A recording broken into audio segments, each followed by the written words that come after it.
Hello everyone, welcome back to another Tomato Sauce stream. Today is the Deckmaster Cup and this is gonna be a doozy. So, anyone that doesn't know, this Deckmaster Cup has two big things going on. First off, it is best of one during... Oh, we have dual sound effects playing, that means you're getting double. Let's just turn that off, that's the first important thing. Best of one during Swiss. So, that means, one, we don't have deck swapping shenanigans, which is, I mean, it's part of the experience, right? You could just swap decks between rounds, swap decks between games. That's all fine in this event. Of course, now, since it's best of one, well, you can't really do that anymore. Second, is that this is during the KC Cup second stage final day, which is like the most competitive part of that. So anyone that likes both speed and rush had to pick one. Now, if you do play both formats, I mean, it makes sense that unless you really want the prizes from the Deckmaster Cup, you would rather go for the world slot of getting first place during the KC Cup. So, we're expecting less people than usual, and we're expecting a lot of the speed guys to not be taking part in this rush event, which for some people is fine, because a lot of people, you know, we like one or we like the other. For the people that do like both, there are quite a few people in the community like that. It is a bit of a, I have to pick one or the other. But before we get into all that, we have another 3.5 minutes before the event is due to kick off. So we'll just say hello to everyone in chat. So we have Hidden Bankai in the chat who is upset we don't have our Digimon stream. Digimon guaranteed next week. Next Sunday, a week today. We're going to be doing Digimon. We're going to be finishing it off. We're going to be doing our darndest to finish it in that stream. That is going to be the plan. Obviously, today is not about Digimon, though. We have Zaki Boy's sneaky stream, I see. Always a sneaky stream. We have Darth Victor. Hello, hello. Hasn't got any food. We have Hikari in the chat. Hello, hello, Hikari. Everyone should check out Hikari's channel. We've already got linked up there, although you might not be able to see it anymore. It's probably over there. That's probably where it is now. But hello, hello. Welcome, welcome on in. First or not, I live of tea. I'm not a big tea person. I've always been more of a coffee person. Maybe that makes me a failure as a Brit, but that's just how we've always been. Whatever it is, look, it's Tomato. Tomato Lizard has appeared, exactly. We have Globe X in the chat. Hello, hello, Globe. Imagine the final bosses wipe you for 3 hours straight. I mean, it's possible. Anything's possible. Like, I might suck. That could happen. It's likely to happen. We've basically not... Have we wiped? We've wiped on, like, the side stuff, right? I think we wiped in one of those, like, you gotta survive and loaded Digimon are, like, coming at you. And you have to, like, keep, like, battling them until, like, the boss comes out. I think we wiped during that. I don't think we've wiped at all during a story mission yet. Yeah, the Sack Cup will begin. Is that Paco Wako Taco, two-time Worlds player? Welcome, welcome on in, Paco. I'm going to take the word of Tomato that has gone. He's going to finish it next week. I'm going to try. A Brit that doesn't like tea. I don't dislike tea. I just would rather have coffee. Like, if you were to put both a tea and a coffee in front of me, I'm taking that coffee 99 out of 100 times. That's all I'm saying. Hello, Matea. Welcome, welcome on in. We have Pro Manicist as well. Hello, hello. We still got a ton of side missions. I did most of the side missions, as far as I'm aware, off stream. So I left the side missions which are like, fight something crazy, right? Like, we got to fight the Royal Knights and stuff. Outside of that, we've done everything. My friend wiped a permadeath run on Titamon using Time Hacks Fight. Nice. Also, I have good news. I'm up for promotion at work. Downside, my second of 4 kidney stones is on its way out. Nice. Pleasant. Lovely. I hope that is not too painful, but it has to be a little bit painful because, let's be honest, you are a bit of a prick. So I think a little bit of karma is fine, but not too painful. So, let's see who we actually have currently in here. And also, if anyone is actually playing today and has the link to the brackets, I would love to see it. So, if anyone's got that, we do want to have access to that at some point. We have JD Scrub, who's one of our friends of the channel. He is currently signed up. We have Cosmo from GF. We have Moogie, who did win too. We have Draco Rush. Draco Rush is signed up for this event, ladies and gentlemen. We have Milanesso as well. So we've got 2 of the Rush rivals taking part here. And we have Ninjetti Ursus also signed up. So I am interested to see who actually ends up showing up We still have the side mission that come post-game, which is just a long boss rush. I don't think we're going to care too much about that. Ultimately, I will do the, like... When I hit credits, I'm probably going to be done, right? Realistically. I'm not planning to, like, hit credits and then keep going for another 6 hours. Like, once we hit credits, I'm probably going to put the game down. So any super bosses pre-credits, or, like, super boss adjacent, like, special character fights or whatever, we're going to be doing those. We're probably not going to be doing the post-game stuff. If we do, we'll do it if it's quick, right? Well, it's equivalent to labor pain, so if anything, I'm a feminist now. Well, that's good. It's always good to have a branching opinion, right? It's good to have a bit of empathy. We have to do the Olympus 12. Yes, we haven't done the Olympus 12. I don't actually think we've had a mission to do the Olympus 12. Or is the Olympus 12, is that the post-game thing? Because we have the Royal Knight stuff. We don't have the Olympus stuff, I don't think. I'm trying to think now. We have a Pokemon, like a Garbumon thing, and an Argumon thing. And we have fight the Olympic... Not the Olympic. The Royal Knights. I don't think we have the Olympus 12 yet. The Olympus 12 is post-game. Okay, we might do that. We might give that a go. I don't know if we're going to be able to do it. We might give it a go. Anyways, I'm at work, so I'm going to lurk. Well, thank you for dropping by. Game comes full circle. It might be. To face all 12 Olympus, 12 is post-game. Nice, nice. Alright. I am... excited. We should have started the event by now, so there should be some games going on. It looks like there is. There aren't that many games by the look of things, though. And we still don't have the bracket, so we're just going to have to play it by ear. Let's watch Ursus. Ursus versus Margot. Let's see what happens here. Don't forget, this is best of 1. So if people get sacked, they lose a round, just straight up. It looks like it's going to be Aqua versus Music Princess for the first round. Pretty meta.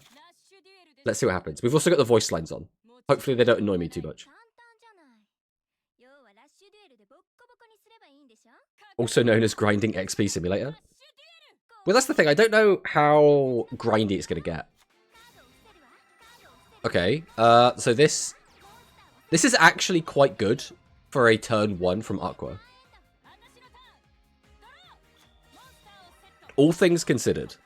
Like, the main issue with Aqua is you can't use the skill turn 1 to make your bosses take 1 tribute. So if you just open like 2 or 3 bosses, they just kind of get stuck there. So the fact we got to set 4 turn 1 is really, really good. I went in with a fully maxed Gallantmon CM. So I will say, I might leave it, but something did happen to our party that was a little bit accidental. But you'll understand that when you see it on Sunday. Alright, we're playing Tutimus Dark Witch. We're flipping over another one. Activate Nuvia's effect. We're going to add back the Rainarpolis after discarding Shady. Activate the Rainarpolis. And by the way, Rainarpolis with the Water Droplet Chronicle looks so nice. Orders up. Dean Keto the Food Prodigy. So what has happened here? So Ursus kept 2 cards in hand. I assume we had 2 bosses that we didn't want to summon. And we didn't want to leave 2 cards. We wanted to keep 2 cards in hand to play around Curse, I would imagine. But I don't know. Because theoretically, the other play was that we activate the skill. We get a grab. Why didn't we activate the skill? Unless the hand could be like double the level 6, potentially. What's it called? Turbadish? Ubadish?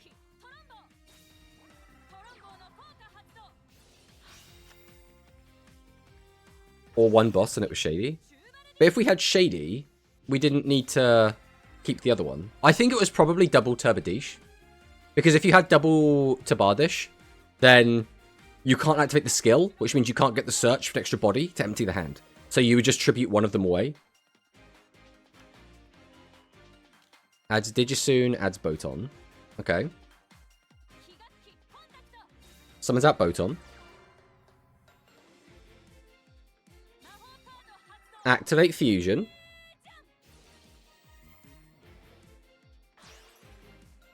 So here comes Action. So Action, we're going to what? We're just going to reduce the attack of the boss monster Cooking Master. Ooh. Blue text on Action. Let's have a look at this. Let's have a look at this Chronicle. What do we think? I don't dislike it. I don't really like Silver Border, just in general. Just out of, like, principle. I just don't really like Silver Border. I think it doesn't look really very good on any card, so it's like, eh.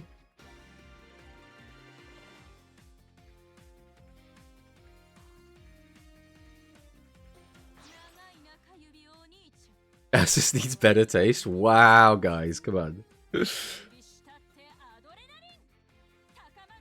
Oh, I did actually. It's in like the stream title, but I am also sick. So if I sound weird or I start blowing my nose or something, you know why.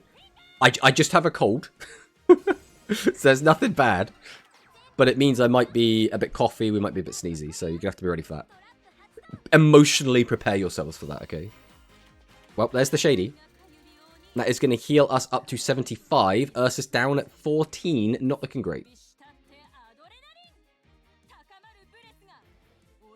You don't sound weird. You sound like normal tomato. Well, that's good then. Maybe that means we're slowly getting over it. Yesterday, I was having coughing fits. So today, it's been a little bit better. I'm wondering if, though, after talking for a while on stream, if it's going to start to come out again. Tulapahol. Alright, well, this isn't looking great for Ursus. Ooh. Now, what do we think about this Chronicle? The, Music Princess's Battle Ballet. I do quite like that one.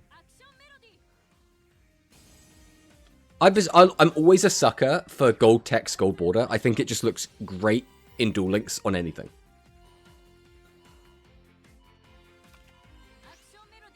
I mean, to be honest, Tomato, it seems like he's sick every other stream. Am I sick that often? Quite often I'm busy, so I can't stream. But I'm very rarely actually sick, I think. Let's get this off the screen as well, so we can see what's happening. Alright, so. Things still not looking ideal for Ursus here. A 26, a defense mode monster, which is, I believe, another action. So that's going to be another 2800 defense. Overrush Storm is going to come down and start thinning out this back row. Chances are at least one of those is a trap card. We're going to pop the other one with Hydration. And that was the Battle Ballet. So theoretically, we could just clean up the game here. All we need to do is summon out 3 bosses. Which sounds harder than it is for this deck. Ursus got this. He has the better Chronicles. I mean, Rainapolis' Chronicles pretty good. We're just not really seeing many other Chronicles from the rest of the deck. It's good goo. Good dogu. Oh. Alright, so the one thing we've got defending us right now is that 2800 defense on the face down action melody. We can't out that immediately, right? So if we now summon a boss, well, now we can out it if we summon the boss. So is this going to be like almost exactly thought? So we summon this out, activate the skill. Not the skill. Activate Nuvia's effect. Boost everyone's attack. This can now clear over this. This clears over this for 100. No, 300. And then this attacks directly. Yeah, so that was just lethal on board. We didn't need anything else. See ya, Victor. Yeah, so this is so Jova. Unfortunately, Ursus has been soundly defeated round 1. I don't know how long these rounds are actually going to be as well. Let me ping Draco as well if since he's playing and be like, yo, give me the.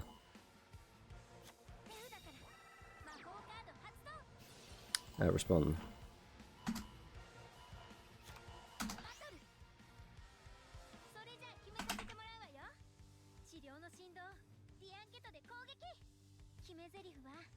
Says it looks like no one in chat is actually playing. Ursus bros. And unfortunately, that's just how the cookie crumbles. That's just Ursus is he's lost a round. It kind of sucks, but that's just the way it is. That's best of 1.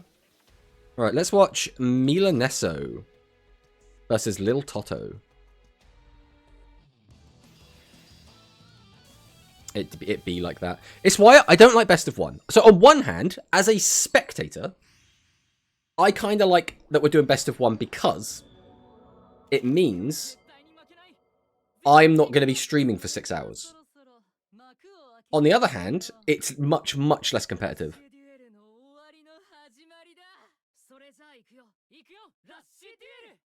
Alright, so we got Mila playing Archive. I would assume this is going to be Gradius Linker. And Lil Toto at the top is... He looks like he's playing Gradius based on the sleeves, but he is playing a UO skill, so... Ellie Circulation? Are we just playing straight up heroes? We are playing straight up heroes. Okay. I mean, heroes is a good deck. If you expect most people are going to be on Aqua, this is a fantastic pick.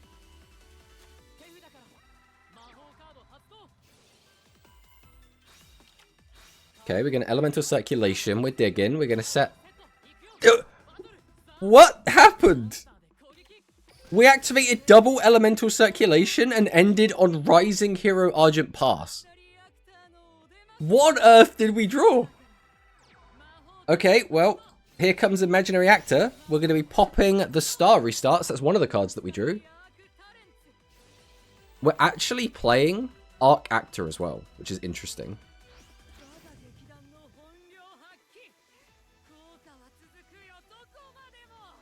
Activate the skill. We do add the fusion to hand. Average hero draws for me. Okay. Well, we're going into Vitristar.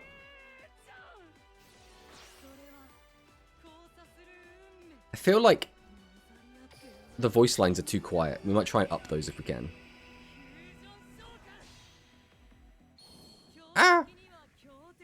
Let me mess with the volume settings.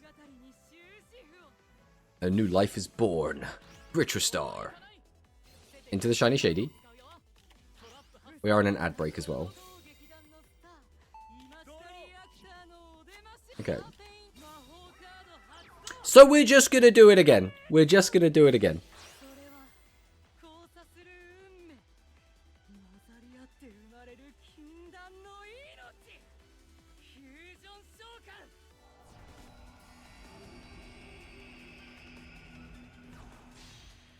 So second Vitristar comes down. What are we going to do with this Vitristar is the next question.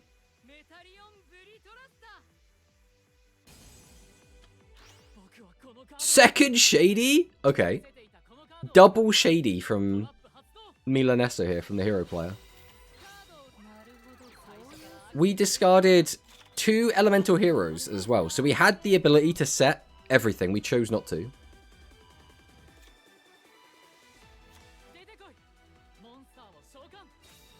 Summon out Avian. Activate the skill. Grab the fusion. Activate Pog after thinning the deck. Then we activate Star Restart. So we just didn't have access to any of the other fusion material then? Oh no, we did have the fusion in the graveyard. Do we have 2 fusion? Are we on the double fusion build? We must be. Most people are still only playing the 1 fusion, but obviously some people are on 2. Alright, here comes Shiny Shady.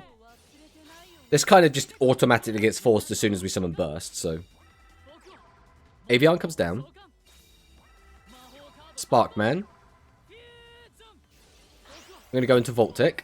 The question is, what is Voltic going to summon? Like, a Flame Wingman would probably be my guess. But we'll see. We'll see what happens. Right, we'll shuffle both back. It's got to be Flame Wingman, right? The only issue is we're summoning a lot of warriors face up on the field. We are going Burst. I don't know if I like this. Just because, like, Burst doesn't change a lot. Right? All it does is say that we're having a 3100 guy on the board. But if he summons out Vitristar, he could just change the defense attack over it anyway. If we summon out Ashura Star, we just absorb even more attack and get in for even more damage, so...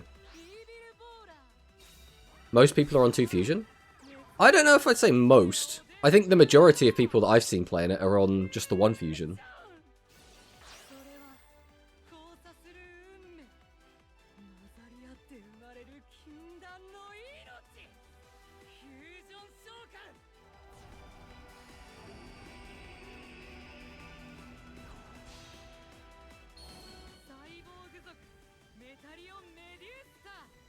Okay. We go into Medusa. Third Shady set. Yeah, I think you should have went into Flame because getting that Shining to end game is going to be your win con. Beating over Vritra changes nothing. Yeah. I mean, that's the way I look at it as well, personally. But I do see the logic of we got to get rid of Vritra because otherwise, like, it's so easy to go into full Matari and Vritra Star.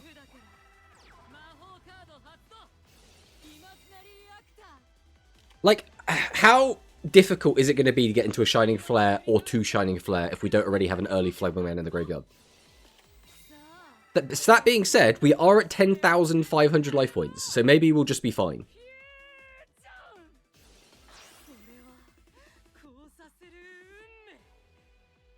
Well, speak of the devil, here comes full Matari and Vritra Star.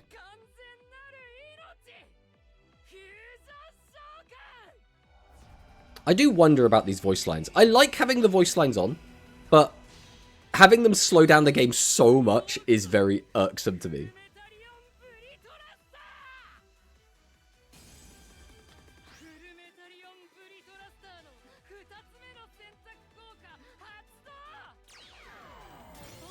Okay, we do pop. Bomatarian script again. So this time we're going to be sending. So we send Reincarnation to the bin. All we're doing is getting in for 11 here. This feels so bad. Was there nothing better we could have done there?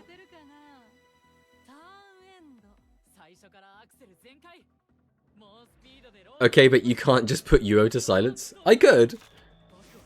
I would just like the gameplay to continue, and then the voice acting gets cut off a little bit when, like, stuff is happening, right?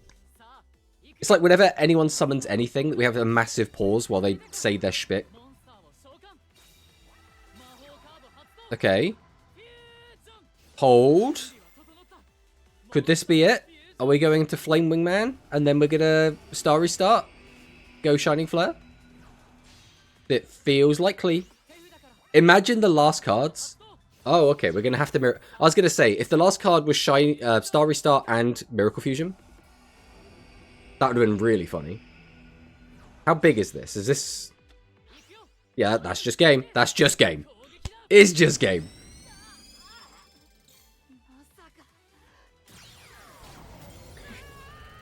And he still takes the damage, so Milaneso does manage to find a win.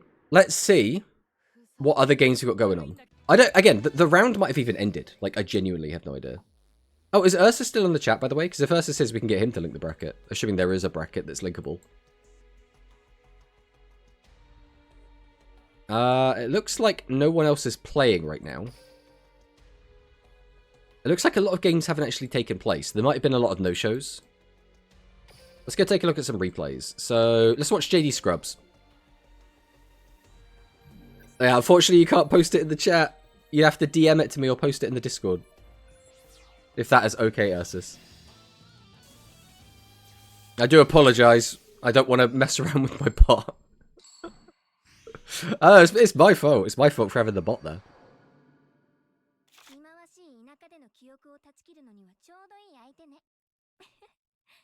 Thank you very much.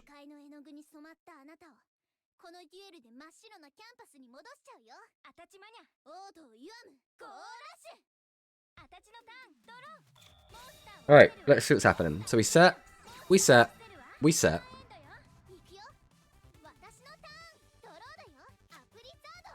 So, we don't know exactly what skills these are. So this is Power to Weave Hope. Because we're in a replay, we can't see if they're using archive skills or anything. Power to Weave Hope with App Blizzard? Why are we playing App Blizzard? I am immediately intrigued. So 3,500 piercing. Over 1,300 defense. So the damage isn't as bad as it could have been, but we do lose our Legend Monster. App Blizzard has Aura? I mean, kinda.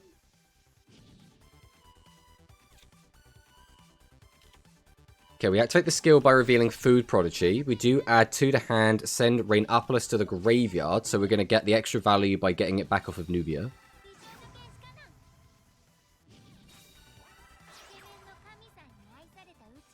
Eating is the one thing that unites all aliens. See, this is the bit. where like it pauses so we can get like the cutaway and the extra like summoning chant.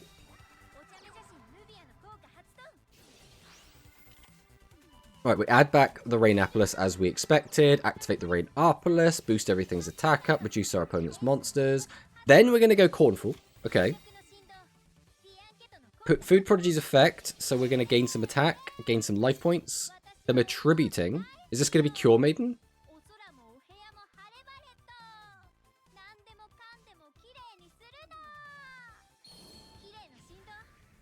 Right, so another cleaning. Okay. I mean, 2 cleaning is fine. Oh, 2 cleaning. 1 cleaning, 1 cooking.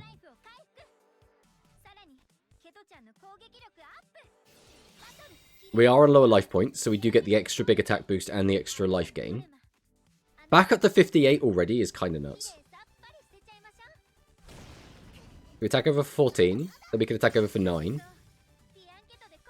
I mean, this is looking pretty good. The question is going to be, what is the rest of this deck? So, the D-Linker part is standard, right? We've got D-Linker, we've got Polglace, but then we're randomly playing Applizards. So what is the logic behind this? Do we want to play this because it's a dragon monster? Okay, we got Legendary Magician. We reveal the 3rd Applizard, a Phoenix Dragon. What are we playing? What dragons have 2500 attack? Oh, it has to be... It can only be... The, her ace monster was called Blue Fang. It can only be Blue Fang. I've never seen anyone play Blue Fang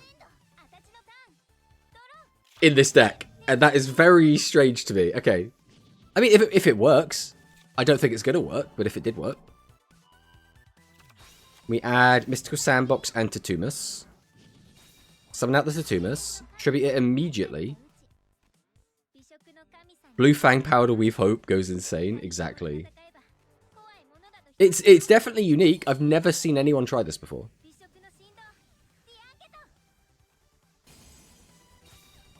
So tribute, summon out food.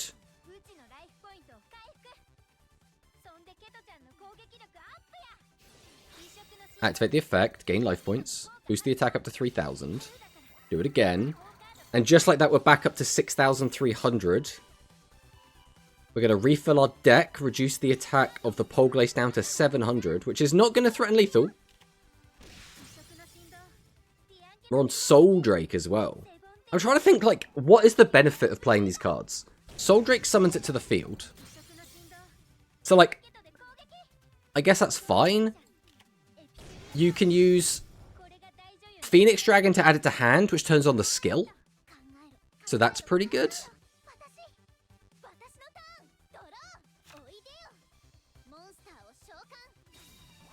Summon out the Phoenix Dragon. Summon Legendary Magician. We're still playing the Barrier. Barrier goes hard. Okay, Hydration is going to come down. Soul Drake to cheat out Contact Fusion of Blue Fang from the graveyard. We haven't seen the fusion material yet, though. What's it called? Booster Wyvern? We haven't seen that yet. We did manage to rip apart the back row. Got that trap hole.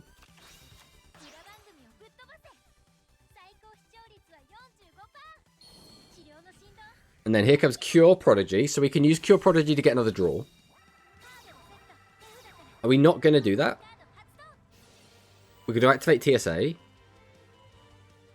I mean, this is just lethal, so... Unfortunately, for our... I don't know, we called them the protagonist? Unfortunately for our Blue Fang player, this does look like death, but JD Scrub does get a win, so, you know. What we have seen so far is we are seeing Aqua winning a lot. We'll see if that keeps happening. Have we seen Aqua win... Yeah, out of the 3 games we've watched, Aqua has won 2 of them.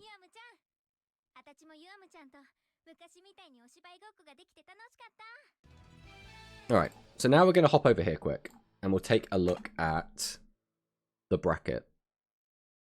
So these are the results so far. Let's see if there's anyone that we know in here. So Draco Kid got a DQ win. I assume that's not our vault. Is there anyone else in here that we recognize? Obviously, Mugi got a win. Norrentino's playing. He got a win. Zorak, unfortunately, looks like he got a DQ. That's disappointing. Cosmo got a win. Zeta got a win again from a DQ. Yaden got a win over Huki. Is there anyone else? Iserius got a win over Hydra. Sak got a win. Mateo got a win. Congrats, Mateo. Over... Oh, again, it was a DQ win, which is a bit of a shame, but it is what it is. We take those. Bismuth got a win. And Shelmy got a DQ win. Okay, so it looks like not a ton going on there. Big sneeze. So these are going to be the next round. So... JD Scrub versus El Chico Cosmo. That should be a big one. Milaneso versus Edu. We're looking... Konami or Kohanim TCG versus Mugi. Sak versus Spectre. Bismuth versus Iserius. Oh, Max K's playing as well versus Ranger Huki. Draco Kid versus Lil Toto. So that was the Blue Fang player we just watched, right? Tomato winners win. Exactly. But we should be moving on to round 2. I don't know when round 2 like officially starts, but we should be moving on to that. I guess while we wait for that, we'll just watch another game. Although there aren't that many replays actually in the room. This looks like an interesting replay. We'll check this one out quick.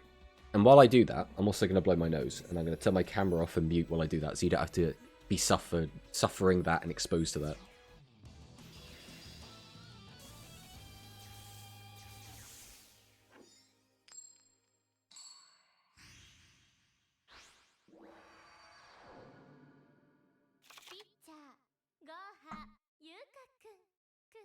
And we're back.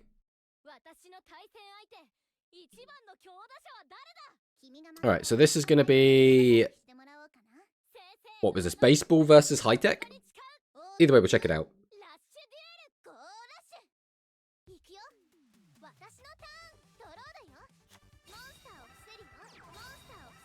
Okay. Build set 3. Set 4? Only the set 4.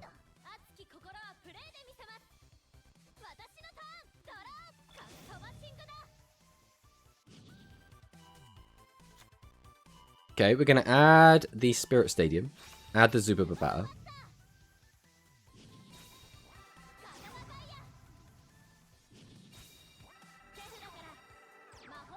Avian Spell Tactics to pop the back row. Then they're going to take the Field Spell. The issue with this play is we know that we already have the Home Run Hitter. Yeah, but again, we don't have anything else. And we don't have piercing damage on the normal monsters, so we know that card in hand.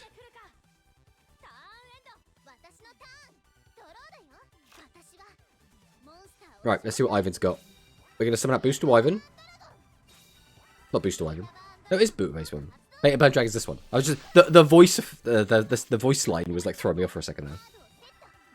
Right, set back row. Go to combat. Why did we summon Booster Wyvern if we weren't... Okay. Some interesting plays. And unfortunately, that is going to be it. Unfortunately, we didn't get to see a lot from that game, but it is what it is. Sometimes you have a bad game.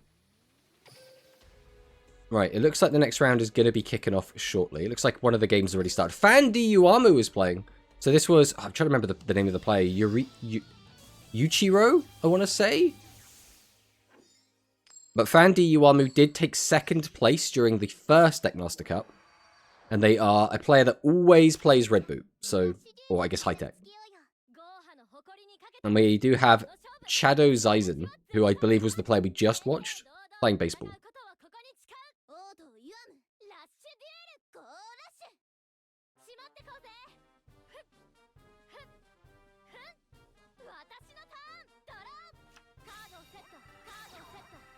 Okay.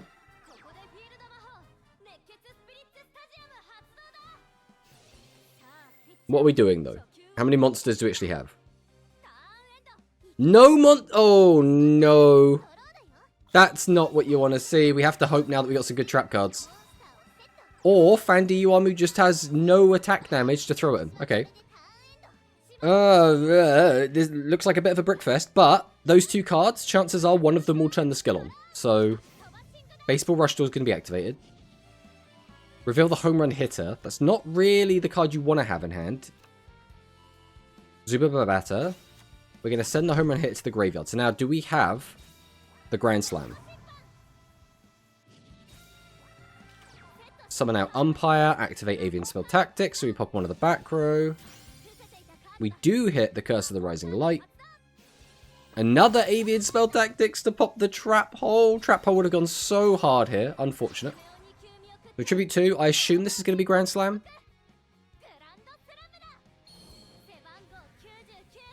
Here it comes. Grand Slam Dragon. Okay.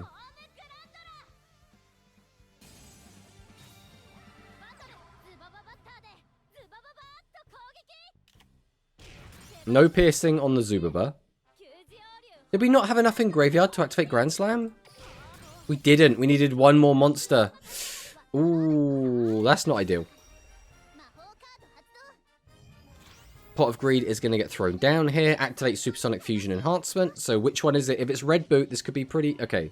If it's only Blue Fang, it might not be the end of the world. Red Boot is kind of a game ender. Also, I'm not... yeah. I don't know. Green text on Blue Fang? I don't know about that one. I am not the biggest fan of this Chronicle. But, you know...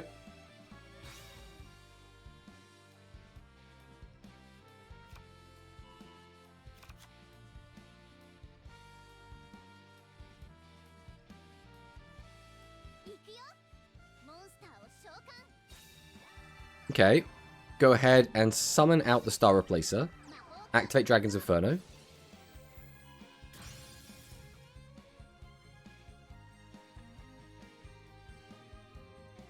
Hitting the Compulse is pretty big. I assume we're going to be going into a fusion either way, right? There's no way we don't. So Blue Fang comes down.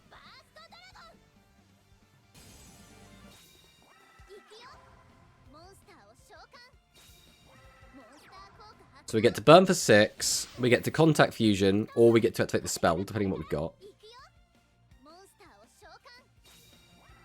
Summon out another Booster Wyvern, get another burn in. Activate Dragon's Boost Fusion. Hope you get well soon tomorrow. Thanks, Skywings. I mean, it's just a cold. Like, it's not the end of the world. We just got, like, a runny nose and a sore throat. That's pretty much as bad as it gets. Blue Fang Burst Dragon. Alright. Where are we going with this, though? Now are we going to contact Fuge? Okay, we activate the Effector Pot.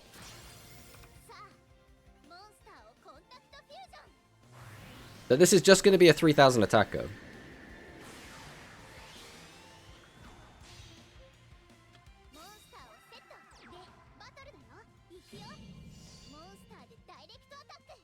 Attack him for 3000.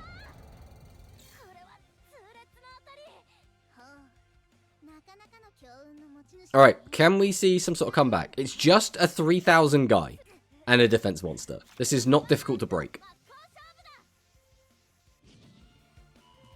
Reveal the Grand Slam. We grab 1. We grab 2. Hey, J Strong. Welcome, welcome on in. How's it going?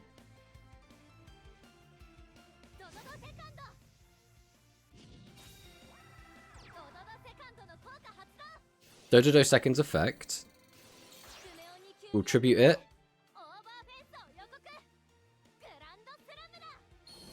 Oh, we are actually on round 2 as well. We should actually update that.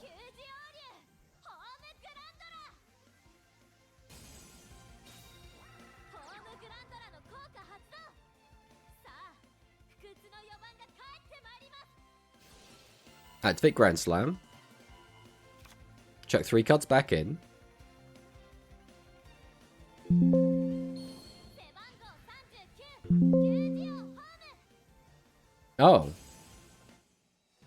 Don't know why my Windows sounds are playing, but that's fine. That was my Windows sounds, by the way, if anyone heard those, so apologies.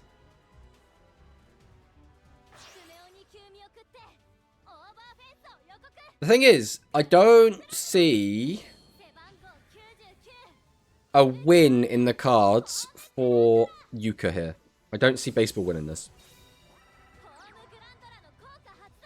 Oh, actually, suddenly, I mean, this is what, 14 plus 44 direct is still not lethal.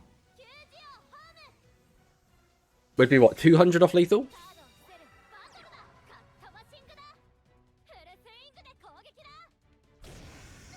And then this should just be the easiest win for Fandi Uamu if we just find like a red boot. Like red boot just wins this. If we get red boot, we get to activate the skill. We can search the booster wyvern, burn for 7, burn for 6. That's just lethal on its own without even having to fuse.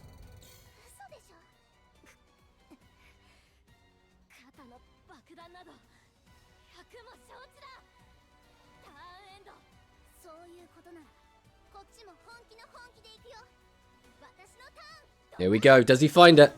We activate the skill. We want to see red boot here. That's red boot. So that is just lethal. As long that back row could stop us, I suppose. Summon out Phoenix Dragon. Oh, and Dragon's Inferno is going to close this game out. Das Boot. Exactly, J Strong. I didn't know that you were playing in this one, J Strong. How come you're not playing in the Deckmaster Cup?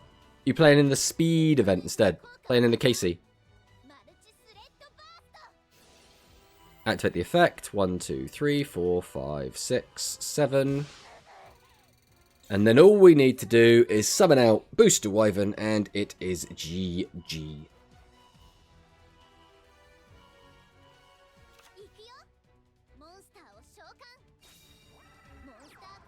There it is. And burn for lethal. Well, I mean, it was a good game. Right, is anyone else playing that we specifically want to watch? I'm not seeing many games going on at all, to be perfectly honest. Let's check out the replays. We have a Sack game. What is Sack playing as well? Norrentino seems to be playing Spellcasters. Mugi is playing Aqua. Zeta looks like he's playing Aqua as well. Right, let's check out Sack, because I want to see what this list are actually playing. It looks like Metarian, but it might not actually be Metarian. I've not been playing any tournaments recently because my Uamu is not level 35 yet. I mean, do you need that one extra card? Is that going to have, like, a huge difference overall? Oh, let's get comfy.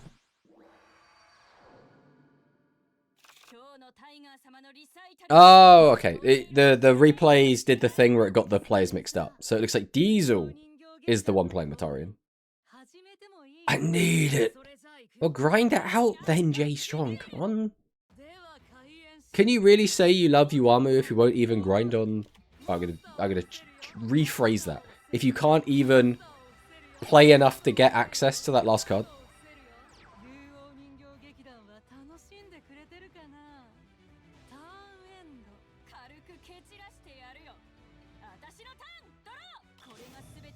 Okay, so Sack has moved back onto the Music Princess. This is something he's been playing for a little while now.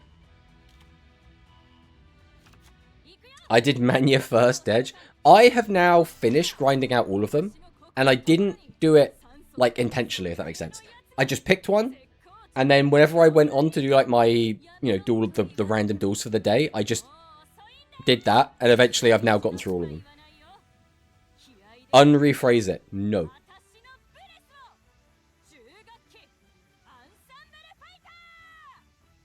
Ensemble Fighter! Turbadish. Turbadish! I don't know, what do you guys think? Do you guys prefer the voice lines on, or do you prefer them off? For me, it's like, it's a little bit annoying. But I also like them. Like, I like that they're there. I don't like that they slow down the game. So I'm like, do I like them? Do I not like them? I'm having difficulty deciding. This is best of one now, right? Yes, up until the finals, or the, you know, the top cut. It will be best of one. I believe it's top 8, but it might be top 16. I honestly don't know.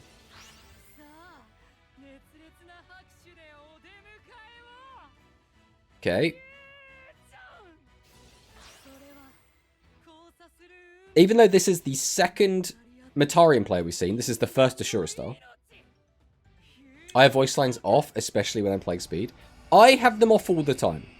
But part of me is like, if we're spectating a tournament, maybe it adds a bit more atmosphere to it, but like, I don't know if it's worth the trade-off is all. Because I play Shinobed. I just need every tiny time save I can get, personally, because I'm a really slow speed player.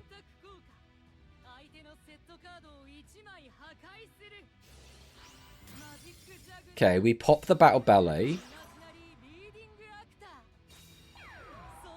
We tribute out Leading Actor. Then we're going to summon out Sword Dancer. Was this the best we could do? Was there not a better play? We could have added back, like, one of each. Off of the Imaginary Actor, fused into a second Ashura Star. Unless we only have one Ashura Star in the graveyard. Like, I can't... I'm not, like, the world's best Metarian player, but I feel like there was more we could have done there.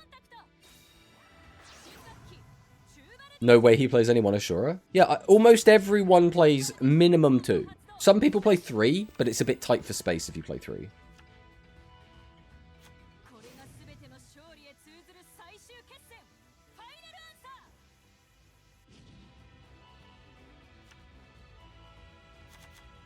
I get it, Noah. I'm normal summoning Nikitama and Aratama and using Stars Align above the shrine to ritual summon Shino Baroness Shade Peacock and activating her effect. Yeah, but you've got to love the, like... And now I'm activating a monster's effect. I'm activating a monster's effect. I'm activating a monster's effect. If you don't have that, where's the immersion, you know?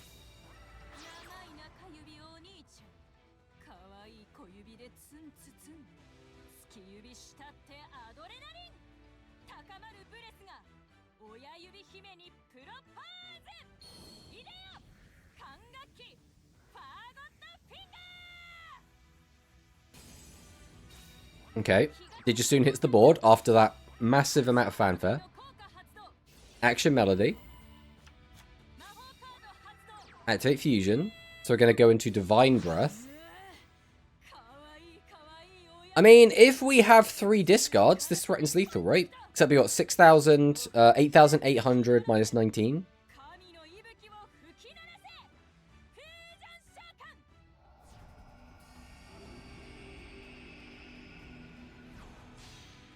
So 3 discards and no back row. Has to be 3 monsters, though.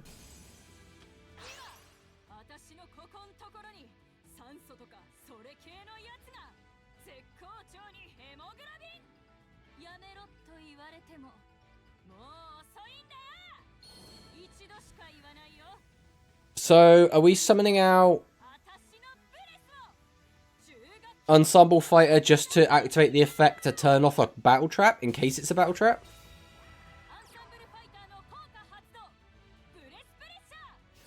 Strike Pierce sighting in. We're activating Battle Ballet. Oh, so we did that to fill up the graveyard, I guess? Alright, Action Melody comes down. How much damage is this going to be, though? We reduced by 2,000, down to 800. We attack over that for 2,000, attack over that for 25. So that's 45. And then attack over the last one for 800. Which is not lethal. Oh, we discarded as well. We got the extra 1,000, so that is now lethal. Which means, yeah, there's nothing Diesel could do now. Because we can't activate trap cards in the battle phase, so... This is going to be Sack's win.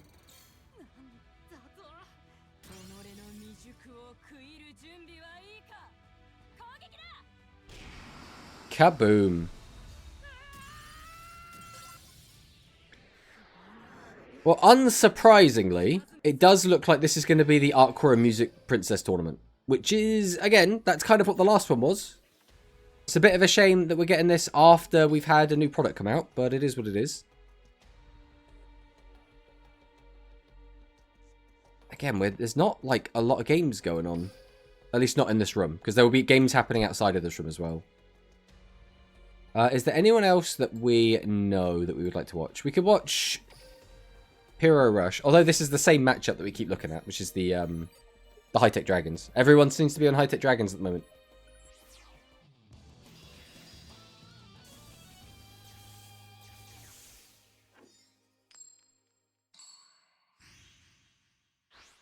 There is a surprising number of Metarian. Like, I could be mistaken, but I think we've spectated 3 different Metarian players so far. Which is kind of wild.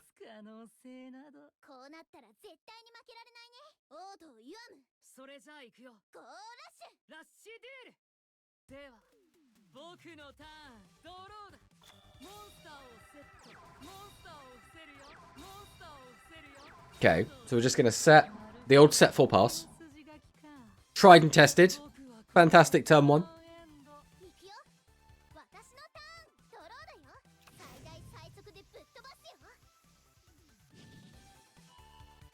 Reveal the red boot. Add the booster wyvern. Add the striping wyvern. We sent the dragon's boost fusion to the graveyard so we can add it back with the striping wyvern effect. So we're getting maximum value here. This is pretty much as good as it could get for the high-tech player so far. We'll see if we actually have the ability to get a lot of damage in. We'd really need, like, Flapdragon. Everyone using high-tech, after this one guy got second that one time, where was everyone when I was topping? It's not the same. If you don't get second place in the big Konami official tournament that had, like, 100 players and Steam Deck as a prize, you know, were you even trying?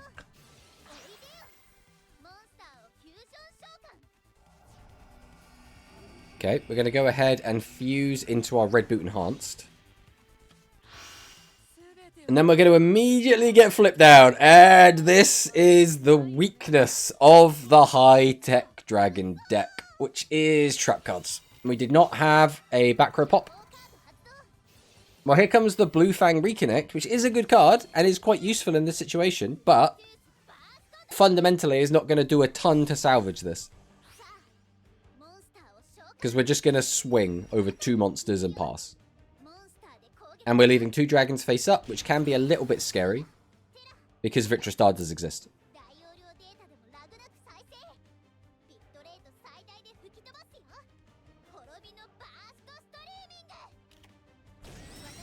Okay, well, Mystic Juggler or Magic Juggler wasn't going to do anything here, so that's fine.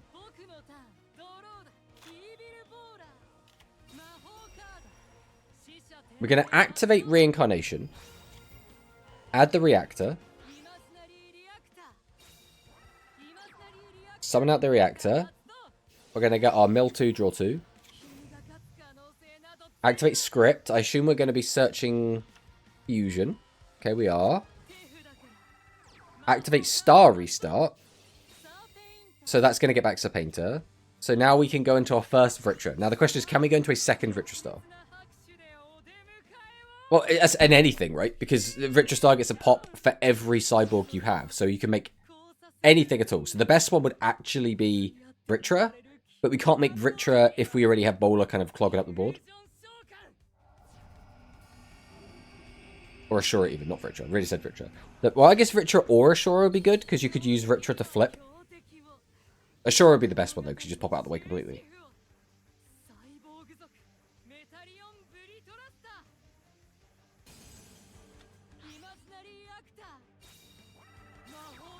Okay, so we are going to activate Fusion. But the Medusa isn't going to have anything to do. It's just going to be kind of there. Just kind of hanging out. Music Princess and Bubble Actress show. That's most likely the Goha Cup next month. Hello, Pokemaster Ian. Yeah, I would expect it to be. Unless we get a product just before the GRF and it is a really good, high-powered product.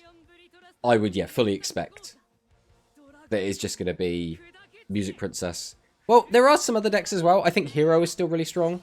And I also think that the Gradius version of Dimension Linker is also really good. But realistically, I think Aqua is like the safest pick if you want something that's quite easy to play and just generally good.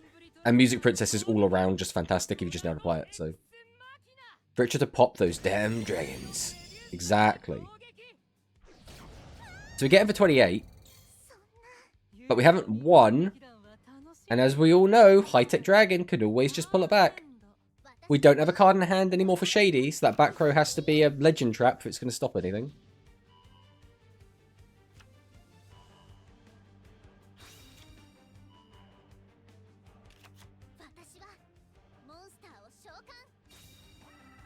Summon out Boost to Wyvern.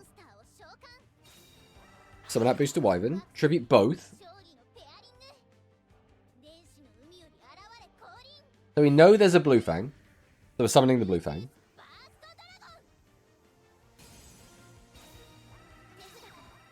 Activate Curse. So we can pop it and gain an attack boost. But what does that attack boost actually do for us? Because we can crash.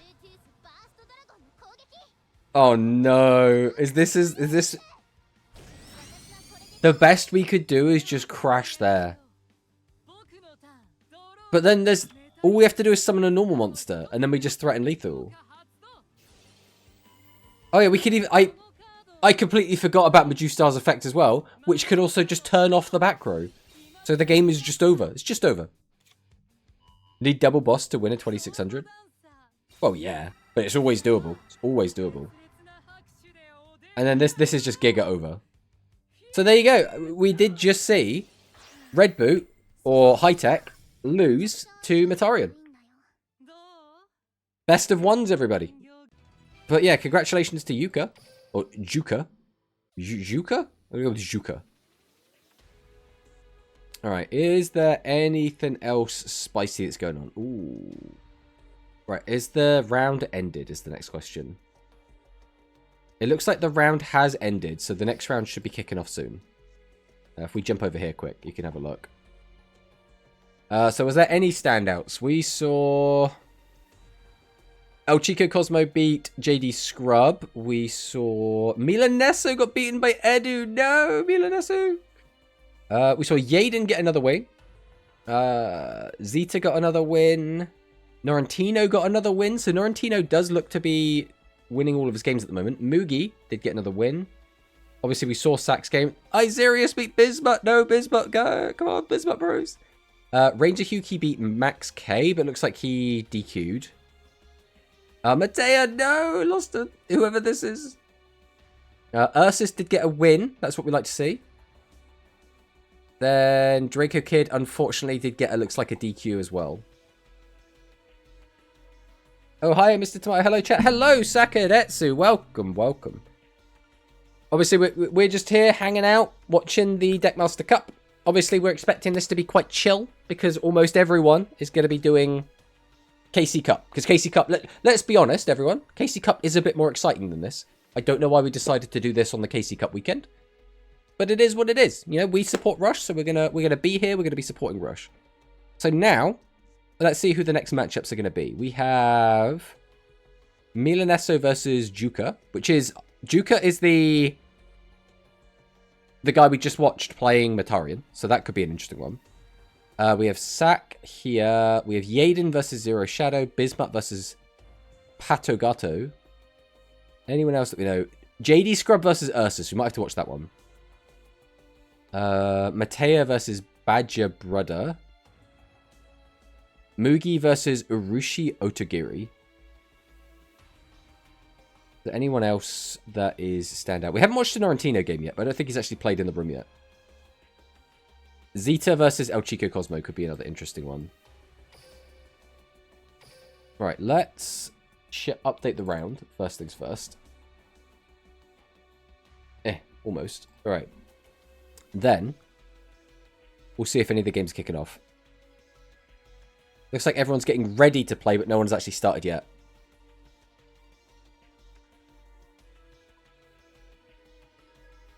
It looks like the Bismuth game has started. I guess we could check out the Bismuth game for now.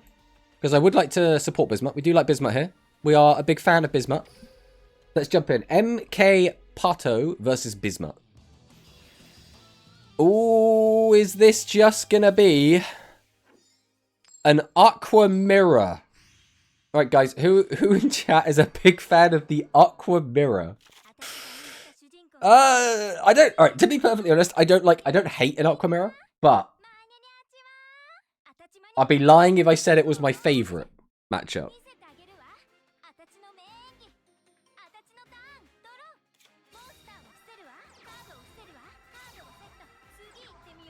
Alright, Aqua with a 3-set pass. That could be worse, but it's pretty bad. It's pretty bad. I do. See, J Strong knows what's up. Right, we can reveal Dinky to the Food Prodigy, add the Nuvia, add the Rainopolis, and the Rainopolis to the Graveyard. We all know this song and dance. We get the 3+1 off of Nuvia if we do it this way. No game? Oh, you don't need to see the game, guys. You're so needy wanting to actually watch the stream. Come on, guys. What are we doing now? Alright, Nuvia adds back the Rainopolis.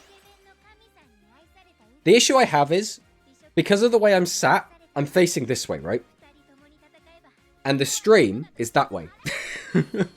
So I have to like look over my shoulder to see the stream at the moment.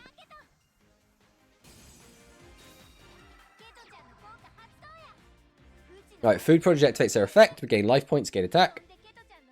Crazy. It is quite nice. I don't have to do any thinking. I can just read what she's saying and then it will just tell me everything that's happening. Add Rainopolis to hand. Activate Rainopolis. Boost everything's attack. We're going to set 2. Go to battle phase. 16 will clear the back or the face down monster easy. It was good goo. I mean, that's a lot of damage. I mean, Bismuth basically just got screwed here. You never want to go first as Aqua. You're in the mirror. You're getting massively punished because you were forced to go first and you opened 2 bosses. So this is why we don't like best of 1, because Bismuth has technically done nothing wrong so far and is still losing. Feels bad. It turns out Good Goo and Triple Threat Thunder are mirror winners. Don't ask me how I found out. I mean, it's not too surprising, right? Triple Threat Thunder's a weird one though, because it might be really good in the mirror, but it's not going to be super great into like everything else, right?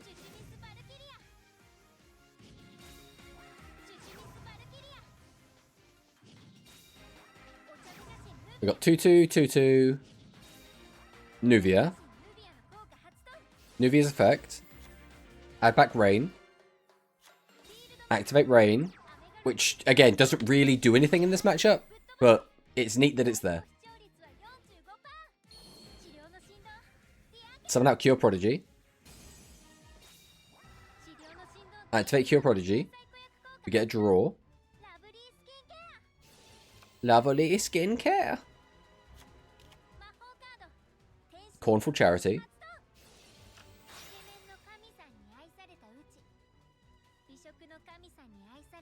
The issue is, what can we do from this position to like make a big comeback?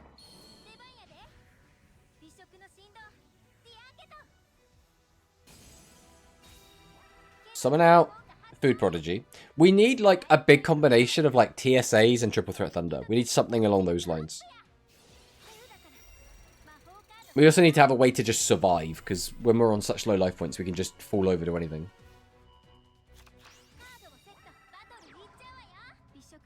I mean, 2 bosses is okay.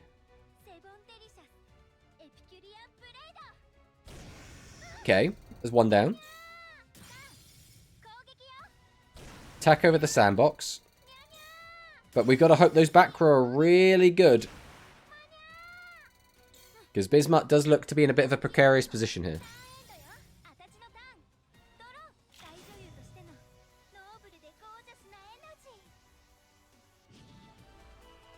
Okay, activate the skill, reveal Cleaning Prodigy, add Nuvia, add a second Rainopolis. So this is something that a lot of people do as well. A lot of people play 2 Rainopolis because it can be useful for exactly this sort of situation. Where you just want to have a Rainopolis on the field and one in the graveyard so you can gain extra value. Basically just get a 3+1 and then use that for like different costs like discarding effects or Cornful Charity Shuffle Away. Ooh, Abyss Soldier's pretty big. The question is, are we going to hit a back row with it? That is the big question. We love some lovely skincare. Exactly, Skywings. Ooh, Shiny Shady here is pretty big. Are we going to flip down both? We are going to flip down both. Which is good, because that means the Nuvia's effect is not going to be used. But it's bad, because it makes it harder to get your opponent's life points if they didn't have any bosses. I was a 2-rain believer until I bricked like 7 times in a row on it. Yeah, I think, for me, I like to play Aqua in a way that it will brick the least amount of times possible, regardless of how much value you potentially could get. Just because the deck is already so bricky going first, and you're just like, I just want as few brick games as humanly possible.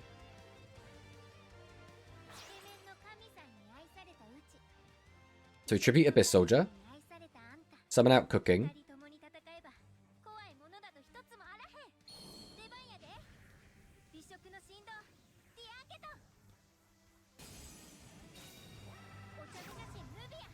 Okay, Nuvia effect. Or summon Nuvia, then use Nuvia effect. That gets us an extra card in hand for discards. Then we're going to activate Food Prodigy. I assume we're going to discard the Rainopolis, which we did.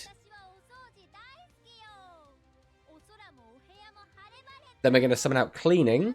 But we're higher on life points, so we can't activate Cleaning's effect. NA would be huge here. Well, NA is just amazing in the mirror in general. NA is really good into a lot of matchups right now. It's just really bad into Music Princess. Oh, TSA. Alright, if that is an NA though, we are in such a huge position.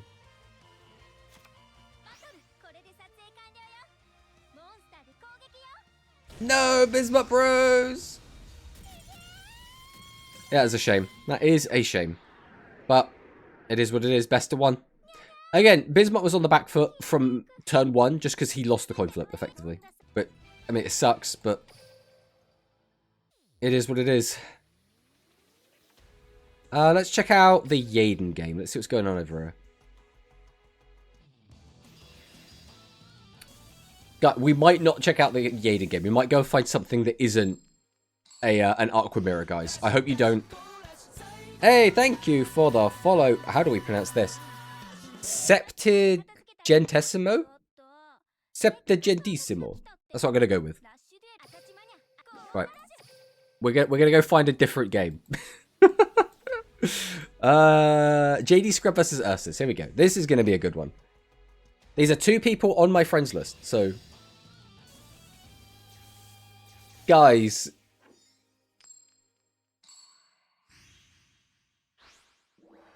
in fact, if I had better memory, I would remember that they're both playing Aqua. But we'll watch it because they're both friends of the channel. Okay, we're going to watch this anyway. I missed the start, lol, as always. Hello, Corey. Welcome on in. I mean, you haven't missed much. We're on round 3, but the rounds are lightning quick. We're just, like, speeding through them all. I mean, the stream's only been live an hour, and we've already gotten through 3 rounds. But that's best of 1 for you. Adds Rainopolis, sends Rainopolis to the graveyard. Then we're going to summon out Nuvia, summon out Abyss Soldier. Abyss Soldier's going to... Are we going to bounce immediately?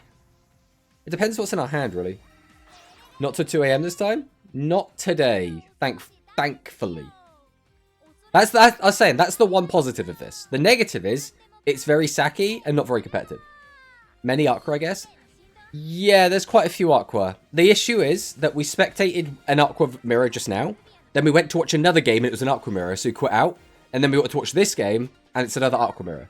So at the very least, there's 3 Aqua Mirrors going on right now.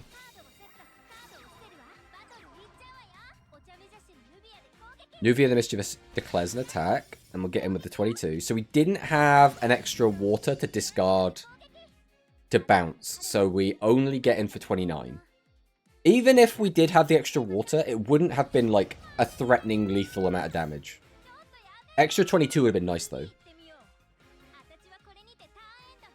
The one surprising thing that we have seen is there have been a lot of Metarian. I think there's 3 different Metarian players in this event. Summon out Nuvia. Activate Cornfall. Imi Special. Reveal the Cure Prodigy. Add Rain. Add 2/2. Send Rain. Ooh, we're sending food. Interesting. So does that mean we don't have enough normal summons? I think we didn't have enough normal summons. We had too many bosses, not enough normal, so we couldn't commit.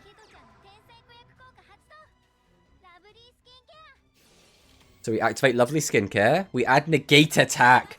That is huge. But if your opponent knows about it, it's a little bit less huge.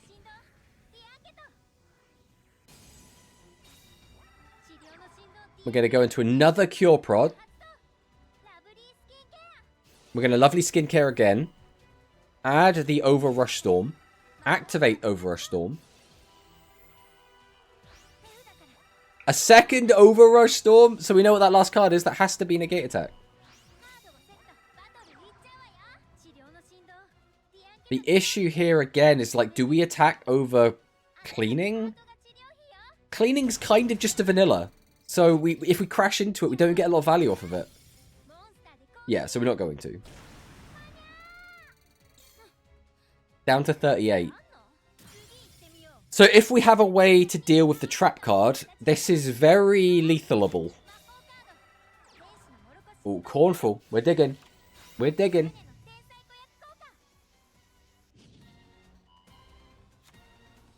Reveal the Cure Prodigy with the skill. Summon out Nuvia. Summon out Tutu. Tribute. Summon out Cure. Activate Nuvia. Give everything a boost. And then maybe we tribute the Nuvia for another boss if we have one.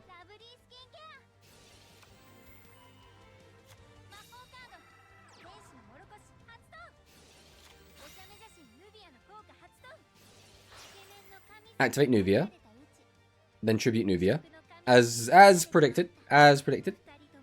Okay, so it is cooking. So we're going to have one of each of the bosses. Cooking is actually live though, so we can use its effect to attack over a boss. The issue is, we still haven't seen anything to deal with that negate attack. And we know it's there. Straight to battle, so all we can do is force it. And again, this is why we play the negate attack, because it's really, really good in some of these matchups. Unbelievably good here.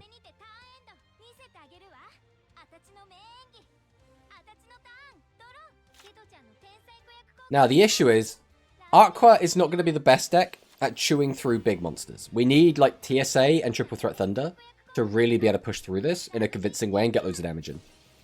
So activate Cure Prodigy. Add Tutu. Cornful Charity. Grab Cleaning. Reveal Nuvia, or add Nuvia. Add Sandbox. Send Sandbox. Tribute Cure. Why did we tribute Cure here? I guess our hand is massive, so we probably got loads of bosses. Cleaning. And we now have lower life points, so Cleaning is live.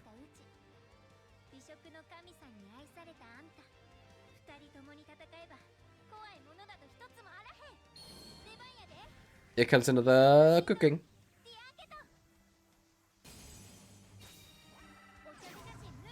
Summon Nuvia. Nuvia's effect boosts both of their attack over, but then their own effects will also boost them over.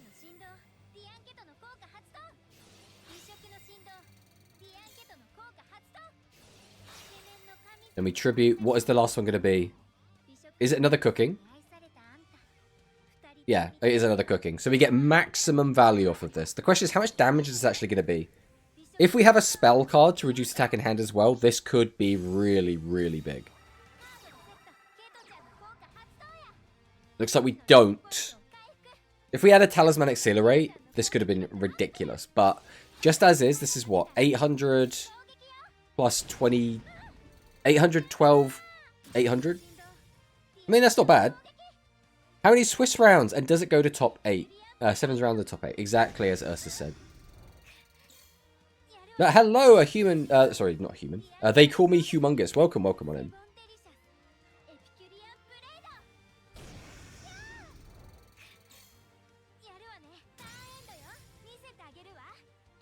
I'll show you why I'm an A-lister.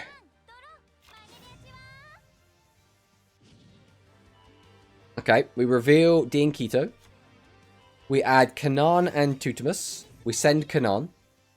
Summon out the Tutu. Summon out a spare Kanan that we had. Activate Hydration. Now, what was this back row? It was Slime, which would have, again, been really big. Really, really good into the mirror. TSA comes down. Is this going to be enough, though? We've only got 2 cards in hand. There's no way this is enough to just kill. How you been, Tomato? Prediction for the next Rush character and box before Goha Cup. Ooh, that's a tricky one. Right, first things first, wait for the ads to go away. But when the ads go away, we'll answer the question, just in case there's people that want to hear it, even if you haven't got ads yourself. We'll just wait till they go away.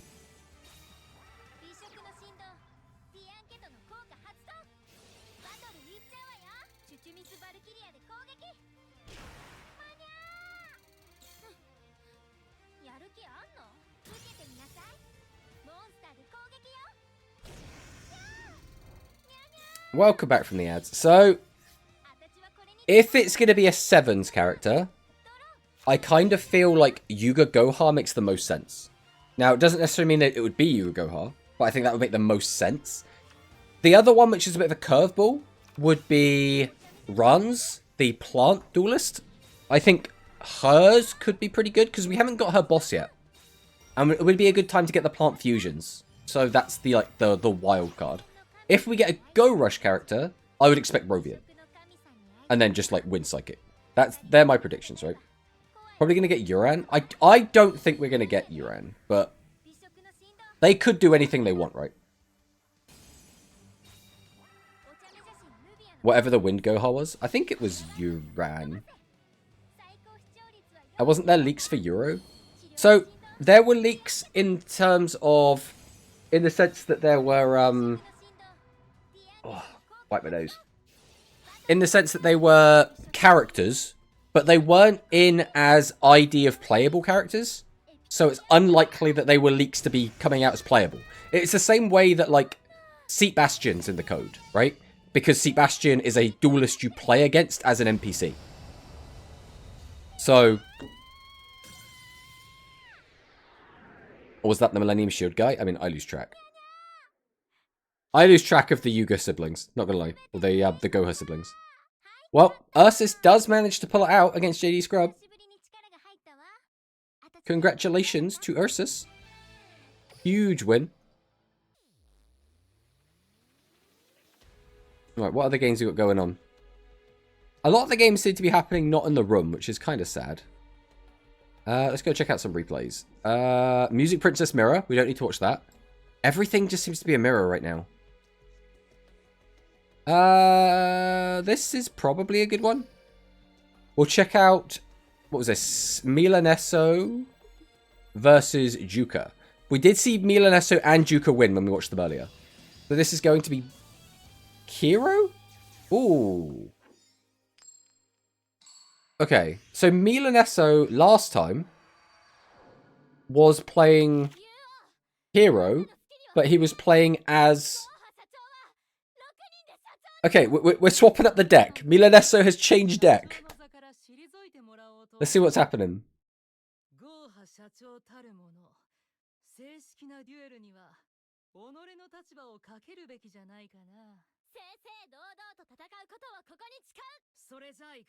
We're getting like extra dialogue with no subtitles. 3 outs is all I need. I really hope Duel Links Rush for once actually puts in some real effort and gives us a ton of cards, 1 to 2 cool characters, maybe a structure. I think we're going to get something along those lines in May. I don't know if we're going to get all of that, but we'll get something in that ballpark in May would be my expectation. Hello, Quicks, who just subscribed with Prime. Hello, welcome. Thank you for the subscription, as always. Just subscribed with Prime. You've activated my trap card. But yeah, you've caught us in the middle of a tournament. We're spectating the big tournament at the moment. I'm a bit worried that they'll just unceremoniously drop rituals on us like they did for Contact and Equips. There is always a chance that that happens. I personally I don't think we are anywhere near rituals. Just because there isn't really a bad enough ritual deck that could come out and not just be ridiculously amazing, right? Even the worst ritual deck right now is going to be really strong in Duel Links. Are you rooting for someone in particular in this tournament? Is there someone specific? I mean, Ursus is always a fan, so we always like supporting Ursus. There is, I mean, Mila in this game. We like Mila. Mila's cool. I'm trying to think if anyone's like playing anything particularly based or anything. Like no one's been. We haven't really seen anyone playing something like super awesome that actually has a chance of winning.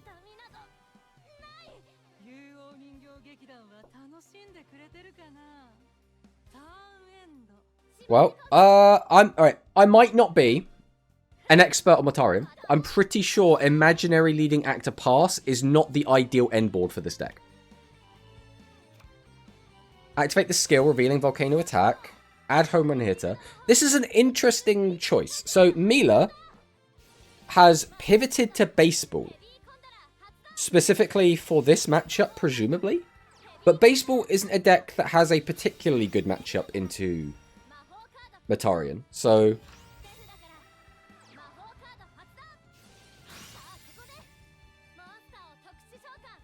yeah, so my prediction, Galefang, was the only way they give us Ritual, like, this year, or maybe, like, early next year, is if in the next, like, couple of months, in the OCG, they release, like, a really bad Ritual deck.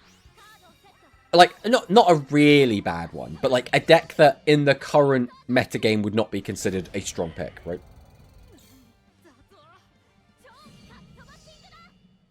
And here we go. We're going to try and end it. It looks like this is going to be it. Milanesso is going to take the W. It's a shame to see Juka lose because Juka's been, you know, it's been pretty cool watching him. But again, we want Mila to win, so we're happy with that. He can't believe his sister defeated him. You're washed, Yuo. You're washed. How did you lose to a deck covered in dragons and warriors? That's what your deck's supposed to beat very easily. Alright, is there anything else going on that's crazy? There's another one. Necrokia is also, or it could just, I think it's Diesel actually. I think we did see Diesel earlier. It really annoys me that it keeps getting the decks around the wrong way.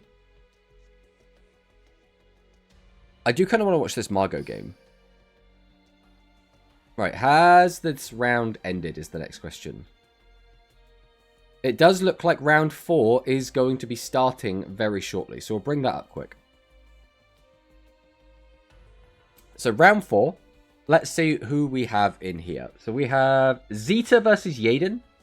The issue is they're both playing Aqua, so I don't really want to watch that. As much as I want to watch the players, I don't think that's going to be like a super entertaining game. I'd like to watch Draco if he actually is playing, but I don't know if he's actually playing at the moment or not. Is there anyone else? Obviously, we could watch another Ursus game.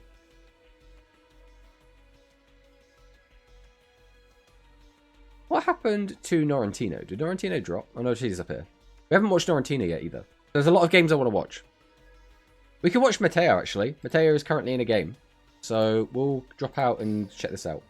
We'll also have to change the round up to round 4. Guess who's back from buying food? Hello, Darth Victor. Welcome, welcome. Alright, Matea is playing the Music Princess. Not too surprising. So once again, we're seeing the two best decks in the format clash.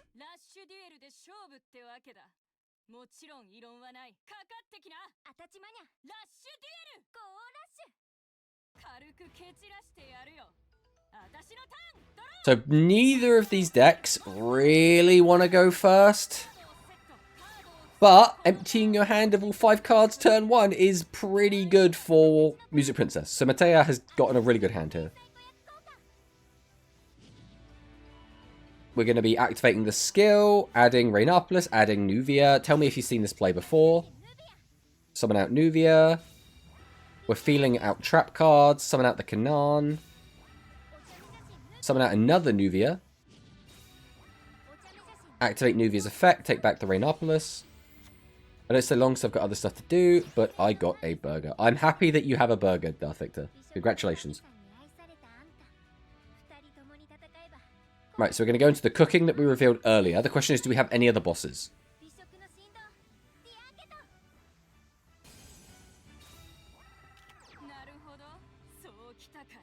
So we do have the trap hole.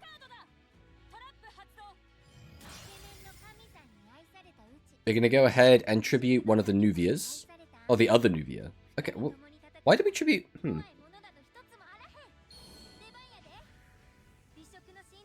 I'm a little bit confused. So we added Rainopolis to hand, but then we didn't activate the other Nuvia to get another attack boost. I think that was probably just a misplay. It doesn't really make a difference, because it would have to have 1800 defense in order to make... 1800 or 1900 to make any kind of difference, so... We take out double Boton. Why'd you say it like that? Why'd you need the ellipsis?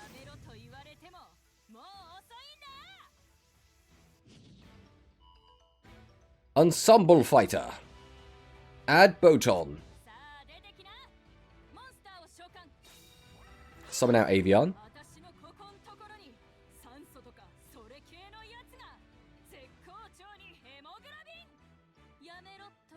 I'm going to assume this is Ensemble Fighter, but I don't know them by their summoning chance.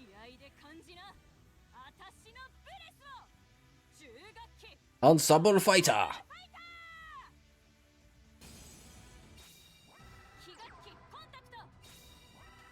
Summon out Boton. Activate Fusion. Are we going to discard a card to pop just the one back row in a situation where we don't really have much of a board? I assume we are going to. The question is going to be, do we have a ballet as well? If we have ballet, this could go real hard.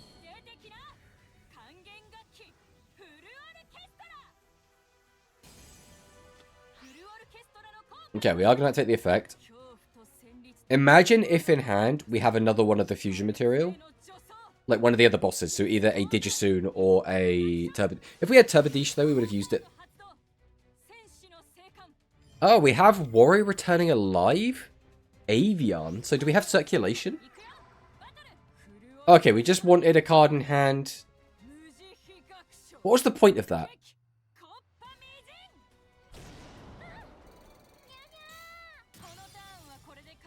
Oh, because we had the Warrior Returning Alive was set on the field. That's why. Activate Emmy Special. Reveal Food Prodigy. Shiny Shady. Yeah, he's got to have a Shiny Shady back there. But I was more asking, like, what's the point in activating a Warrior Returning Alive from your hand to get back another card to your hand if you're just going to keep it in hand to discard? But it's because he activated it from the field and set the other card that was in his hand.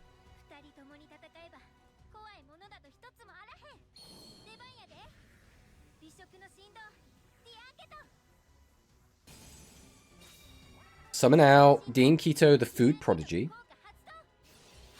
Activate the effect. Gain 1,000 life. Attempt to swing in.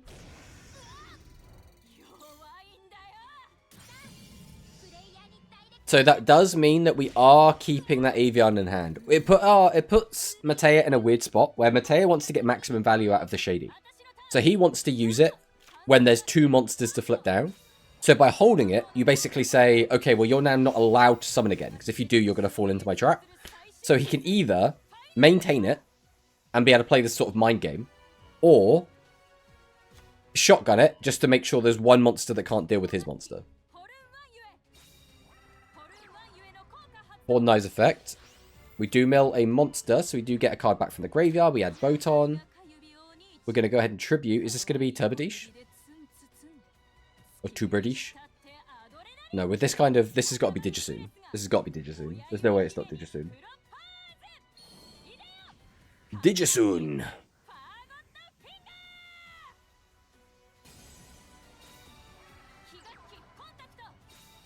Summon out Boton. Activate Fusion. So we're going to go into Divine Breath.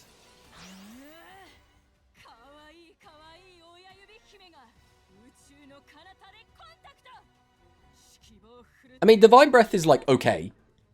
But, like, what does it... actually accomplish here? Like, we're not going to be discarding double monster, and even if we did, we'd only got to 5,000. 5,000 attacking over one of the weaker monsters is still not threatening anywhere near lethal.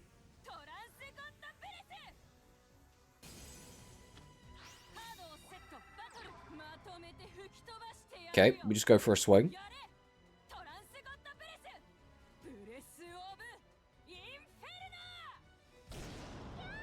So we are just leaving an 800 attack monster on the board. That's not ideal, but again, we know we have a Shady back there. So hydration, we know where the Shady is, so we are just going to pop it. There might be another Shady back there now. Activate Cornfall, just digging through the deck. Third Cornfall, triple Cornfall activation.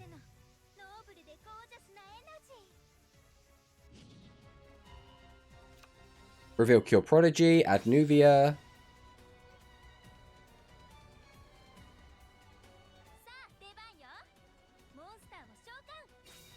Summon out Abyss. Ooh.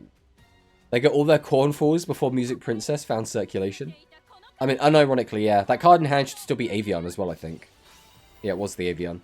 So we were holding on to the Avian this whole time in case we drew a Elemental Circulation to be able to use with it. So we tribute the Abyss Soldier.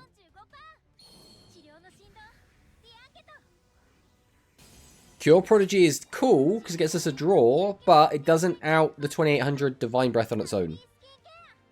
Lovely skincare. We draw the Overrush Storm, which is cool. Again, still doesn't actually out the monster staring us down right now.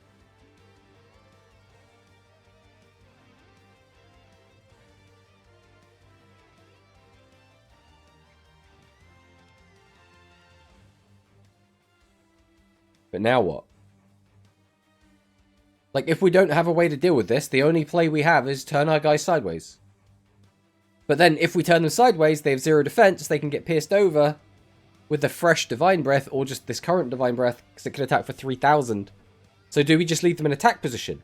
But if we leave them in attack position, and our opponent draws into a Tubadish, they can now get out action, and reduce their attack by 2,000 and make them 0 anyway. So it's like, what is the correct play to do? If it was like, no matter what you do, you lose to something. I mean, I guess you try to play around what your opponent definitely has, and they definitely have a Digisoon. Not Digisoon, a Divine Breath.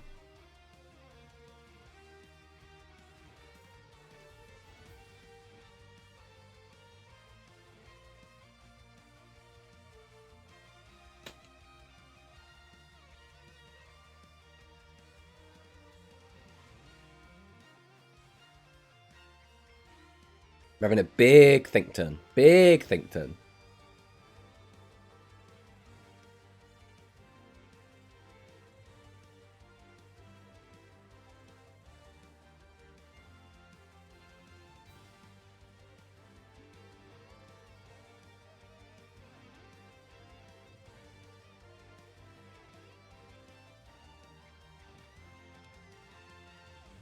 Massive think turn, apparently. I'm wondering what we're thinking about. Which, alright, so it was literally, do we change into defense mode or not, I think. I think that was the big play.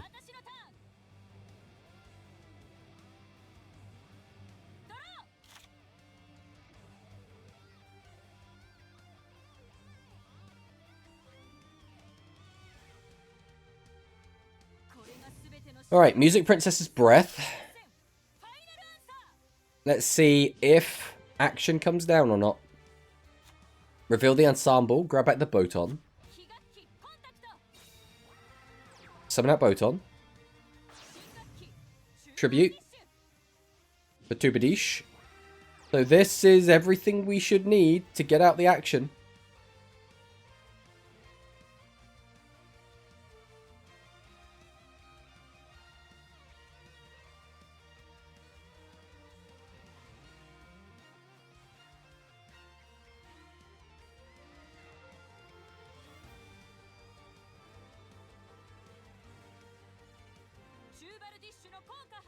Tubadish. So I'm going to assume we're going to get back a Boton and a boss monster. Those would be my first picks. Let's see which ones we do get back. Digisoon. Avian. Okay, so that means we finally drawn into Cirque. We only have 8 cards left in deck, though. So if we commit to a Cirque play, we've really got to try and end the game. Have we seen any of the Limit 1s yet from Matea? We've seen War Returning Alive, which means we can expect that we're playing Straight Pierce. Activate Elemental Cirque. Reveal the Flame Wingman.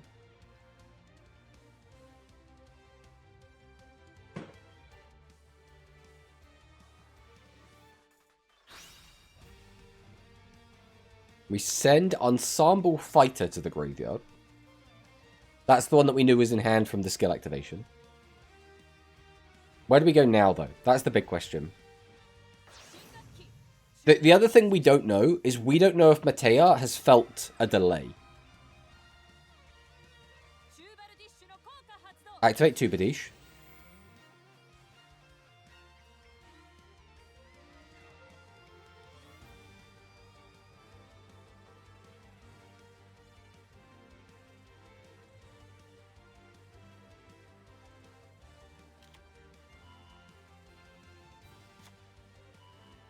Okay, add Digisoon and Avian again. Elemental Circulation again. Only 5 cards left in deck right now.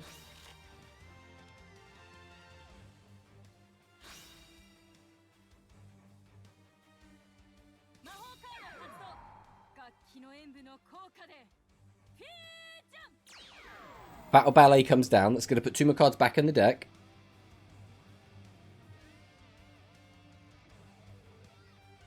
Interesting that we're doing this now, though. I assume because we added back the Boton, we have no way to get access to an actual fusion.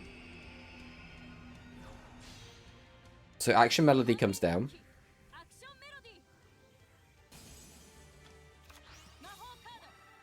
Here comes the Straight Pierce. This is what we've been waiting for.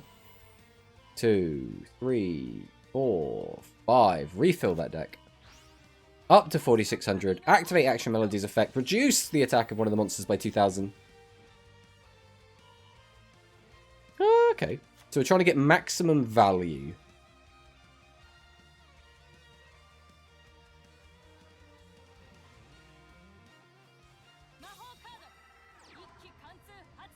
Activate Straight Pierce again.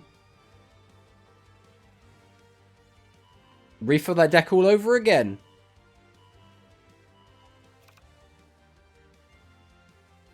Surely Negate attack is set. I don't know if we've seen the Legend Trap yet.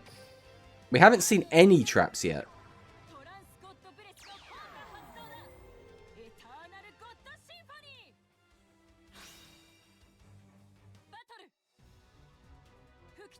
$66.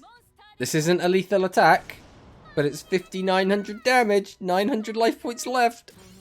This is threatening lethal, 1,100 damage. And that is going to be Matea taking a fat W. That's what we like to see.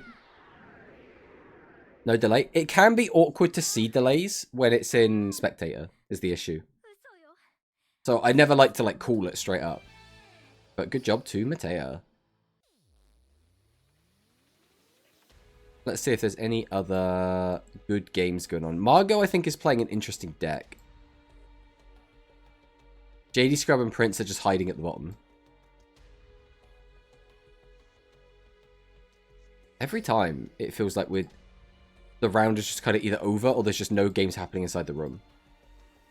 Is there anything actually interesting going on in any of these games? I mean, there's a Sevens Road player. We haven't seen a Sevens Road today. Ooh. We're going to check this out. Are you going to do some predictions after the cup for characters and cards for March and for May? We're not going to do it today. I'll tell you that much. In terms of, it's really hard to predict. Because you would expect for May, they're going to try and do something really big. The issue is, what does big mean at this stage? Does big mean they're going to drop Phaser and then have his maximums? Because that would be big. But that's too quick, right? Because then we skip over the Lug, right? And that's assuming we get Rovian in March, right? If we got Rovian in March, we could get Lug in May, potentially. But, like, I don't know. In terms of just, like, good cards that could come out, I think we could get more, like, Light Galaxy stuff. Either the Light Galaxy Maximum or the Light Galaxy, like, Rhynac fusions. Those potentially could come out. I saw someone suggest that we could get Seven's Geass come out. I'm like, yeah, that could be good if we get a good skill to go with that. Like, there's so many options that it becomes very difficult to predict. Like, a lot of people are saying they want Rituals to come out in May. Or, you know, March or May or October. Personally, I think it's too early. But it would be a big thing to do, right?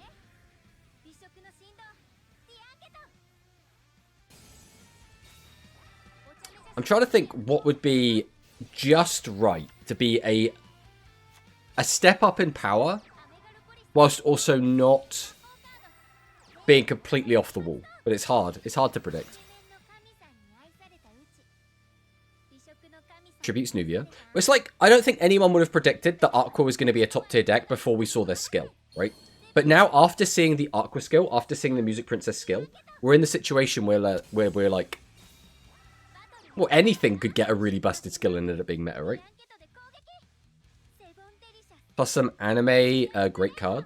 Well, like, I think the anime picks for me would be, again, the more like Light Galaxy stuff. I think that makes sense to bring Light Galaxy back into the meta. I don't know how I won my last match. He definitely had a trap. I mean, it must have just been a trap that was inconsequential, right? What else could it have been? But in this game, we are seeing Aqua, being played by JD Scrub, playing against Royal Rebels. We go Heavy Metal and Perion. We're going to tribute both. What are we going to go for? We go for Hard Rock? Or is this going to be Doom Metal?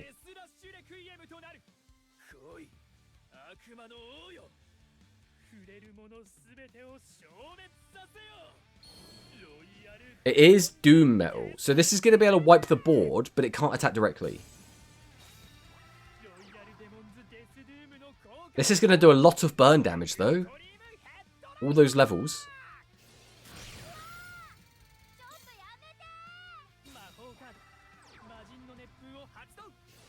We're going to pop that back into the hand to give them one less draw. That could be big. If we don't find a boss next turn. But that's it. Again, we can't attack directly because we use a skill. We would have needed to get some level 6s out. We're going to activate TSA, which is going to put back some bosses into the deck. Mystical Sandbox. We only have one normal summon and no bosses. Oh no. Right, if Prince can find a way to summon out some bosses without using the skill, we could absolutely OTK here. It depends obviously what the back row is. We're going to use Genie's Fire Breath, pop a card back in the hand, so we can use Shout if we want. Okay, we're not going to. We could have discarded a card.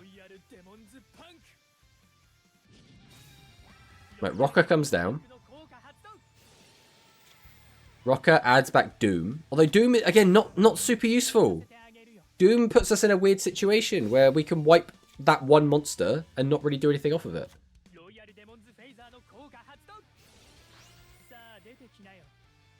Phaser effect. So we're going to tribute. Are we going to summon out Doom again? We also didn't use Perion to boost its level up. So we could have boosted the level by 2 so that the... Oh, because we're summoning out Heavy Metal. Okay, that's fine then. But even so, we could have boosted its attack by 500 and still got a boost off it, right? I feel like there's just some misplaying going on. Ah, this is why. Wait, why didn't we pop with Heavy Metal? Am I silly?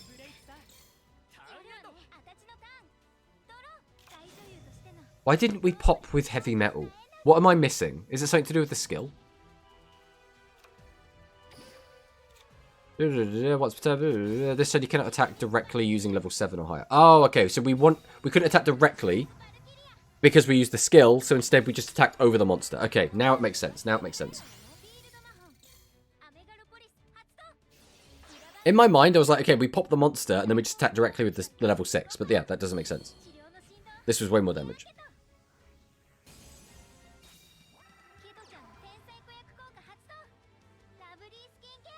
Lovely skincare. We get that draw. Tribute Tutu. Summon out another Cure Prodigy. So we're going to use Lovely Skincare again for another draw.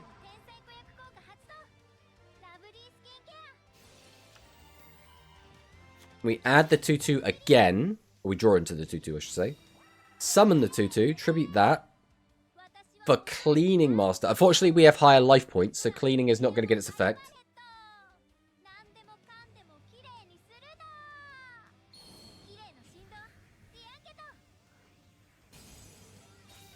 I mean, this is just lethal. This is just lethal.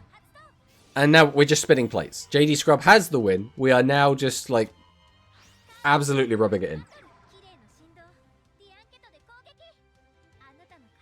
I don't think we've seen Aqua lose today, except against other Aqua. So Aqua is looking diabolically strong right now.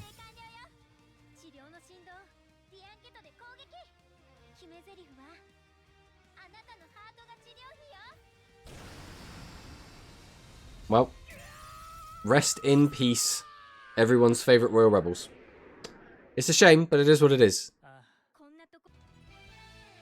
Well, GG's to JD Scrub. Let's check out how things are going.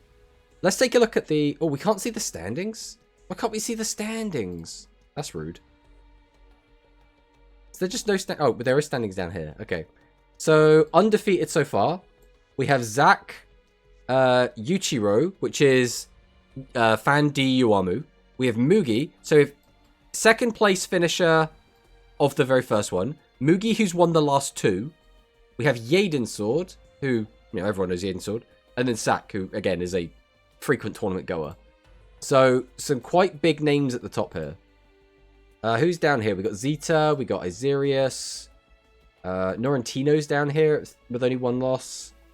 El Chico Cosmo, Ursus.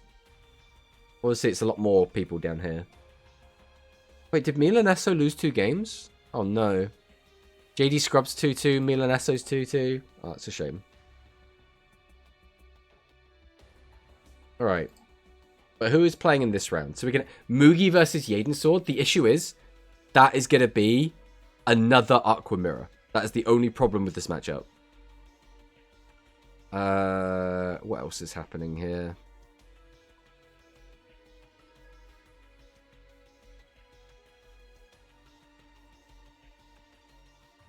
Zack versus Yuichiro. That will be a good one if we can spectate it.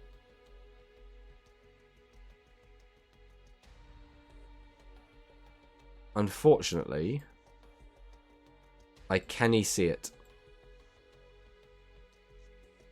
Oh, I really want to watch that, because that would have been 2 of the undefeated players playing against each other, and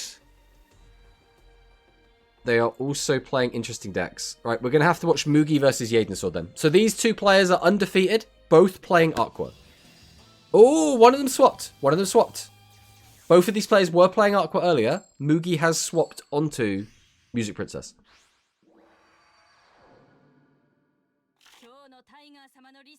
Nope, we also do need to get this off the screen so you can actually see the duel.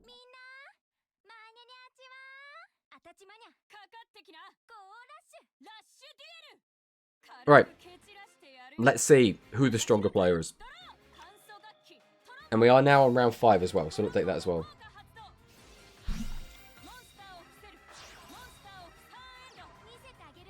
Oh, what happened here, Mugi? We've spun down because we opened just a pile of bosses. Oh, that's not ideal. Again, both these decks want to go second, so going first is losing the coin flip. Summon out Tutu. Summon out Tutu. Activate Rain. Interestingly, we have not gone for a Nuvia play. That tells me we probably don't have enough normal summons. That's very unfortunate. Oh, yeah. Oh, yeah. Well, no matter who went first here, that player was going to be at disadvantage regardless. And it's for exactly the reason that if you open a bunch of bosses, you can't really do a lot, so... Oh, right, because it's a tribute set, we're going to assume it's got 2200 defense. Okay, which it did.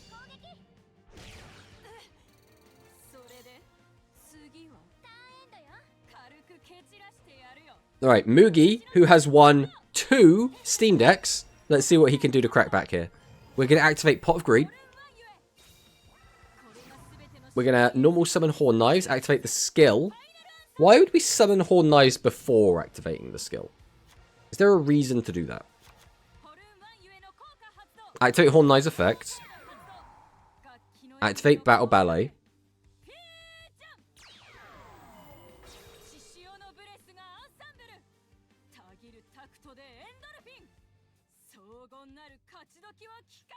So we're going to go into full orchestra. We're going to discard. We're going to attempt to pop both the back row.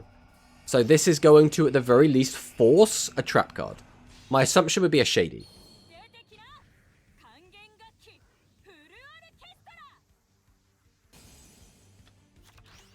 Right, here comes the Shady. The question is, do we flip down? We do not bother flipping down the Horn Knives, but it's going to get tributed over anyway. So this is going to be Digisoon.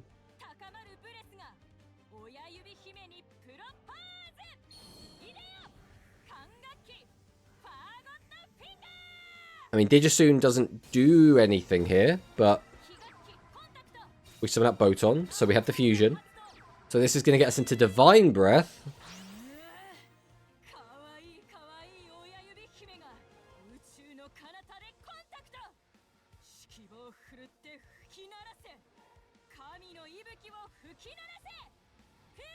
God, they just love to yap. I might have to turn the audio off for the speeches. I'm sorry, it's bothering me a lot at this point. Like, I like that it's there, but it slows everything down to a crawl. So I think we're going to turn it off. No! I was busy. Right, let's turn that off. Right, activate Pot of Avarice. We're going to go 1, 2, 3, 4, 5. Your 2 cards. Summon out Nuvia. Summon out Nuvia. Activate Nuvia's effect. We're going to tribute for Cure Prodigy, which is going to add Cleaning Prodigy. Tribute to summon out a Food Prodigy. Activate the effect of Nuvia the Mischievous. We're then going to tribute again to get out Cleaning. Activate Curse of the Rising Light. And then activate Talismanic Sealery. Is this enough for lethal? It is. And just like that, Yaden absolutely crushes Mugi. Now, again, Mugi did get kind of unlucky. At the same time, so did Yaden. So both players kind of bricked a little bit. But it just goes to show the explosive power that his deck can have. Right, is the game we wanted to watch, has that come back or not? It looks like it hasn't, which is a bit of a shame. We'll check and see if it's in the replays at all, but I don't think it is. I think they just weren't playing in the room at all.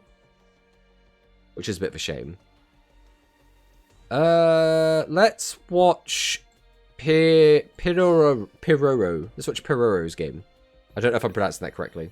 What a crazy turn. I mean, that's just Music Princess. Sometimes it just does that. If you just draw the right hand, you get to do a bunch of crazy stuff. And then Aqua can do that without drawing a crazy hand. They just kind of have to draw average and they get to do that. So...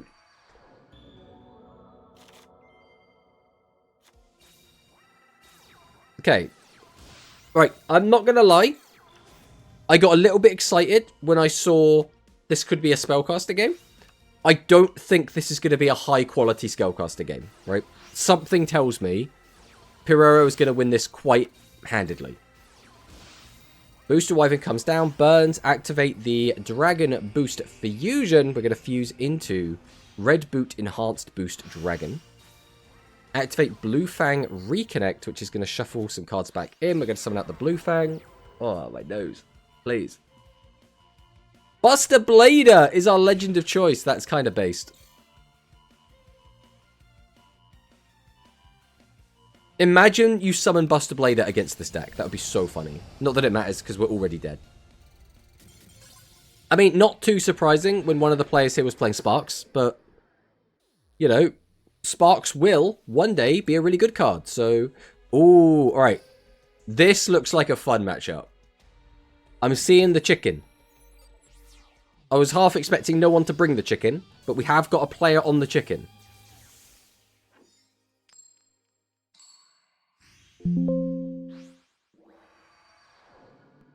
I keep accidentally pressing a button that's making my Windows sounds play. Maybe they were just a Spark Hearts enthusiast. I'm a Spark Hearts enthusiast. When that deck comes to Duel Links, I'm going to main it so hard. I love that deck. I've already won a tournament with it. In fact, competitively, I am undefeated on Spark Hearts. I've entered 2 tournaments and I've lost 0 games. I love that deck so much. It's so much fun. So we're going to go into the Roaring Firestorm Vocalize Phoenix. Activate the effect, pop the back row, pop the monsters, activate Chemicalizer Red. Okay. Boost the attack up to 38, get in for 3800 damage. Elemental circulation is going to come down, but we need to out this chicken now or the game's going to be over. That's actually pretty cool. I'm glad they turned her theme into something viable. Yeah, it is so much fun. It's not even the best deck as well. So it's a little bit unassuming because Defiant Soul has been winning more events. So people are like, okay, Defiant Soul, that's the best deck. Spark Hearts is maybe like the second best deck. Alright, so Flame Wingman comes down. That tells me we're about to go into a Shining. We are going into Shining, and that's going to close the game if those back row aren't anything. No way, Chicken Bros! Oh, it was shady! It was shady! Hero's Descent is just going to wall up, but that's just game. As long as we draw a fire monster, we burn for 1,000, we get piercing. We're just spinning plates. We have lethal. We're just pressing buttons right now. Chicken Bros, we're so back! Best of 1 playing a maximum seems so funny, actually. Like, because your opponent can't predict that you're going to do it unless they just have seen your other games. Alright, are there any other, like, fun matchups going on in here? We could watch Juka, who seems to also be playing Spellcasters, against Prince, who was the Royal Rebel player we saw earlier.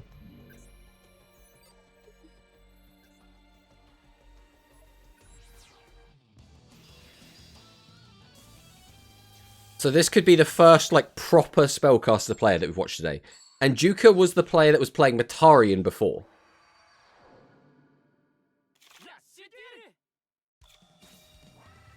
Set 4 pass. I'm not sure about summon 1500 vanilla swing pass. So we activate the skill, reveal Seven's Road Magician, add Roadstar and Fusion, summon out the Witch, activate Witch, summon out the Roadstar, activate Fusion. So we're going to go to Paladin. Unfortunately, we don't have access to a cat to get piercing and changing battle position, so that's going to be it. Death Doom Requiem, we could absolutely punish this here. We're going to use Perion's effect, Genie's Fire Breath to put a card back into the hand, Tribute 2, summon out Doom Metal, Doom Metal's effect, and because we didn't activate the skill, we can attack directly. We're going to activate our skill and add the Swordsman of Roadstar and the Seven's Road Magician, send Alchemy to the graveyard, summon Alchemy, tribute it to summon out Seven's Road Witch, activate the effect, and then we're just going to smash in with 3 guys, which is going to be enough for lethal. Royal Rebel Bros, we are not back. And we managed to do all of that without even summoning Charmy, which is kind of wild. That is actually kind of insane. Like, Jesus. Like, usually Charmy is the primary playmaker of the deck. Alright, let's chuck this up again. Let's see how these games are going. It looks like they're almost all done. We have just a couple of games going on still. So who is still undefeated? Sak is 5-0 against Yuichiro. And Yaden is 5-0. So that is a Music Princess player and a Aqua player. Both undefeated. Zeta has joined the 4-0 party. Along with Edu, Mugi, Isirius, El Chico Cosmo. Ursus is also up here. I think we're basically just rooting for Ursus at this point. Right, let's check out this game. Let's see what's going on in this game. Now, these games are the ones that haven't finished yet when every other game is finished. So the chances are we're playing Aqua. Because Aqua tend to have longer games.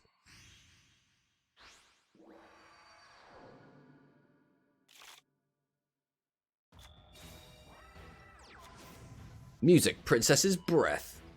Reveal the Digisoon. Add Botom. Activate Cirque. Reveal the Flame Wingman. We're going to send the Avian. Activate Curse. We're going to use Horn Knives. We do mill a spell card, so we don't get the value off of it. We go to Turbodish. We go into Digisoon. Turbodish is going to grab back Ensemble and Boton. We're going to summon out Boton. Tribute it to summon out Ensemble. Ensemble effect, just to turn off those back row in case they are anything. And then we're just going to slap in for 25, not being able to make any fusions. We're going to use the skill, add Rain, add Nuvia, send Rain, summon Nuvia, activate Trap Hole. We'll see if that trips them up at all.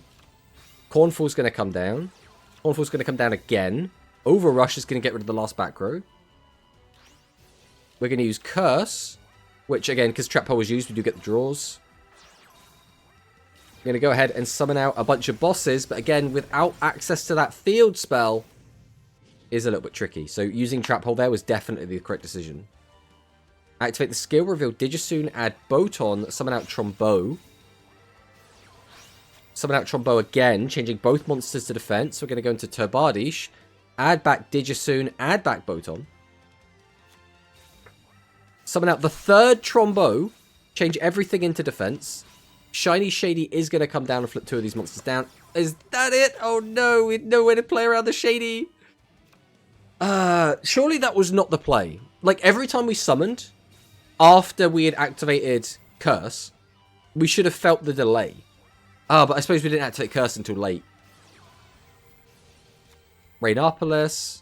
We're going to activate our Cure Prodigy to draw a card. We're going to activate the Pot of Avarice to draw another 2 cards.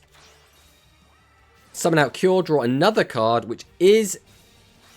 I mean, that doesn't do a lot here, realistically. TSA just isn't doing a ton here.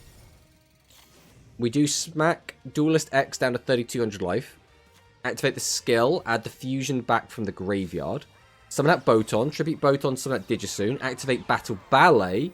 My assumption here is going to be, yep, we're going to go full Orchestra, attempt to threaten that back row. And the Shady comes down once again and is going to heal the Aqua player back up to 5,000 life points. Diankito is going to give us a draw. Diankito is going to give us a draw. Diankito is going to gain us more life points and gain more attack. Duelist X is going to be down to 500 life. A massive board in the way. Now, this is still technically doable. We still could kill through this board, but it's really going to come down to what the trap cards are. We'll use the skill, grab back Boton.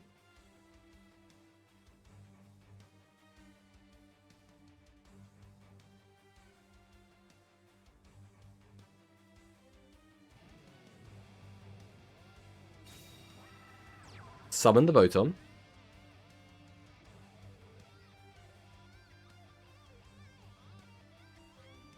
Alright, what is the play going to be, though? That is the question. How deep can we go with this? Tribute for Ensemble. I mean, Ensemble's fine here. It's not anything crazy. It doesn't do anything on its own. The issue is, if we're feeling delays, we're suddenly like, well, I can't... Like, if I go for a fusion, he's just going to flip it down. So then it becomes like, okay, can I make 2 fusions? And if I can, do I go for the one which is going to force the trap first? Or do I try and save it for second? Like, it's awkward.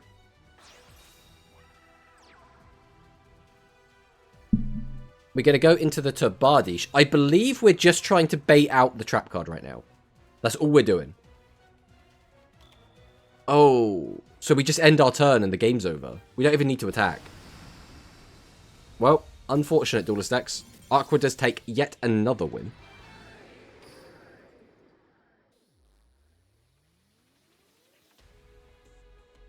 Alright, is that the last game, is the question. There is still... that was the one we just watched, so that was the last one. Which means we should be going on to round 6. We'll check the replays again, see if anything fancy came up. Aqua's pretty oppressive in this event. Yes. The only place where Aqua hasn't... Like, Sack is the only undefeated non-Aqua player, but saying that there are only 2 undefeated players, so I would assume we're going to get Sack versus Yaden in the next round. That would be my prediction. Alright, we'll check this game out while we wait for the next round to start. So we're still in round 5. So this should be hopefully an interesting match. Because there's a Yuhi here, which means we have a Jointech player. This is the only Jointech we've seen today.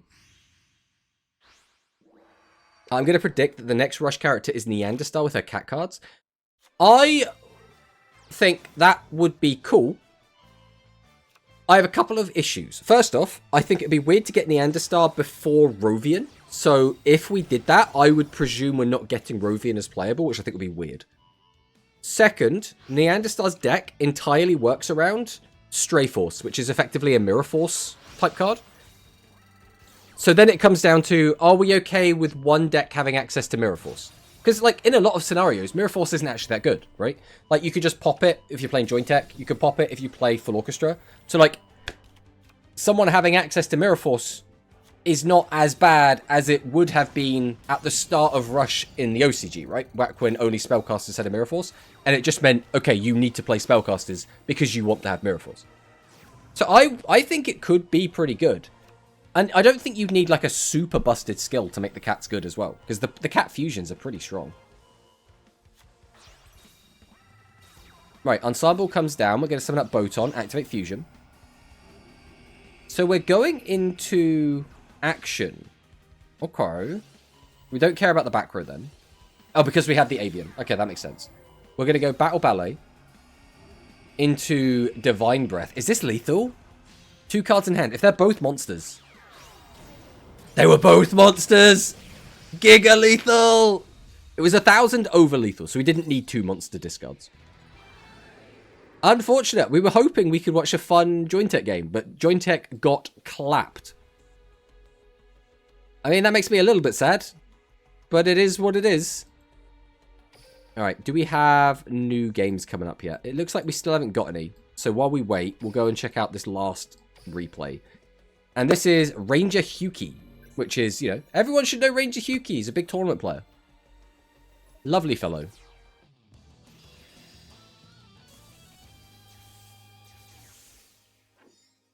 So, let's see if Spellcasters can do anything in the face of the Music Princess Melis.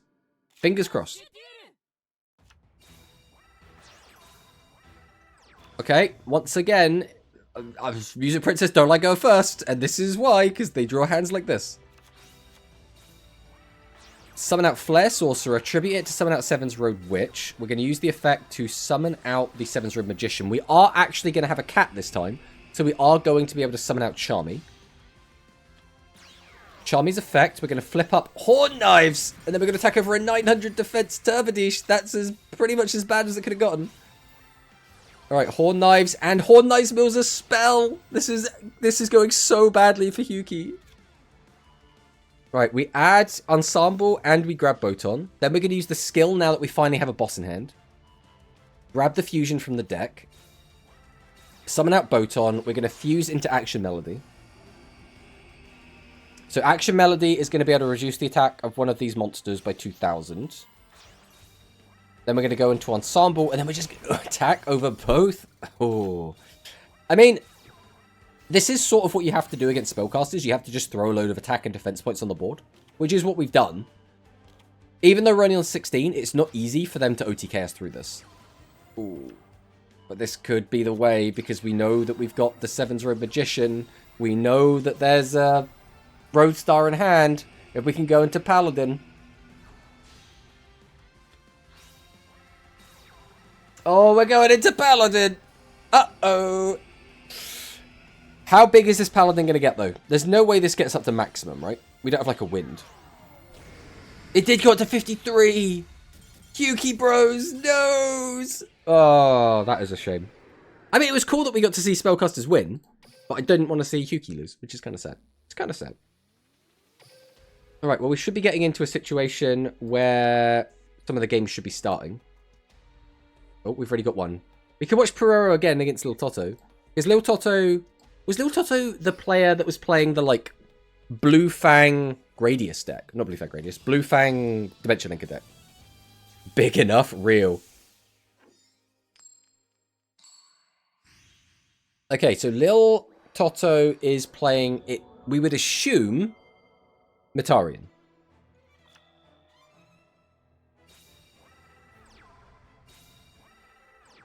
Okay, we got set 3, set 4. Set 4 from Peruro.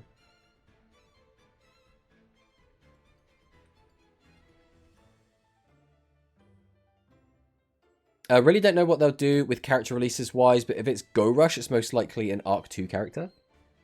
I would assume Rovian. I can't think of anyone else that'd be better suited. Yuna is a weird one to put in. Because, like, technically, Yuna came before Rovian. So you could put her in just because of that. But I think it would still feel weird. And it would also be weird to release Yuna without Celeb Rose being her deck. So you could do it. I don't know if I would want them to. I'd rather have Celeb Rose after Shaman Bandits, personally. So because of that, I'd rather have Rovian. And there's no one else in that arc you could really have as playable. Like, let's face it, we're not getting George Jersey as a playable character, right? I think we can all, like, unilaterally agree that's not really going to happen.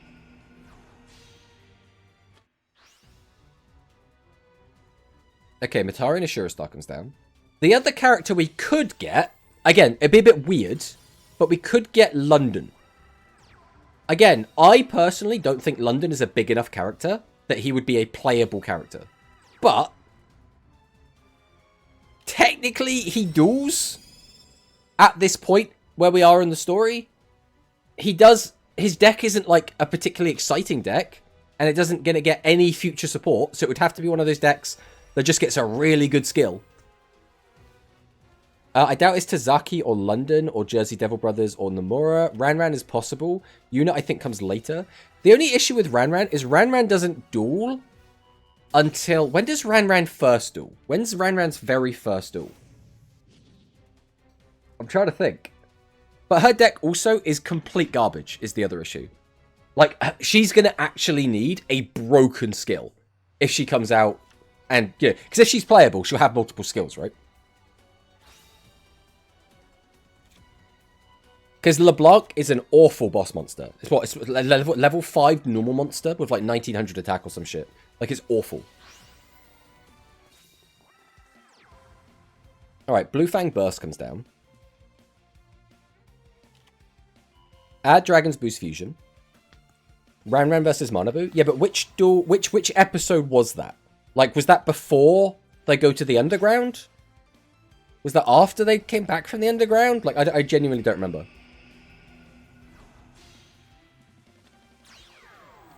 Activate Burst. We are going to pop the Ashura Star. We are going to get back the Blue Fang. It was in the underground arena? Was it? I'm trying to remember now.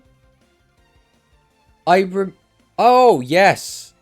Because it's right after... I think it's Udius. Is it Udius or Yuhi? Duels against the guy with the hat. And the hat is like sentient. It's like an alien. And his anime exclusive deck. They need to saddle Ranran with a lot of the Atrain stuff that Rans would have gotten to make her work. I'd rather have Rans as a character, to be perfectly honest. I don't know. Ranran is like fine. But if you were to tell me you could have Ranran or you could have Rans, I'm like, give me Rans 100% of the time. Rans' cards are better. Rans is just a better character overall, I think. Obviously, she's got that, like, gimmick of the, like, Ran's eyes thing. Which makes her a bit of a joke character. But let's be honest, a lot of Sevens characters have that, so... Yeah, Yuhi versus Nomura and his hat Damas. Yeah, that's it. I remember that as well, because that came up as a question during Rush Jeopardy that I played against Hikari on Rarity stream. For Zuijo's birthday. That was a lot of names to have to remember there. And after that, Manabu versus Ranran. Yeah. I have, like, vague memories of it, but I've only watched it once.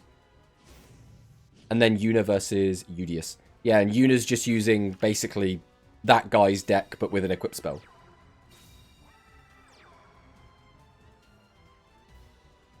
Oh, no. What happened, little Toto? That's not what you want to see.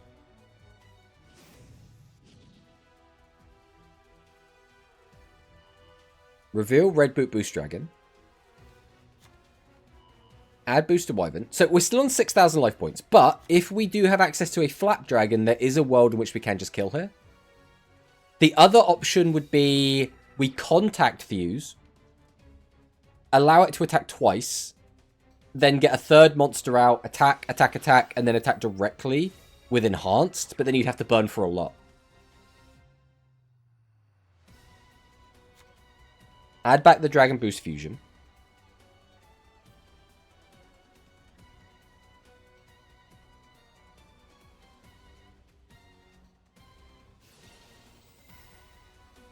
But yeah, I would love to see, as Seven's characters. Right, we're in an ad break, so we'll just wait till that goes away, and then we'll continue this topic.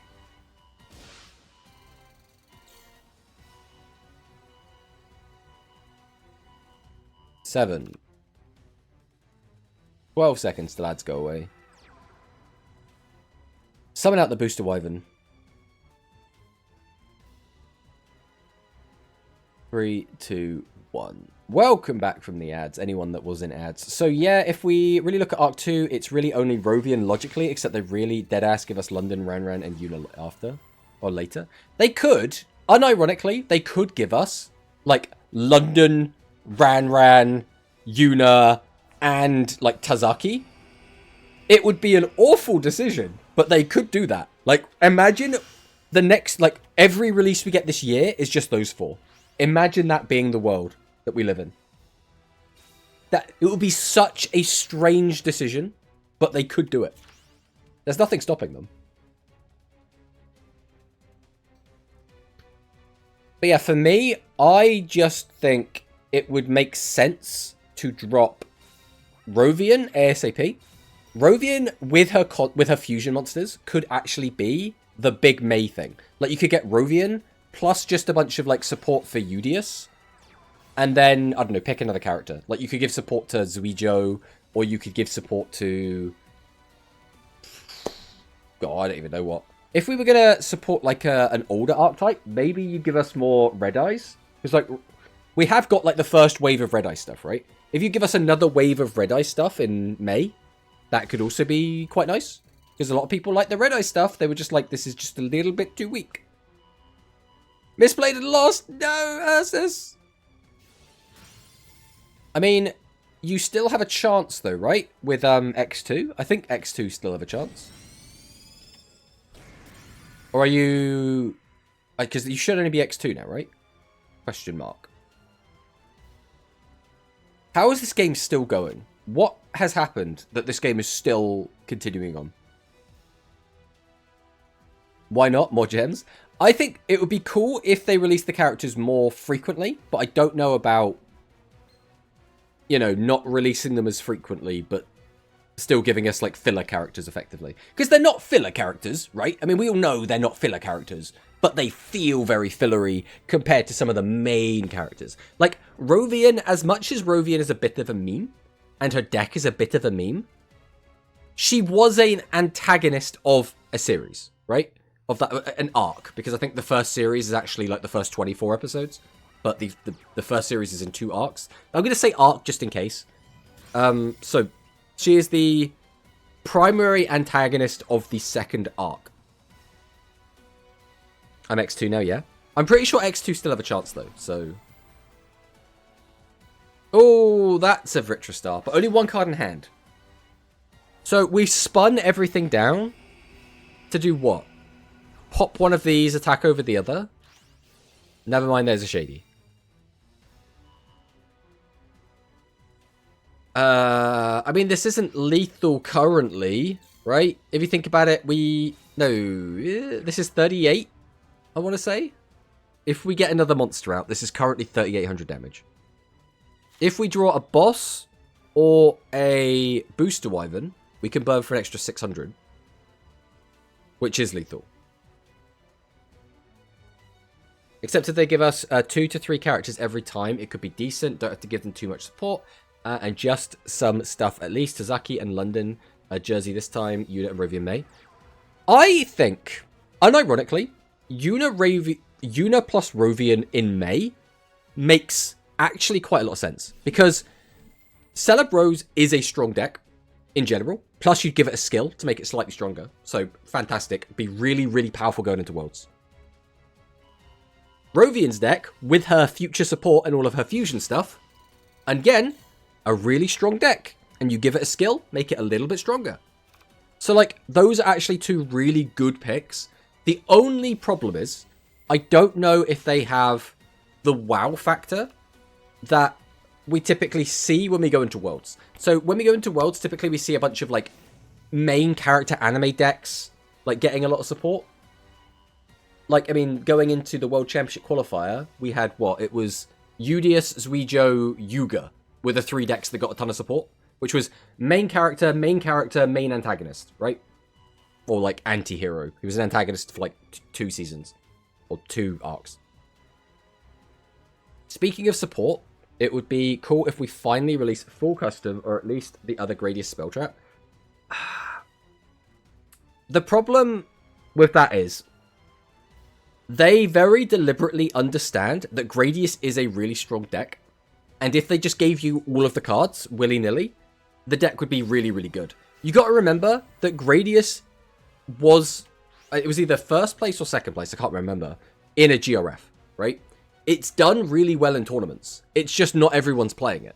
And the deck, again, can brick a little bit. If you give Gradius too much extra stuff, suddenly that deck becomes a bit broken. And it has the same issue that Batarian has, which is it's all low-level monsters. Which means there are some skills that say, like, oh, all of the level 5 and higher in your deck have to be blah, blah, blah. Well, you don't have to give a shit about that when it comes to Gradius, in the same way Batarian didn't, because they're all level 4 or lower, right? So it's tricky. You either have to future-proof all skills by saying, like, every skill from now on has to specifically say, like, every card in your deck has to be a certain type, or you just accept the fact that a lot of decks are just going to play them willy-nilly.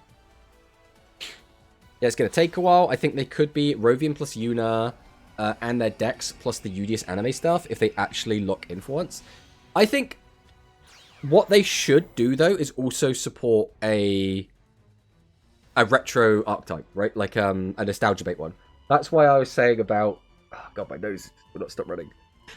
That's why I was saying about Red Eyes. Another one they could do is Blue Eyes. Like, after doing a Red Eyes wave, they could do a Blue Eyes wave. Like, imagine how cool it would be to be summoning out, like, Blue Eyes Ultimate Dragon. Like, summoning out Blue Eyes Bright. And what was the other one? Blue Eyes... It's not Vision. What's the other one called? The one that you can summon in defense and counts as 2 materials for a Blue Eye summon. I forget what it's called.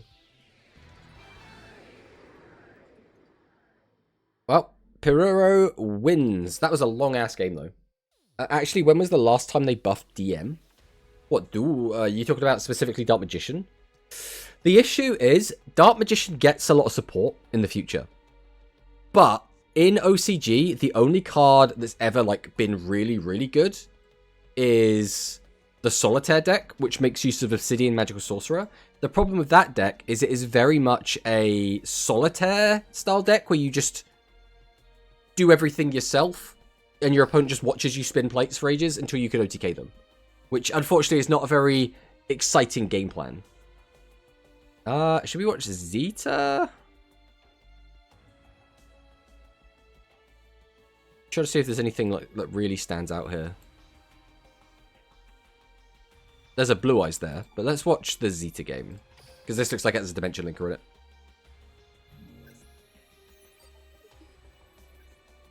So yeah, I would like to see the Dark Magician stuff come, but not with Obsidian Magical Sorcerer. Because Obsidian Magical Sorcerer kind of like warps, or it, specifically in OCG, it warped the game around itself for a little bit, which was kind of sad. Because the deck is like, it's a cool idea, right? You turbo mill spells into the graveyard, and then you get like a massive beat stick, and then ideally you summon out 2 of those massive beat sticks, and you just kill your opponent. Unfortunately, when you actually play against it, it's not very engaging. Ooh, so we are actually seeing Gradius Linker. But only 6 cards in extra is a choice. Summon out Ripple. Powder Weave Hope. We're going to reveal the Dimension Linker. We're going to reduce the attack of our own monster for funsies. Then we're going to smack in for 25. Battle Ballet is going to come out. So Zeta is going to be able to go into Action Melody. Music Princess's Breath. Reveal the Ensemble Fighter. Add the Boton. Activate Warrior Returning Alive here? Okay, we're going to go back Turbadish. Boton, tribute it into Digisoon. Tribute that into Turbadish. Get back the Digisoon, get back the Boton. Okay. This makes sense so far. It's a little bit awkward, but we got there. Then we tribute that for the Digisoon that we got back to our hand. Then we're going to activate Battle Ballet to go into another action melody, reduce the attack of another monster by 2,000. Smack over for 300, smack over for 23, smack over for 17. We kept a card in hand, which means we probably have a Shady. We're going to go into multiple. We're going to use Lord British to bring back another card. That is going to stop our non-Gradius monsters from attacking, though. Ripple Laser is going to come down. Activate the effect to reduce the attack of 2 monsters. Summon out Lord British again. Go into another Contact Fusion into a third Ripple. Ripple's effect, we're going to reduce the attack of 2 monsters once again. Powder Weave Hope, we're going to then reduce the attack of a monster by 900. And that is just going to be lethal. There you go, guys. People keep saying, oh, I don't know, Powder Weave Hope. The D-Linker decks, they seem kind of weak. It just beat the best deck in the game. Just saying, just saying. What deck master are they on? Shinoto, Karibo. No, so we got one player was using Gradius as their deck master. I don't know what its deck master ability was because they never actually used it because they managed to win without it. We've been seeing a lot of like Metarians. They've been using Imaginary Actor as their deck master, which lets them grab the polymerization from their deck, which is pretty cool. But hello, a human Portuguese dub fan. Welcome, welcome. And King John is here as well. Okay, I just wanted to notify everyone that I'm about to ask a question outside of the current context. I'm doing this just so I don't get banned. Context! God dang it. Autocorrection. Okay. Why would you get banned for asking a question outside of context? Oh. As long as you don't ask something weird. Like, really weird. If you ask something really weird, I might have to ban you. I'm saying that now. Nice, easy. Hello, Gunkin Suship as well. Welcome, welcome. Music Princess bot once again defeated. I mean, that was Zeta, like a Worlds player, right? But if you had to choose between these 3 devil fruits, which one would you eat? Oh boy. I will let you know now. I have only watched One Piece up to the Wano arc. So if you're going to say any devil fruit after the Wano arc, I have no idea what it is. Alright, let's see if there's any other games that we want to specifically go out of way to speculate here. We can watch the Ursus game, but it might be a bit fresh for Ursus. Let's watch the Fan Diuamu versus Isirius game. Oh, I wish my nose would stop running, man.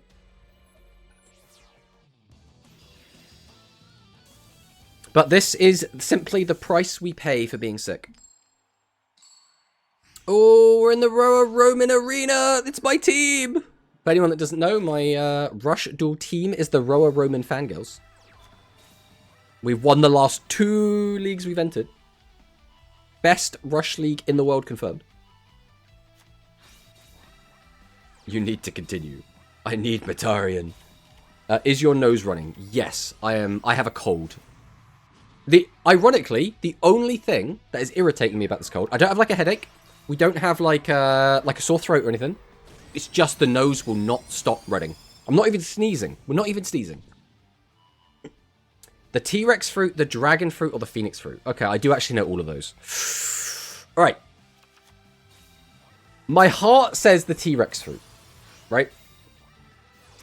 Because it's a T-Rex. And the character that uses it, I can't remember what his name is, but he has like the mask. I think he is a really cool character.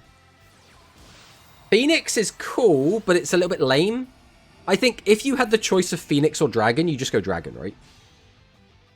Because, I mean, it's a dragon. You get all the benefits of being able to fly. You also get all the benefits of being a dragon. Now, I don't know if in the future the Phoenix fruit like lets you come back from the dead or something. Because if you do, that's suddenly an extra bonus point, but... Okay, Dragon's Burst Fusion is going to be used to summon out the Blue Fang Enhanced. We're going to pop... Summon out our Blue Fang attack over the Spears. We're going to go multiple... Oh, so Isirius is also playing the Gradius deck. X-Drake Dragon, I guess you mean Kaido. Oh yeah, because Kaido's dragon is like a...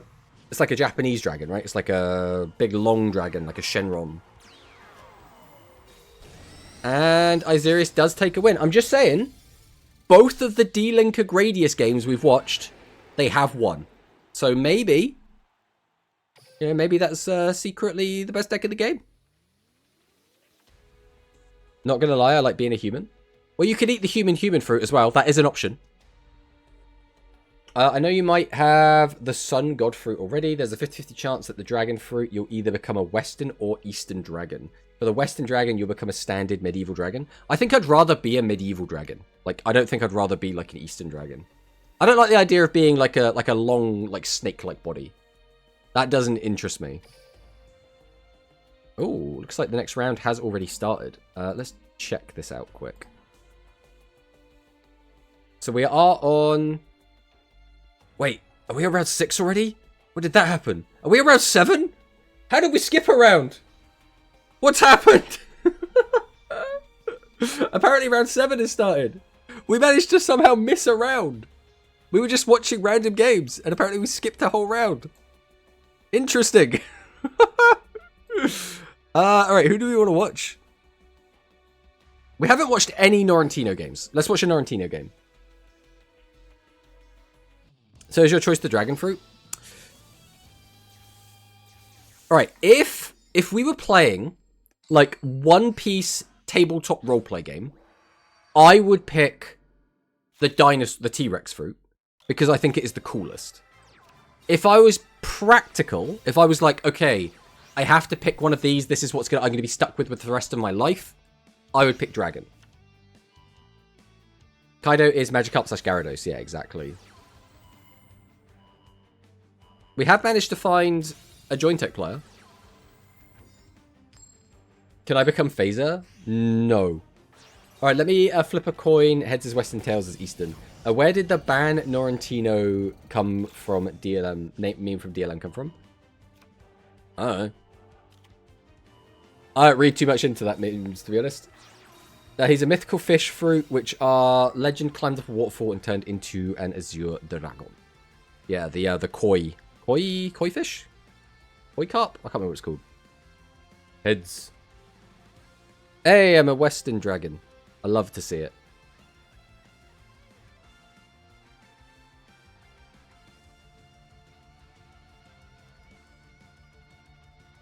I think personally though, if I was going to get my pick of a devil fruit, I don't think I would go for... Oh god, what are they called? There's what, Logia, Paramecia, and Zoan? I can't remember what the types of fruit are. I don't think I'd want one that turns into an animal. I don't think that would be my style of fruit. I'd rather have one of the ones that I just become an element. Or one of the ones that, like, warps your body so you can just, like, get... Stuff happens. I don't know how to describe it. But basically, to anyone that hasn't watched One Piece, the fruits are categorized into, like... You turn into something, like an attribute or an element or something. One is you just turn into animals. And then one is, like, your body just... You're not really part of the first two. You do something else. That's kind of the three. Paramecia, Zoan, a normal mythical, and ancient, and Logia. Yeah, I think... Is it Paramecia? Is that the one where you become, like... You know, you can become fire, you can become magma, you can become smoke. I think it might be Logia. I don't know, I lose track. It's been so long. Like, I knew that shit when I was in university. That was a long time ago. That's Logia? Okay, yeah. I mean, Logia seems the most OP, right? Obviously, everyone gets Haki, which kind of makes it all a bit redundant, but they still seem the most OP.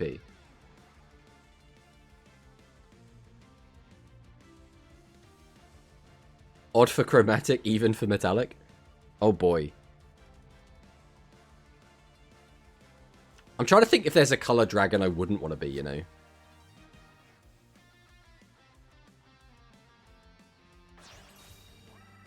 I don't think there's like a bad one. 1 is blue, 2 is green, 3 is red.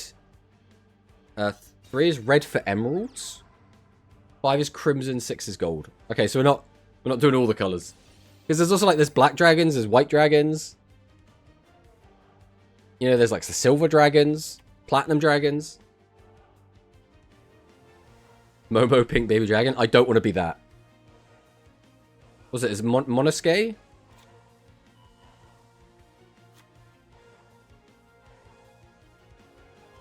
Pokey dragons. Please no.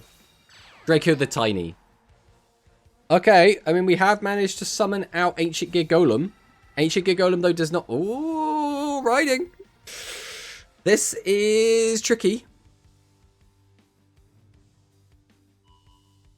Reduce the attack of the two biggins. Which means now, even with Gale, we can't beat this board. If we get a Tails, we can reduce the defense of Master of Seven's Road. And then pop it with Stego. That is our current win con. 2. 2 is green. Green is probably the worst color of dragon, but like it's still not bad. Oh, that's not a Tails. That's not a Tails at all. That might just be game. Norrentino Bros, we might be about to win.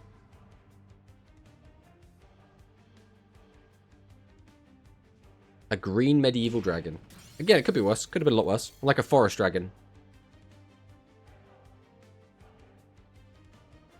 Right, we still have to somehow out this board. Magical Stream is a good start. A very good start if it was a Shady. But where do we go from here? As I said, thank you for participating. I've been on a Blocks fruit kick recently. A Blocks fruit? What's a Blocks?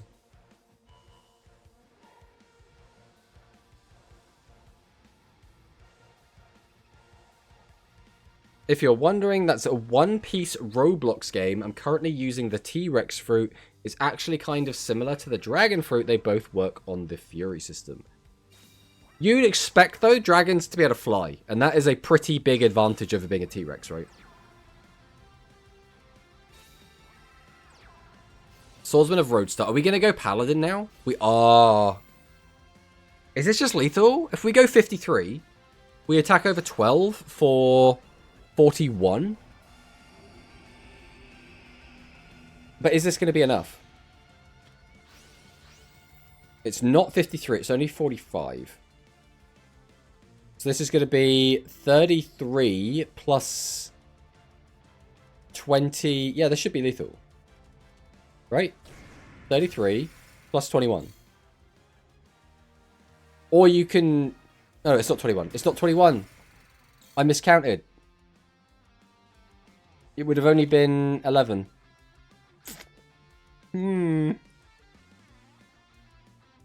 I mean, there's no way we can lose from this position, right? Curse of Rising. Okay. Can't believe Roblox can just use any license without asking. There's a lot of games or platformers that are like that, though. You're correct. The difference is that my Tyrannosaurus Rex form is very similar than the dragon and I can't fly. But before I go, if you ever do play Thetis vs. the Heart, a true king knows when to pick their fights and knows when to let their prey go. Neat. It's one of those things I've never... Roblox is something that if I was younger, I would have gotten into. I played on something called Beyond a long time ago. And Beyond is basically like proto-Roblox. It's Roblox, but what if Roblox was like 2D and like 20 years ago, right? So as a kid, I loved that. You got to play like a whole bunch of different licensed games, but obviously, you know, they were unlicensed. It was kind of do your own thing kind of games. I really, really liked it. But again, it's... Just looking for another game to go into. We'll watch Yaden versus Cosmo. Hopefully this is not going to be a mirror. Oh, it's not. It's not actually a live game. Did they play already? Can we go back and watch it is the next question. Okay, we'll watch this. Cosmo versus Yaden. But yeah, I personally, I just don't really have much drive to go and play Roblox anymore. Like, it's just not... I think I'm past that point in my life. There would have to be something really cool. Like, if there was like a Rush Roblox game that was all Rush, maybe that would get me in it, right?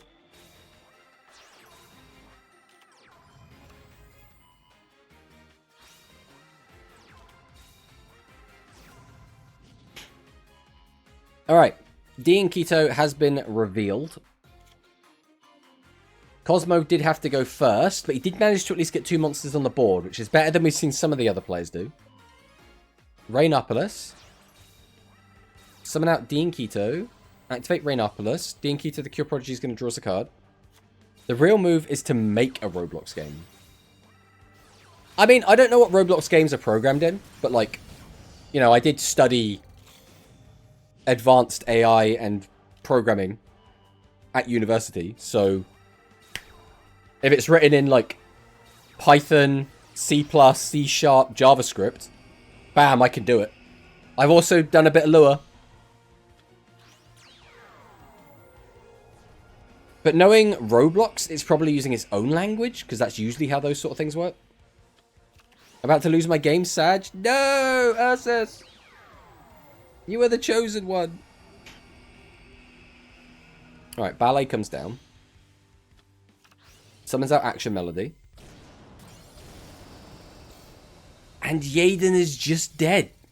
He's just dead.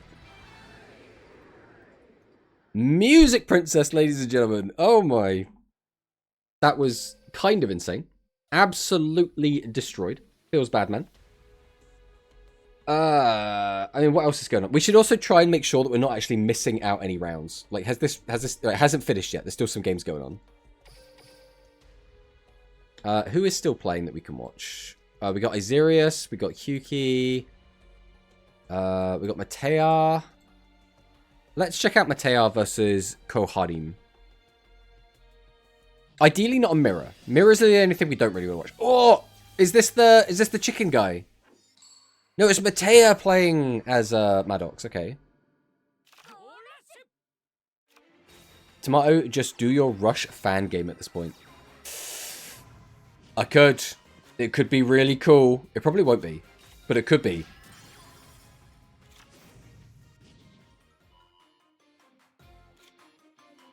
I don't know. I don't even know what a Rush fan game would look like. Like, would you just want, like, effectively EDO, but in Roblox, where you can walk around and see people dueling? Like, is that all you would want from, like, a Rush fan game? Or would you want more to it? Because I don't know. If it's just like that, I don't know if that'd be worth it. You guys always want to watch the games. Why can't you just look at the rounds? Right? Why can't you just look at the pairings? Why is the pairings not enough for you? That's an interesting board to summon. Avian Spell Tactics, pop a back row. Summon out Sparkman, activate Fusion. We're going to go into Thunder Giant. We never want to summon this guy. Summon out Sparkman. This is a weird game. Why do we keep summoning out heroes that don't fuse together? Have we not got an Avian? Do we just not have Avian access at all? We just haven't drawn Avian! Matea, where is Avian at? There he is. Come on, give us 2. Right, we do get 2, but only one of them's an Avian. I think we were literally struggling just to find Avian. And without Avian, we don't make anything. Like, it's Thunder Giant Turbo. Alright, Fusion. Now the question becomes, are we going into Burst? Burst probably makes sense here. We are going for Flame Wingman. So if we felt there's nothing, we could potentially sneak a win here. Our graveyard doesn't look full enough, though, that we're going to be able to make, like, a big play. There's Shady. So we must have felt that there was a Shady, right? But again, this still doesn't put us at lethal. We've just taken out 2 heroes from our graveyard, so it's going to be lower than 53.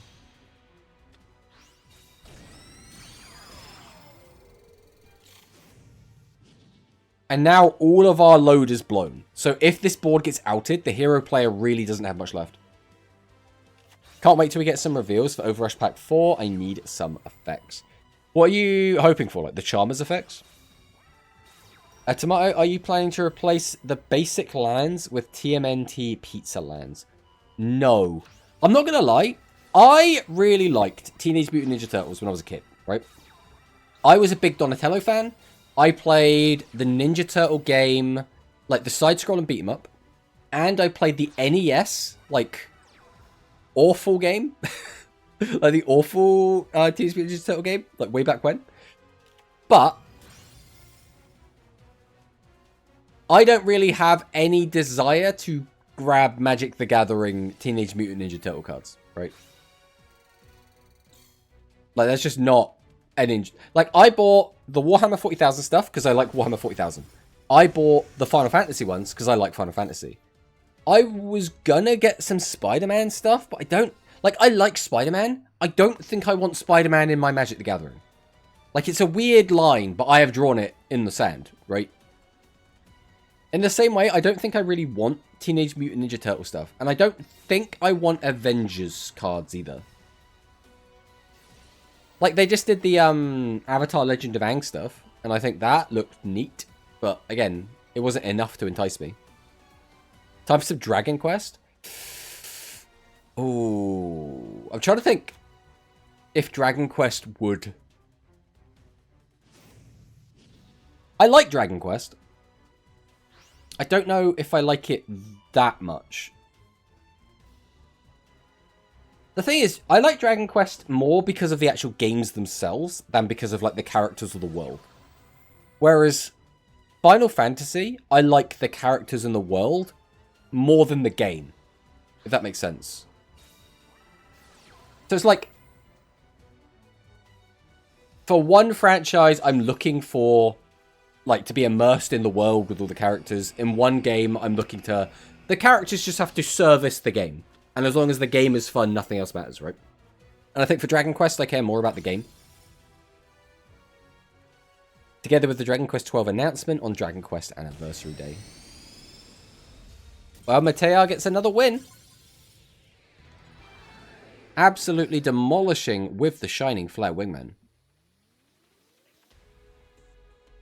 Alright, are there any more games still going on? Iserius versus 18 Deerbill. Let's see what happens.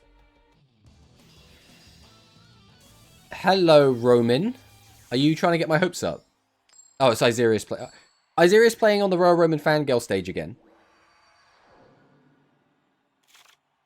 And this is obviously going to be the Gradius D-Linker deck. I have no interest in Magic, but when I saw the 2-player deck for the supermarket, I had to buy it. Still have no interest in Magic, though. Which 2-player deck was it, though? Like, was it the Final Fantasy one?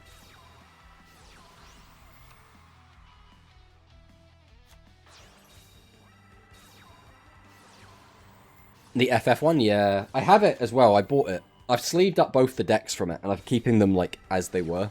I don't know where they are, actually. They'll be somewhere around here. One of them might be in here. In my pink deck box. Oh no, this is the deck that I took to a pre-release event. Let me see if I can find the chase cards. So at the pre-release event I went to, I pulled... My pulls were pretty okay. I pulled this Yuna, which is a mythic rare. And she kind of carried a lot of the games. Along with... We got Minwoo, who also did a lot of the carrying. But I remember, because I was talking to the people I travelled up with, and I was like, alright, the only thing I don't want is green-white. I was like, there are no green-white cards that I like the look of. And then, naturally, we ended up playing green-white. So, sometimes you just end up doing something you didn't want to do.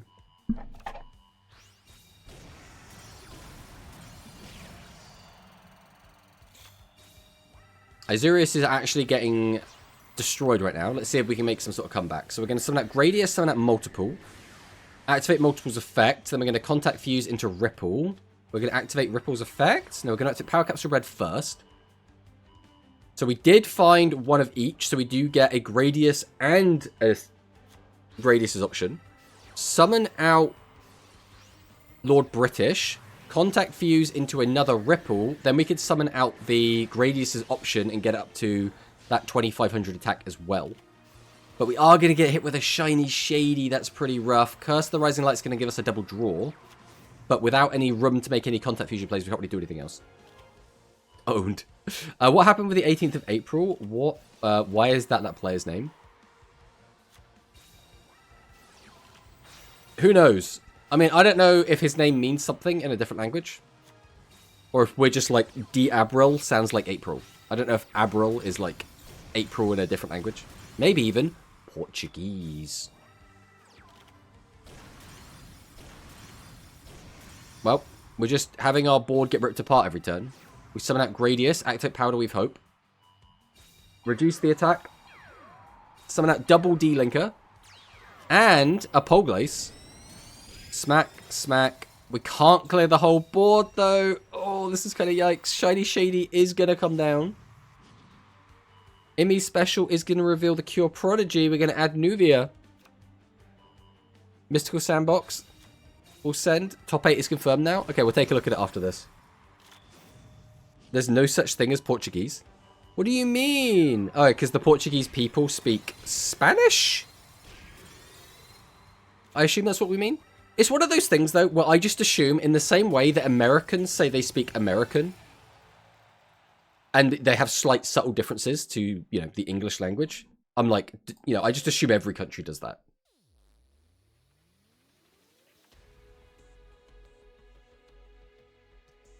I mean, I don't know enough about the world. They still won through deck out, go figure. It happens. Alright, so... Top 8 is going to be, I assume, these 8.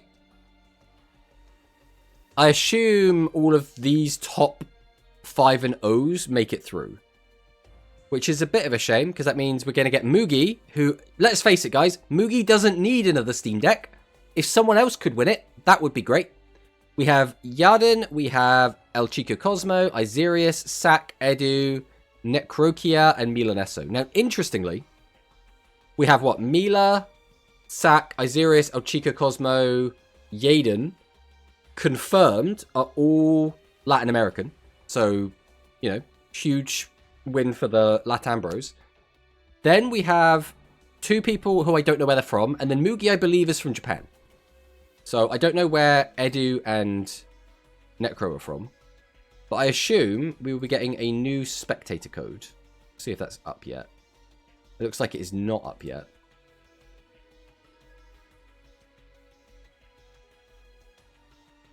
So now we just wait for the spectator code to come up, I guess. I don't know if there's going to be another bracket that we can have access to, but for now we just wait. So I suppose we'll go ahead and update this to... Water Finals? I feel like this is going to be massive, isn't it? Look at that. Let's change that to, you know, maybe top 8. Bam. Perfect. Look at that. Fits in nicely.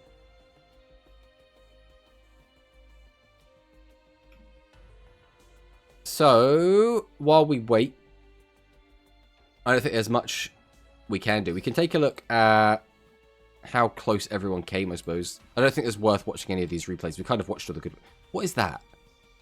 What card is that? Oh, it's Ancient Gear Golem. Okay. I was like, what is that legend?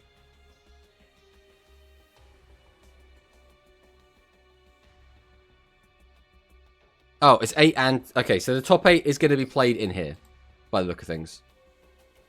Top 8 is best 2 out of 3 at least? Yes, which is going to be a lot nicer.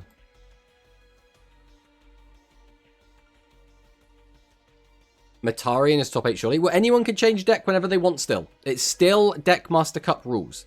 So, everyone can change the deck now. They can change their decks during the best of 3. They can change it whenever.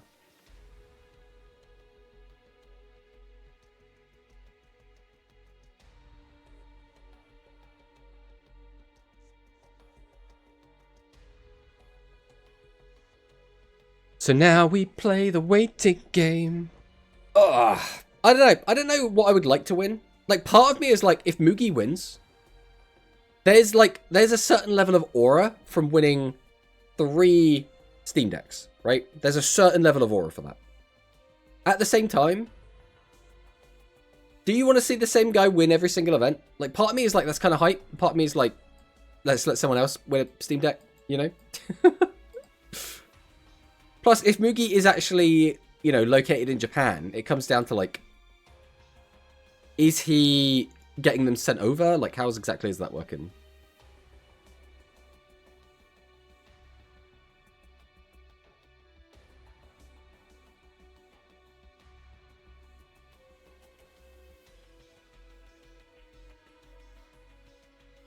If they win, we might just call them the Emperor of Rush.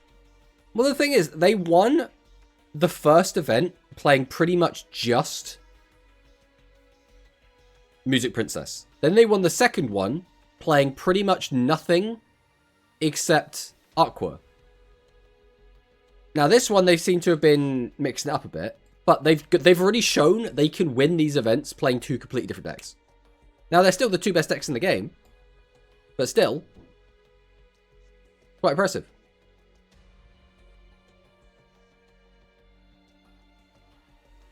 I kind of want to watch Isirius, because Isirius is playing Dimension Linker, and I think that's probably the most interesting deck.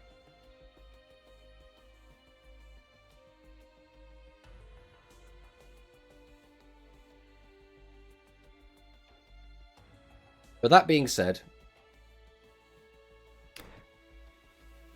I don't know. I don't know what we're expecting from this top. I think there's going to be, obviously, the decks that we expect to see. It's just going to be the same decks that we've been seeing the whole time.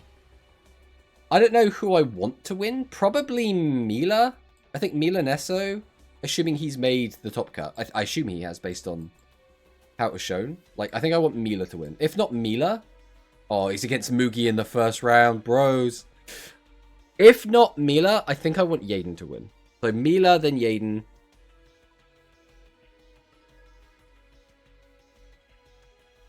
They should be kicking off soon.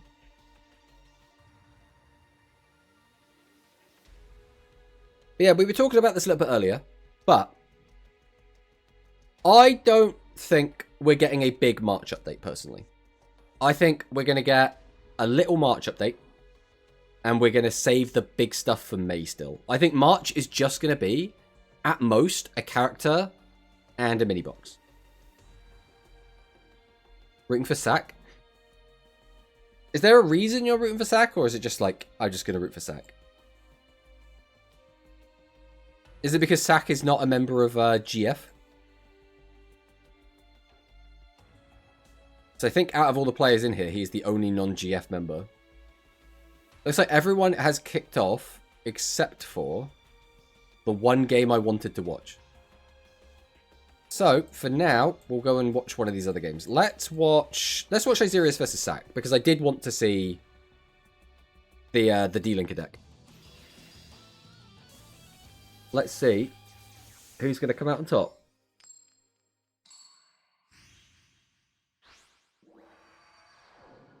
First match of the top 8, Sack versus Isirius, and we have swapped off of D-Linker, which makes me sad. So, we are just going to see Music Princess versus Aqua. What on earth is this Chronicle? What have you done to Rainopolis?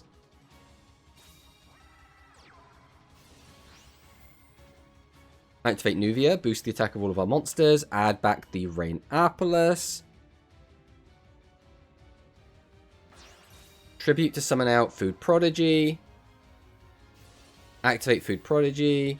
Send the Rainopolis to the graveyard again, which means you can activate the second Nuvia to get the Rainopolis back to hand again. Now the question is going to be, is the last card in hand another Tribute monster, or is it a back row? It's like when Carly fell out the window in 5Ds. I mean, kind of, I guess. It's also got a Comic-Con sticker on it, which I also don't like. With double Overrush Storming as our last two cards. That is very funny. So we're going to be able to smack in for 31 here? There's no way these have higher defense than 16. There we go. Just half of Sack's life points removed immediately. Now, don't forget, Music Princess can just pop off. They can just reduce the attack of this board by 4,000 and just kill. So that's the field spell that Cyber Dragon sees. No skill. I mean, no skill yet.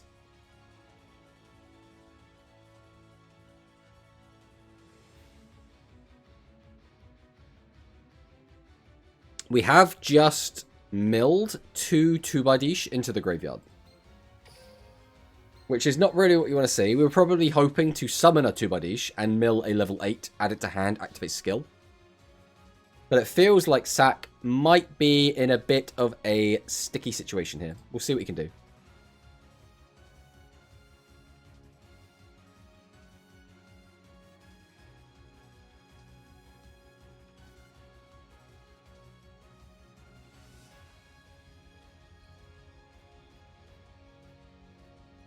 I mean, I would assume, based on how long we're thinking, we just don't have what we need, right? If we just had the line, you just execute the line. Your opponent's got no back row, you don't have to play around anything. So I would assume we have a hand that we're dissatisfied with.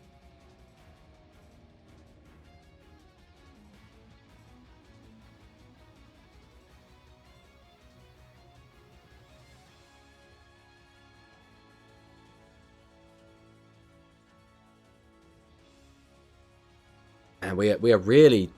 I mean, you got to appreciate it, right? Taking a long time when you're in such a high-stakes situation. We add the fusion to hand. So we did already have the ensemble.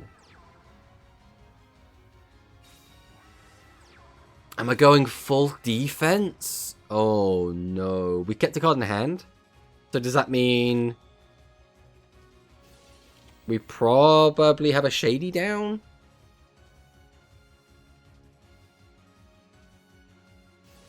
Either that, or we deliberately just left a level 8 in hand, ready to use the skill next turn. In which case, the back row could just be anything.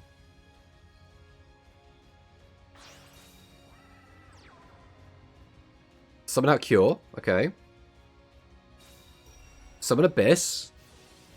Cure draws a card. Abyss Soldier effect. I assume we just get rid of a monster and try and go for lethal. I think this is it. I think this is just game. That back row has to be... what? Negate attack or slime? Or the game's just over?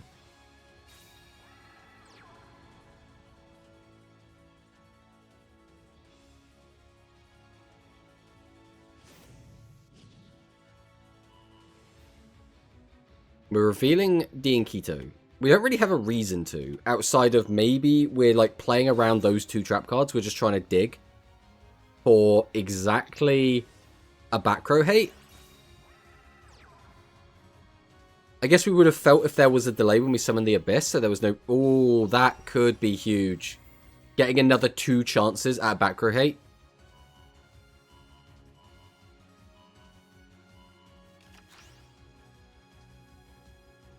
Imagine we play Hydration right now. Imagine we've just drawn Hydration. We didn't draw it, so we're just going to have to swing. And there it is. We didn't need it. So Isirius does take game 1 against Sack.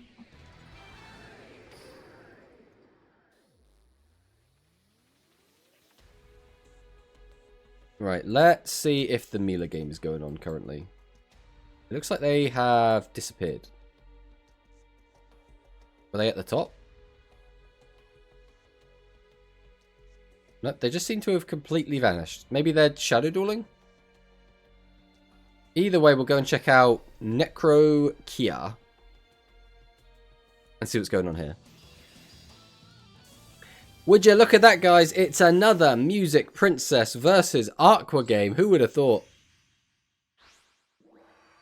Are you guys getting tired of these decks yet? You know, do we want more Music Princess duels? Do we want more Aqua games? We'll go ahead and set 4. We're going to summon out Trombeau. I mean, sending Ballet to the graveyard, not the best thing we could be doing right now. Activate Breath. Reveal Digisoon. Add Boton. Tribute to summon Digisoon, who can get a big boost off this, up to 4,000. So that's 2,500 damage currently.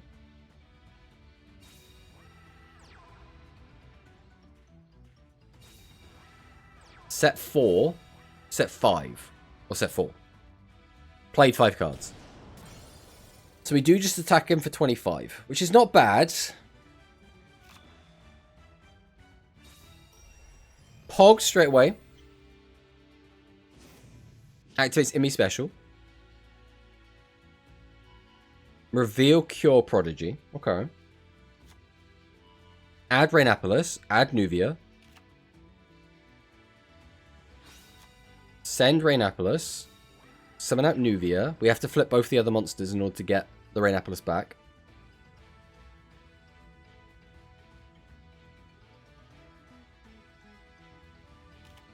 There's one. There's two. Activate the Nuvia. Grabbing back the Rainapolis. Activate Rainapolis. So we're not planning to do any kind of discard shenanigans. Tribute to summon out Cure. That's going to get hit with Trap Hole. Okay. That's going to get a response with Curse. So each player draws 2, but that means if there is a Shady back there, we have just turned it on. Hornfall's going to come down. Look at how many cards are in Necro's hand right now.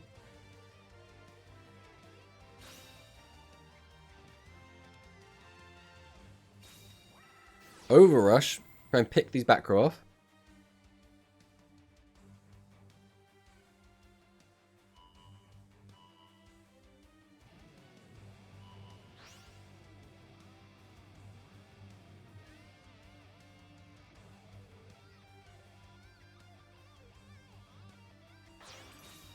Tribute for cleaning.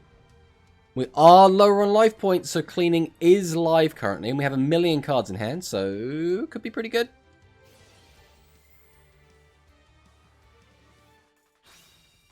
Plus 1,000 life points. Cornfall, add cards to hand.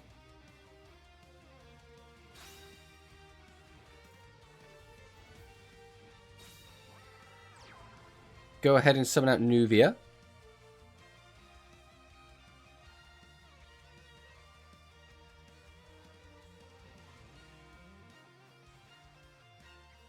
I'm curious as to what exactly we could see after the GRF, right? So, assuming March comes around, we get maybe a character, maybe a mini box. We get maybe, I don't know, 1, maybe 2 new good decks. Maybe there's 3 good decks. That would be incredible, right? But let's say the GRF is still dominated by Aqua and Music Princesses, right? Like, what is your decision as Konami? Like, do you just nerf the decks? And if you do, in what way do you nerf them? We've seen a lot of people saying about a lot of different ways to nerf these decks, like Elemental Circulation to 3. We've seen people say you should nerf Action or Turbadish. I've seen people have some pretty heavy hits for Aqua. Because we're getting to the stage where I don't even think the decks are problematic. They're just stale. And I think arguably worse than a bad meta is a stale meta. Because the meta we're in right now is arguably, based on like the results and the data, not even that bad. Like, it's diverse enough. The decks being played aren't like obnoxious enough. But they've just been around for so long, and people are just getting bored of them. And I think that's worse than being controversial, is just being boring.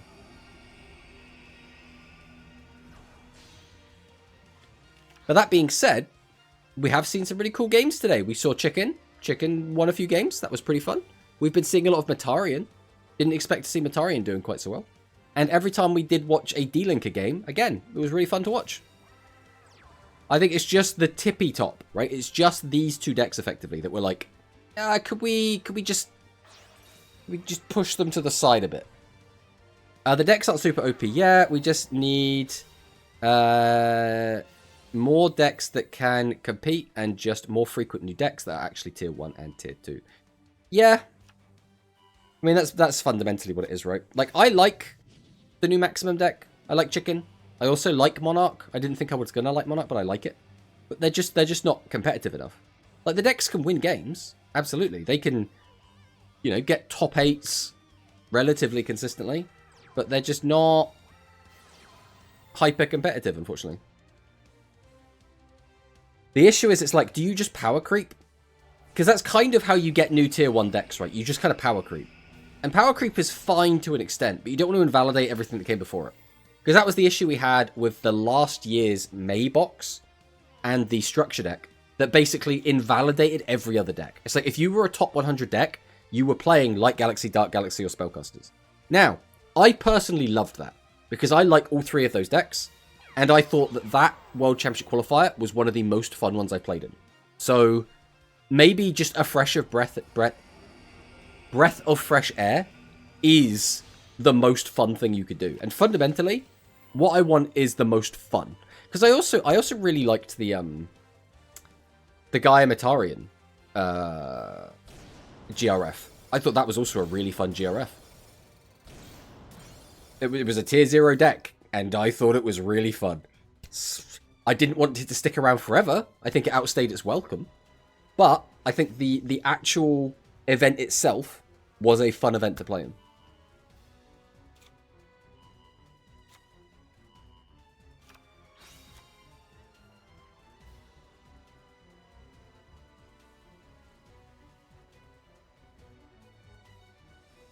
I mean, okay. Abyss is pretty good. We're going to use Abyss.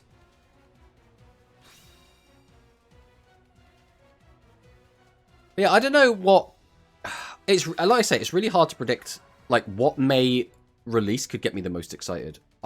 Personally, I think Rovian plus Yuna in May would be amazing. I would love that. That would make me personally very excited. I don't know about like the rest of the field. I don't know if everyone would be excited for that.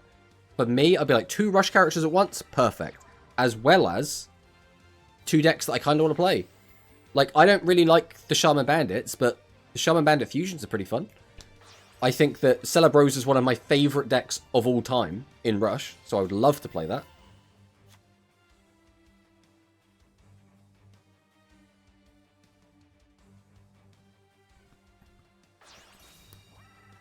Are we going to lose?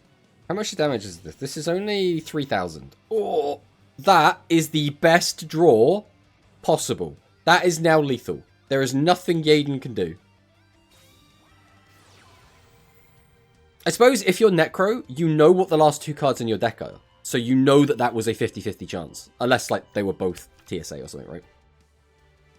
Rovian plus Yuna would be the greatest somewhat possible outcome, I think. I still have to hope that they'll turn characters like Mitsuko into unlockables one day. I think they will. But that won't be until after, like, the Lug arc. I think post-Lug, I think it makes sense to then bring Mitsuko out. But I don't think we would see her pre-Lug. It's the same reason that I didn't think we were going to see Rovian until after Lug, because it's like after that she gets her Celebros deck. And in the same way, Terza or Mitsuko changes her deck around the same time. Where is Milanessa? Where is the boy gone? He's disappeared. Alright, let's check out Cosmo versus Diabril.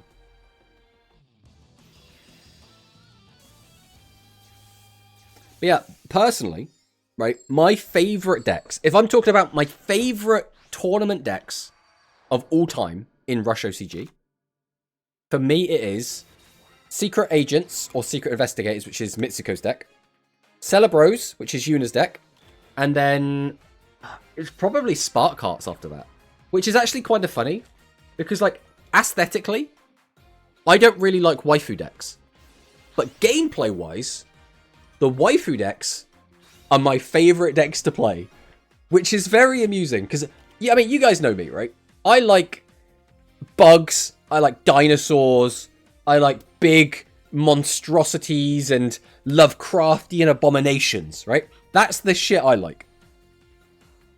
But those decks tend to be a bit kind of mid when it comes to gameplay. The waifu decks, though, bad. That's where that big brain gameplay comes in, and I love those decks so much. Hello, Darth Victor. Welcome, welcome. The gameplay is what matters. Traptrix enjoys. Well, it's like I'll always say, right? I'm never a big waifu guy. I just never am. Like, if dinosaurs are a competitive deck, if they are remotely strong, I will play them. And I did play them quite a lot. I did play the new Dynamix Maximum deck. I did play it quite a lot. I really enjoyed it. The only issue that I found with that deck is it loses to tax. It loses to tax so bad, and everyone is side decking tax or main decking tax. I'm about to go to bed, so I thought I'd come say hi before. Hello, Victor. Hope you have a good sleep. You played Dinos at Speed? Yeah. I mean, I played Dinos at Speed because I thought the deck, like, I like them aesthetically, and gameplay-wise, I also thought the deck was really cool. And it just worked out there. Unfortunately, it just doesn't work out in Rush. They're just not as good in Rush. It's a shame, but it is what it is. I remember that Dino Showcase. I'm trying to think now what that means. Because I did quite well with dinosaurs. I was topping tournaments. You know, we were placing quite well in speed tournaments as a non-speed player.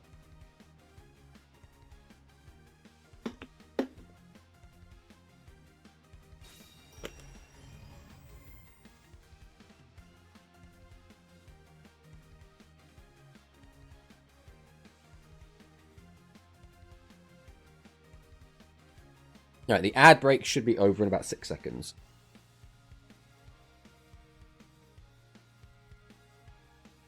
You were testing the dino stuff for Rush Duel Character Draft once before? Testing the dino stuff for Character Draft? Where was I testing it? On stream? I don't remember this. I have no idea. I played it on Character Draft a few times. I forgot to mention. Misk will do that. I mean, Misk is amazing, right? Misk is so good. The thing is that, again, you take Misk away from Dinos. Dinos are now dog shit. Absolute waste of time to play. What is even the point? Garbage tier deck. You keep Misk in, and now the deck is, like, competent, but still not unbeatable. Right? Even now in the current format, it's kind of not even a tiered deck anymore. It's fallen from grace. So, like, it's a weird one. Like, people like to complain about Misk, but I think Misk is only an issue if that deck is unbelievably dominant. If dinosaurs are, like, winning tournaments left and right, fair enough. Complain about Misk, ban Misk, limit Misk to 1, do whatever you need to do. But when dinosaurs is, like, barely keeping up, it was like a tier 3 deck for a bit, and now it's fallen off the tier list again, and people still complain about Misk, I'm like, guys, look at these tier 1 decks that are doing all this unfair bullshit. Why do you care about Misk so much?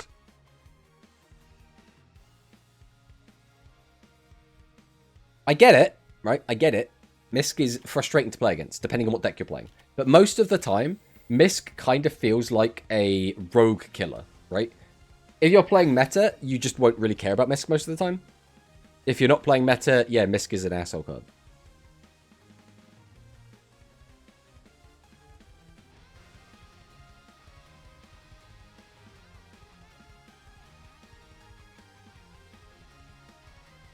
This duel has been going on for such a long time, considering it's only turn 3 and barely anything has happened. I don't hate Misk as much as I hate Dolka. That is also fair. Dolka is a weird one because Dolka can negate hand traps, which is really annoying depending on the deck you're playing. But at the same time, I don't like hand traps. So I'm like, could we just not? Could we just not? Like, I don't blanket hate hand traps. A lot of the cards that mess me up the most are hand traps, so I want a way to deal with them. That's like the slightly better way of phrasing that. Because I love dinos, man. Dinos are so fun. Like, I got my 3 fossil digs. We built the whole deck. We went on like several like really good streaks. I loved playing in the tournaments with it. It was just so much fun. And I really hope to recapture that with Despia and with branded Despia. And it just didn't. It just didn't hit the same. It just didn't. I think my favourite overall are Abyss, Slayer / Kite, Blaze Fiend, Celebros, Harpies, Plasmatic models. I like Plasmatic models. I don't like the main deck one. I can't remember what it's called. The one that like changes its doubles like its level. I don't like that because it's too generic. That card should be limited to only being able to summon Thunder Ritual Monsters. I think that is a big oversight. Blaze Fiends I think is really cool, but unfortunately just not as competitive as I would like them to be. I really like Blaze Fiends. I like them aesthetically. I like the gameplay, but they brick a lot, and that is kind of annoying. I got all the way to the finals of a tournament with it and lost because I just bricked. And I was like, I cannot play the game. So just 2 games in a row, I looked at my hand, I went, this doesn't do anything. And then we lost the game. And it was kind of sad. Abyss Slayer / Abyss Kite. I've never been a huge fan. I like the Sea Serpent mid-range, like the Sea Serpent without the maximum deck. I think that deck's really cool. The actual maximums themselves, I think they're very strong, but they're also very one-dimensional. Harpies I've never liked. Never been a big fan of Harpies. I don't like Hey, I'm Unaffected cards that are difficult to interact with. The issue that I have is, because the rest of the dinosaur cards are almost designed around having a card that says they're unaffected, right? So because of that, if you didn't have the Misk effect, which you might have seen, if ever your opponent just hasn't had a way to get to Misk, a lot of the time they don't do anything, because you interrupt them like one time and they fall apart. The other issue is Misk only works in main phase 1. So if your deck has any way to do anything in main phase, or in the battle phase, you're just, again, shit all over them.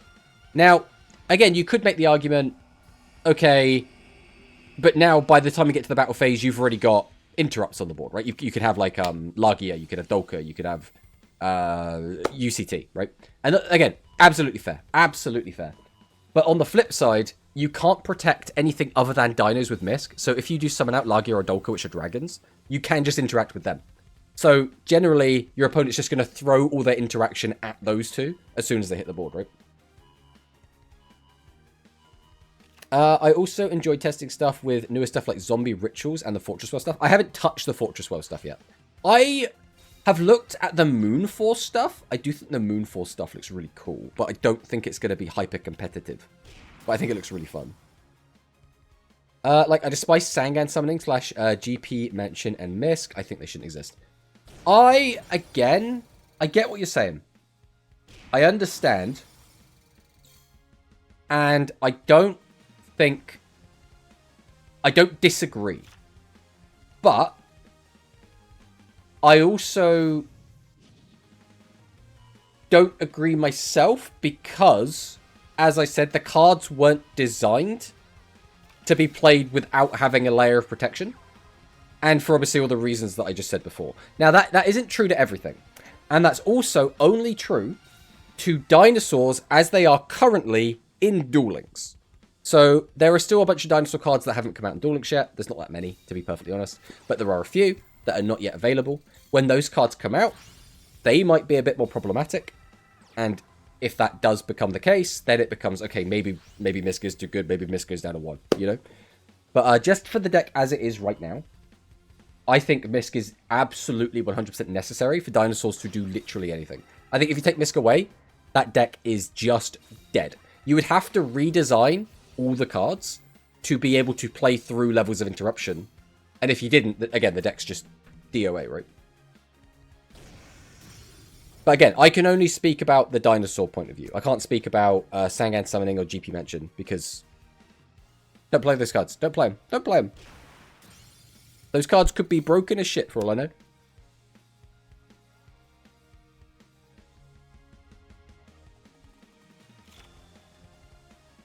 But I would really like Rush dinos to get like another wave of support. I'm trying to think, like, what dinos would you guys like to see put into Rush from TCG? Like, there's some stuff that's never going to happen, right?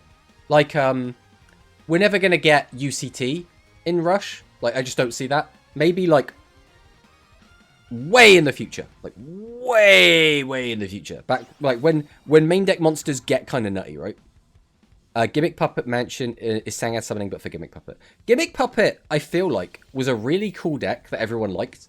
And then suddenly it became a degenerate deck. And it sort of seemed to happen overnight. It was like, everyone loves Gimmick Puppets. And then it was, oh, we hate Gimmick Puppet now. It just locks you and doesn't let you play the game. And it's like, oh. Neat. Because I remember as well, there was one Duel Links player. Was it Dr. Dinosaurio? Who would bring Gimmick Puppet to every Duel Links tournament. It might have been Dr. Dinosaurio. So I remember there's one other guy that just plays Fossil. I don't know if he still does. But he would just play Fossil every tournament. And I was like, that's a cool guy. I like a guy that just plays Fossil regardless of how good it is. Because I was kind of that for a while for dinos. Like, I was like the only dinosaur player signing up to tournaments. I remember the only time that I legitimately got so annoyed playing this game, right? Because, like, you know, sometimes you'll lose just playing Duel Links, whether it's Rush or Speed or whatever, and it'll be a bit frustrating. It's kind of whatever, right? Losing sucks. No one wants to lose. But, I don't know if we could even tell who won their games based on this. But the only time I genuinely, and I mean genuinely got really annoyed was when I played in, I want to say it was, whose tournament was it? I think it was Acceleration Gate's tournament. And I played against Elemental Heroes, and all they did was Floodgate, Floodgate, Floodgate. They'd drop Necro Valley, they would drop Power Lodestone, they played... what's the other card called? The trap card. I can't remember what it's called. Something hole, dimension hole, maybe. Which makes it so that you. What was it? You can't banish monsters, or you can't. I can't remember exactly what it was. It was another lingering floodgate, and all he did was floodgate, floodgate, floodgate, floodgate, and I was like, I can't play the game. I just want to play the game. Like that was the only time I've ever been like, F this game. Like F this game so hard. It's so annoying to just get absolutely floodgated out and not be able to play the game whatsoever. Right, where are these duels? I'm assuming that we're probably moving into the semi-finals now. They could do Durac stuff or do the typical Rush, Two-Headed King Rex ported to Rush. Gets a full Rush exclusive archetype around it, like a fusion deck. Well, Twin-Headed King Rex is already in Rush, I want to say. Is it used as a fusion? I'm pretty sure Twin-Headed King Rex has a fusion in Rush, but it's not a very good deck is the issue. I don't know if we have a bracket for top 8, unfortunately, so I don't know if we have any information to really go on. But if the matchups change, then we'll know like who won and who lost, I guess. Cosmo's at 6 wins, 1 losses, so I'm going to assume Cosmo won. Yaden is at 7 wins, 2 losses, so I'm going to assume he won. Milanesso probably lost, based on how many losses we have here. And Necro probably lost. Iserius probably won. 18, obviously, because he was against him, so that makes sense. Oh, Mugi! Mugi's at 6 win, 1 loss, which means he almost certainly beat Milanesso, which is kind of sad. That's kind of sad. Brachia, Radius, Water Attribute, level 6 Dinosaur Fusion, Two-Headed King Rex, and Crawling Dragon. Yeah. Because they have... there's a Dinosaur Trap card that lets you fuse them. But it's just really bad. So, like... they've tried to do some stuff, but they've given it such little support and such bad support that it is just bad, which is very sad.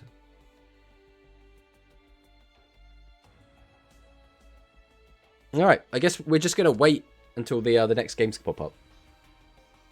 I'm going to go under the assumption that we're moving into top 4, based on the wins and losses in the room.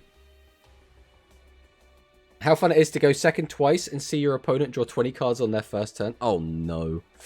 Yeah, we were rooting for you, Mila. We had you as our hope to win. You were our top pick to win. But now, unfortunately, with your departure, we're now going all in on Yaden Sword. We want Yaden to win now. Yaden is now our hope. Yaden was always our backup. If you got knocked out, we were going to go for Yaden. Twice. Oh, no. Oh, no. I mean...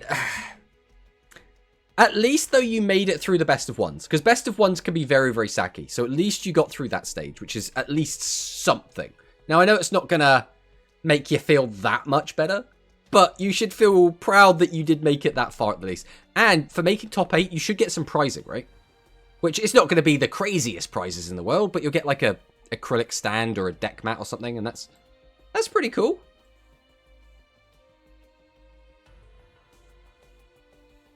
Now we simply wait for the other games.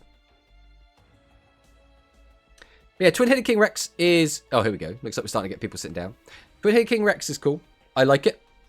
I would like it to be a somewhat competitive deck in Rush. It's just not seeming to be. Because when they drop support for something and then, like, basically don't support it really at all, it tells me that they never really meant to, right? Which is a bit of a shame. Because I love dinos. I love dinos. I love rocks. It's the same reason I really like the Magnet Warriors as well in Rush. I think Magnet Warriors in Rush are so much fun. They're just like... They're a little bit simple, I guess. But simple can be fun.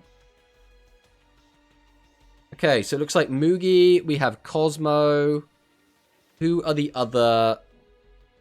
Like, who are they matched up against? So this should be Yaden and Isirius. The question is Mugi going to win a third Steam Deck? Surely not. Surely he is not going to win his third Steam Deck. There is no way.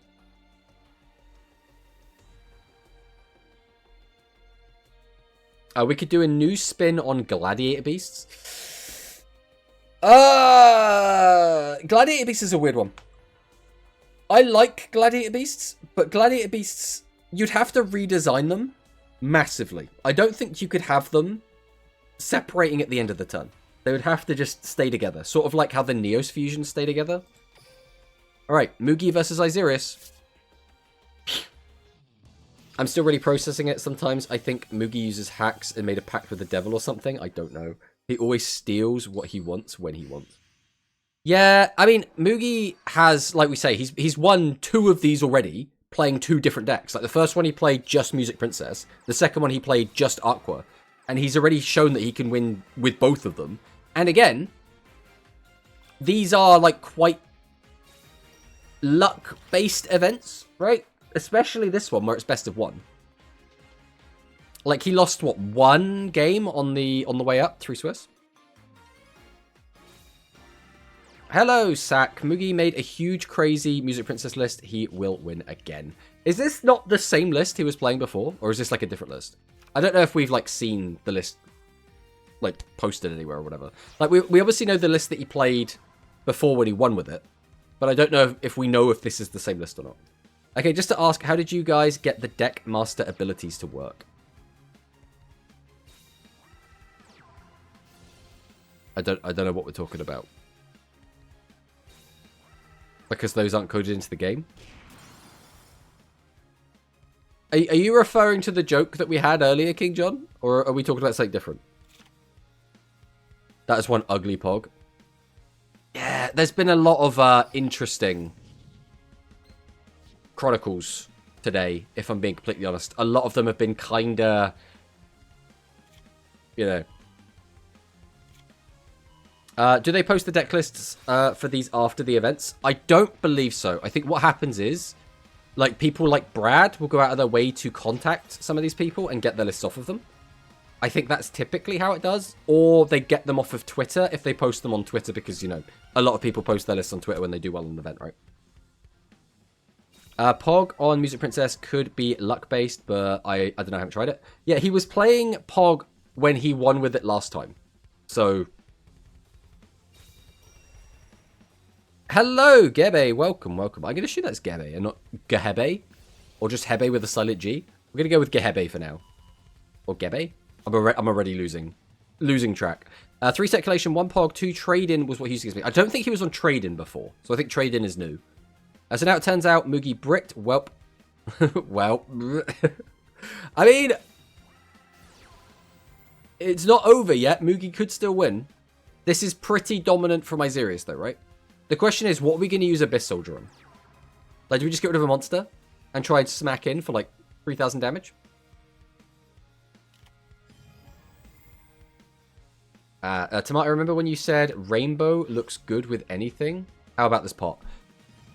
That's not fair, though, because this looks bad because it's Sepia, and Sepia always looks bad. So that's like saying this always looks good, but this always looks bad, and, like, those two things can't coexist.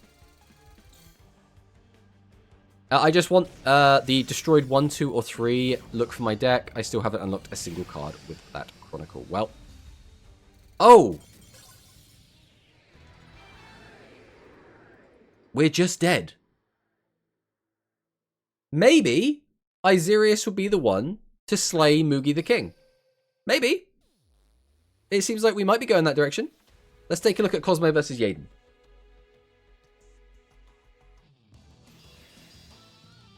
It sounds like it's written. That means so little to me because it's not written phonetically. Therefore, it sounds like it's written is the most unhelpful statement. The only non-random unlock one, and I have to actually lose and let my opponent destroy my cards somehow all the time. Because you mentioned before, talk about Devil Fruits, that one game had Gradius as the deckmaster and gave them an ability in game. No, that was entirely a joke.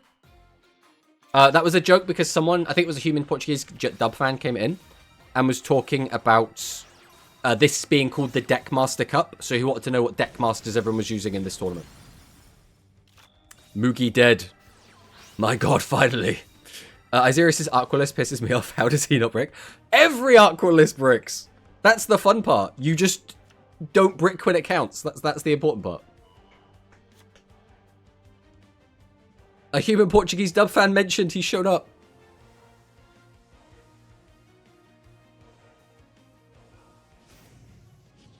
Music Princess's Breath. Clearly, I still have a long way before I can stop taking jokes seriously. I mean, it's one of those things where I am British, right? As being a British person, we are like our most base form of comedy is sarcasm. So almost all the time, like British people will speak to other British people and you'll just understand from the tone of voice that they're being sarcastic. But if like English isn't your first language or English is your first language but you're not from Britain, so you're not used to the accent, it can be really difficult. But like I guarantee all the British people in chat knew the sarcasm immediately. But unfortunately, yeah, it doesn't translate very well across the net. See, what you've done there is that could be Gibi or Gebi or Geber or Giber. That could be any of those.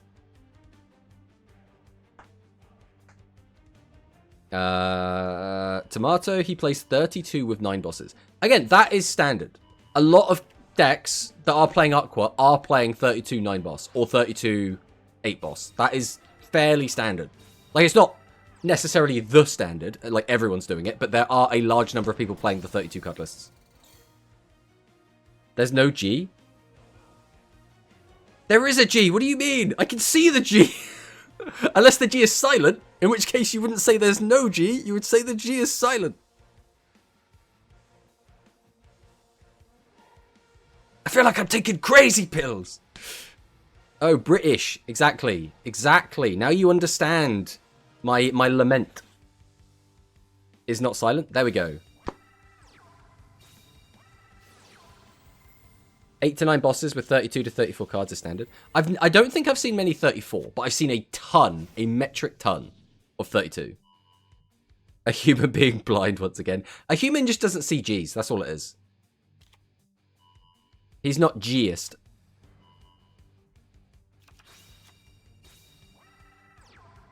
Okay, Tutamus comes down. Gebe is a type of mushroom. Okay. Let me Google it. I mean, my name has tomato in it, so. A honey fungus. Ooh. Let's see.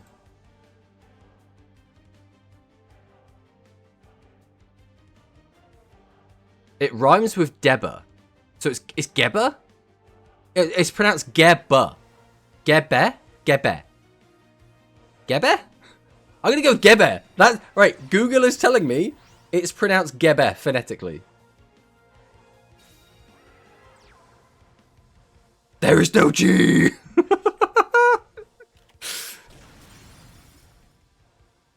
You want many bosses in hand, except we'll go first. Exactly. Exactly. Yup, finally. Well, you can... First off, I didn't know it was a mushroom. Second off, like, when we write things phonetically, we would write it like this. That would be Gebe. That's how you'd write it phonetically. Is there a particular reason you named yourself after a mushroom? I mean, I named myself after a tomato, so... But I do have a reason for it. Gabi.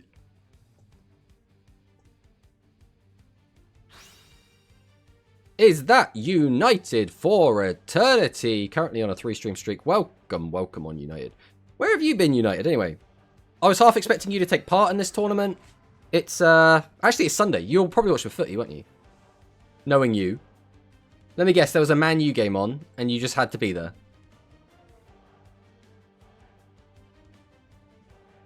I'm going to go look up right now and see who played football today. And I will have my information. Scores and fixtures. Today.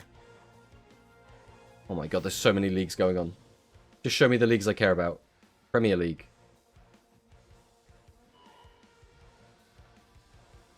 Oh my god, there's so many. Maybe. I'm trying to see who you would have watched, though. There's so many of these leagues that are just, like, nothing leagues. Like, I don't think you were watching the Czech First League. Were you just watching Premier League? Then who were you watching in Premier League? Were you watching, like, Arsenal versus Tottenham? Also, I don't know how to sign up for this.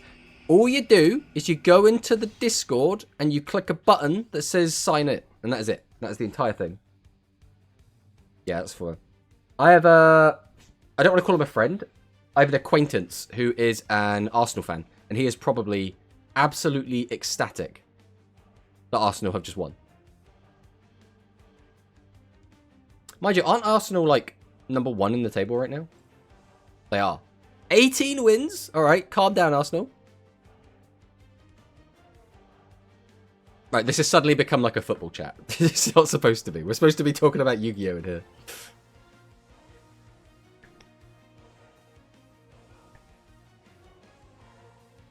But I hope the team that you wanted to win won. Alright, Divine Breath effect. 3 monster discard? Okay. And we just murder Yaden. Bruh! What the heck? Normally it's shortened from the name Gabosa? Gabosa? Which translates to curvy. But I got this name from a Discord server, and pretty much I keep the dead joke alive. God damn. Mugido, Mugido. Well, we can't watch this Mugido. We can watch this one. I don't know. This is probably game 3, which tells me they're 1-1. Because otherwise they just paused until that game finished. This is probably game 3. Mugi replay. You want to watch the replay? Okay. We'll watch the replay first, and then we'll watch this one. Since you're really excited about it. Mugi versus Isirius. Game 2. I mean, we already know who's going to win. Have you decided if you do a Pokemon Day watch along for Gen 10 and more Friday the 27th? It should be 2 p.m. your time. I cannot do 2 p.m. on Friday. I cannot. It is not doable. So unfortunately, we will not be doing that. I could... No, I don't really want to do it on Sunday either. Like I said, we could do like a catch up on Sunday and just like we could talk about what happened on Sunday. That's fine. But I can't do a watch along for it. Adds Digisoon, adds Boton, activate Trade-in, summon out Avian, tribute for Tubdish, double Tubdish, add back Digisoon, add back Boton, tribute 2, to set some cards. So that could be a Boton set. Add Rainopolis, send the Rainopolis, summon out Nuvia, summon out Nuvia, summon out Abyss, activate Nuvia, get the card back to hand. Probably tribute the Nuvia that we've already spent to summon out a boss, activate the other Nuvia. Why did we do it this way? Why would we not activate the effect of D and Keto, send Rainopolis to the graveyard, activate the other Nuvia, take the Rainopolis back to hand again? That was a misplay, right? I don't... like, it's a small misplay. Like, it's barely anything. But it still would have been more damage. No pot equals bad turn. Fair.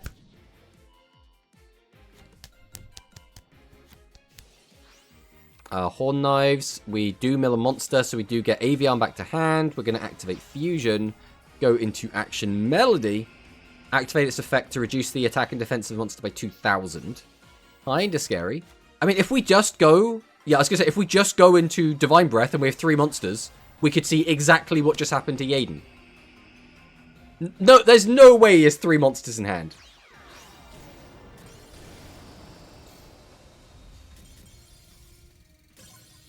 He had 3 monsters in hand, guys. He just had 3 monsters in hand.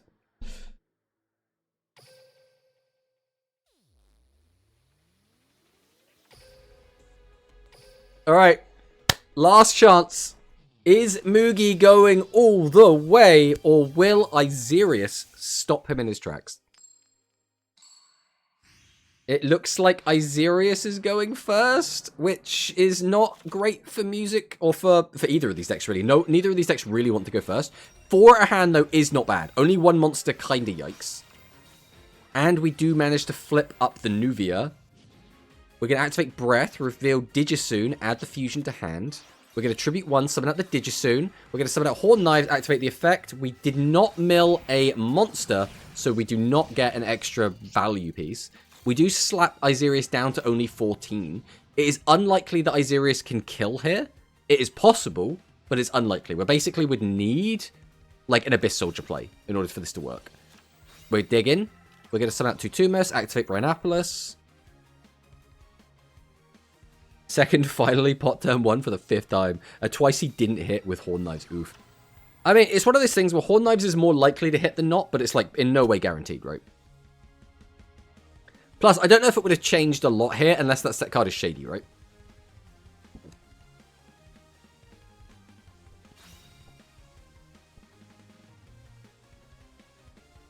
Where do we go from here? Big think. This is the issue with watching these games live, is they're going to have, like, oh, Good Goo hits the board. No Chronicle on the single of Good Goo. Right, Cure Prodigy comes down. I mean, we just draw, right? Why aren't we drawing before we tribute? Just to give us, like, more options. We just have 3 Cure Prodigy, okay. And Overrush Storm. Why did we do this in this order? I guess, like, we already knew when we summoned whether or not the back row was live or not. Or did we not have any monsters in graveyard to send back? Or did we just really want to get greedy and send back exactly what we wanted?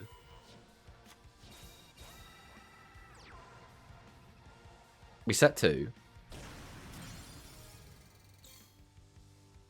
Go, go. Ah, come on, Aqua. It's one of those things. Again, I don't want to be like a backseat duelist, but I think Isirius has made a couple of misplays here. Which is a bit of a shame. Again, they're very, very minor. I don't think they're like game-changing misplays, but I do think there were like slightly better plays to make here. Which would have like eked out tidy amounts of damage, just whatever, right?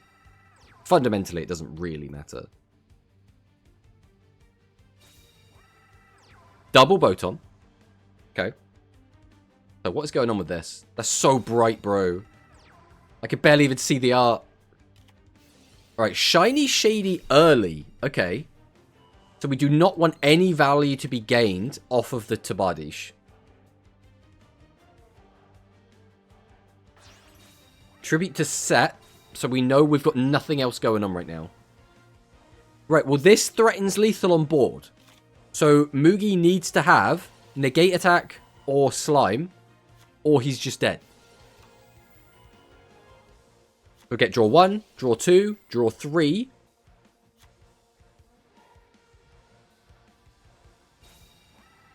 Overrush Storm. 1, 2.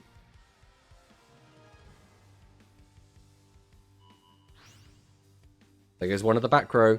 Hornful. So we're digging for more back row hate. I'm 100% sure Mugi doesn't run traps at all. I mean, that wouldn't be surprising. But I mean, if he doesn't have them, he is just dead. Like, nothing he has can outlast, like, 2,700 attack monsters. The gambling is over.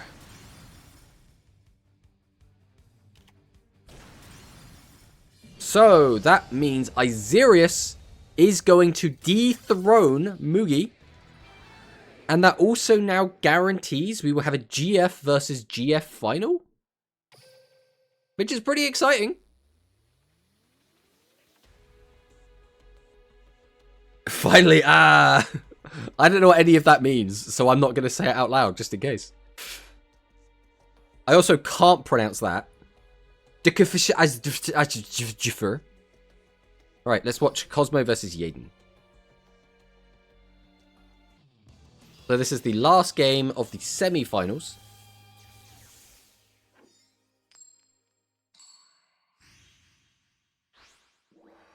Right, Yaden lost the flip, effectively, because, again, neither of these players really wants to go first.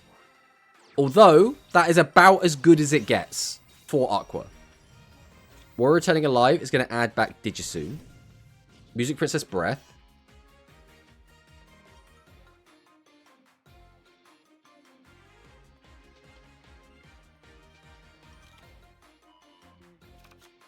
Add Boton. Summon the Boton. Tribute. Summon that Digisoon.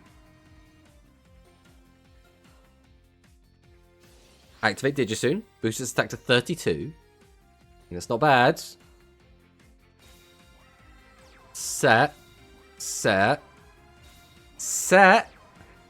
So we can't threaten a Shady, which is... I try to be as sporting as possible, but those two duels where he stole his entire deck on turn 1 left their mark on me. A woo. I mean, that's fair. That is absolutely fair. We also don't have a woo in here. I don't know why we don't have a woo, but we don't have a woo at the moment. I think it's because we have BTTV and we don't have the other one. I need to get the other one. I can't remember what it's called. Right, Dean Keto, the Cure Prodigy.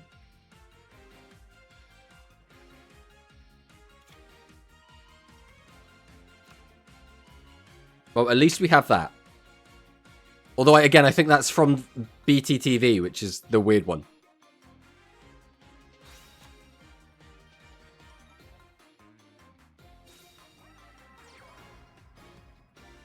Alright, Tutimus comes down. Duel 2? That is an excellent question, Milanesso. Maybe. It's so hard to keep track. It is so hard to keep track.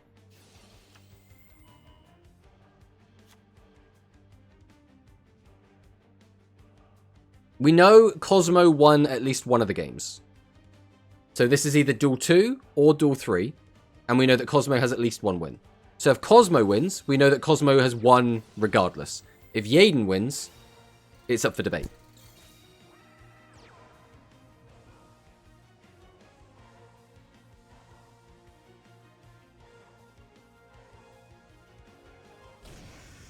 Smack him for 800. Smack him for 19. Not bad. We got 3 back row, no cards in hand though, which tells me we probably don't have a Shady.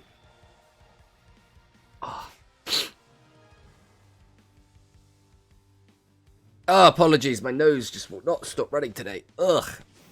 Alright. Music Princess's Breath. Shiny, maybe GG. Shiny. Shiny, maybe. Trying to work out what that means. Let's hope for the best from both. If I'm being perfectly honest, I would rather see Yaden win. I got nothing against Cosmo, but I like Yaden. I've interacted with Yaden a few times, and he has always been lovely. Cosmo doesn't usually talk to me when I'm duel against him. He usually just ignores me.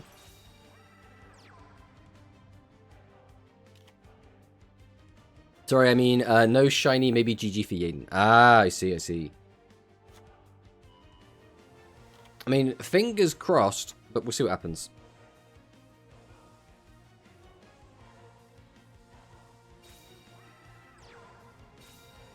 Summons out Boton, activates Fusion, so we're going straight into the one, the only action Melody. Reduce the attack of these monsters, so it goes down to 700, which means we can attack him for 21. But 21, actually, because we lose 200 as well. So it's not even 21, it'd be 19. Also, that means we almost certainly don't have full orchestra access, otherwise we'd have just got into it already. We just do not have access to Turbadish at the moment, unless it's in the hand. Not Turbadish. Ensemble Fighter. It could be in the hand. We have just put enough monsters in the graveyard that Ballet is now live.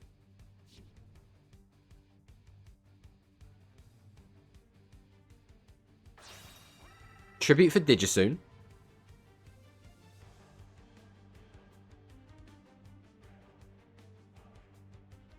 What is the benefit of having this Digisoon on the board, though?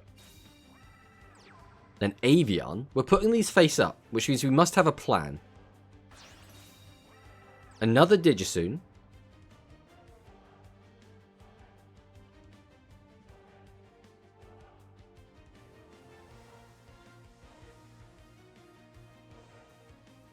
Where are we going with this? We need something to swing the attack points in our favor. Right now, we can only clear one of these monsters out of the way.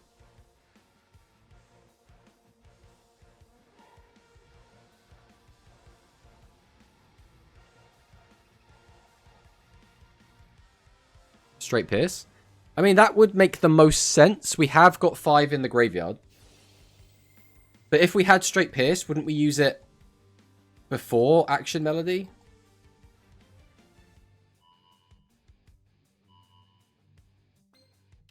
Because it's not in the graveyard currently. Are we just hoping this draw sorts us out?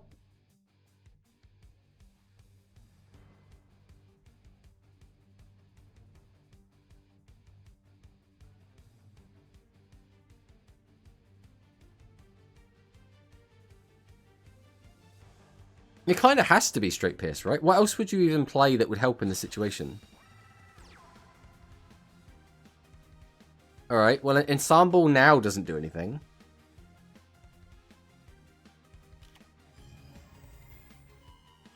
Okay. That could be huge. Because, like, what trap card is he going to have now? He's going to have nothing. But the only thing we can make is another action. Okay, we're making action. We could have theoretically made Divine Breath, but I don't really see a reason to. We've only got one card in hand, so maximum goes up to 4,000. But with this, we can minus 2,000 off the other one. And we did have the Straight Pierce. Milanesso called it. And this is almost certainly going to be lethal for Cosmo, which does mean Cosmo is going to advance to the finals, especially because we could just activate Ensemble Fighter. We have the technology. We just discard the last card in our hand to guarantee that nothing can be done to stop us.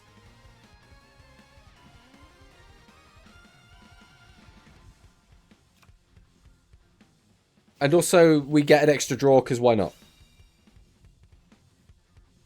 Well, I mean, it's a shame. Again, I would really like to see like a Yaden Mila finals would have been perfect for me. But unfortunately, that is not the world we live in. So, we are going to see Isirius versus Cosmo for the grand final. Now, Isirius has been kind of flipping around his decks. He's been playing a little bit of the Gradius D-Linker deck. He's also played a little bit, I think, of both Aqua and Music Princess, but I could be misremembering. But that does mean we are going to be moving on to the finals, which is going to be really exciting. We need to kill Music Princess. Are you okay with Aqua then, Human Portuguese Dub fan? Like, are you just like, yeah, Aqua's fine. We just have to get rid of specifically Music Princess. Is that the only one?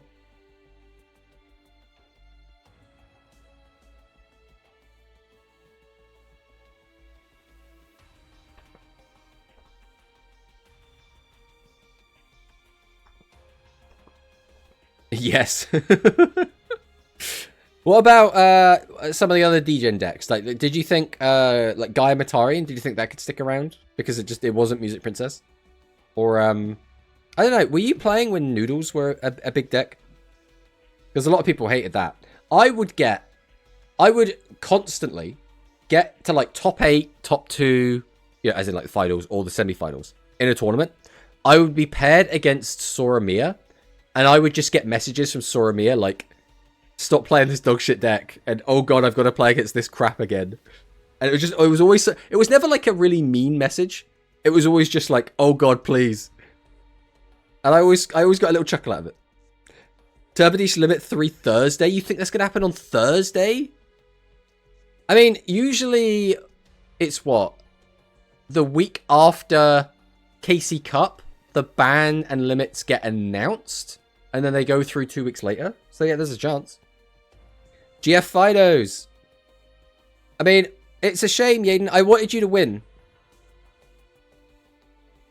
But, unfortunately, I wanted you and Mila in the finals. That would have been perfect for me. But Isirius Cosmo is a good finals as well. I'm looking forward to it. The important thing for Mila was just that Mugi wasn't in the finals. And that has been accomplished, so...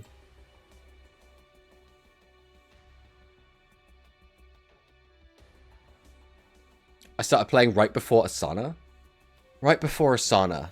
So Asana came out... Right before... Wait, Asana came out right after Worlds? Right before Worlds? I'm trying to think now. I'm trying to, like, rack my tiny brain. Let's take a look. Let's get out the spreadsheet. The spreadsheet has all the answers I seek. Product release. So, she came out with Heavy Strike Excavator. Yes. So, that was right before Worlds. Like, right before Worlds. So, that would have been... Yeah, so you would have been playing in Noodle Meta. Or, like, just after Noodles got nerfed. Man, I miss that deck. I miss Noodle Ninja so much. That deck was so much fun.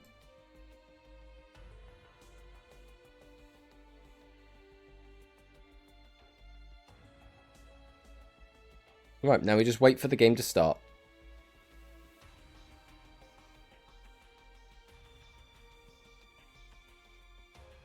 This tournament, I must say, has been a lot quicker. It is nearly 10 PM in the UK. Last time we finished gone midnight. So we're probably going to finish this, I don't know, 10:30? So this is like 2 hours quicker because of Best of 1. That is the only thing I prefer about Best of 1.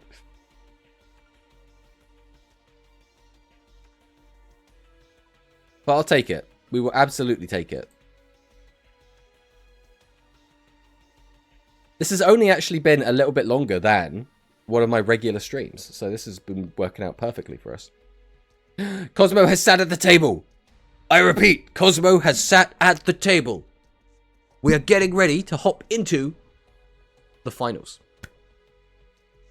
I mean, we could set a prediction, but I don't know if I can be bothered. I never really do predictions. So we're probably just not going to bother. You guys can let me know in chat who you think's going to win, or who you're rooting for. That's just as good, right? You don't need my channel points.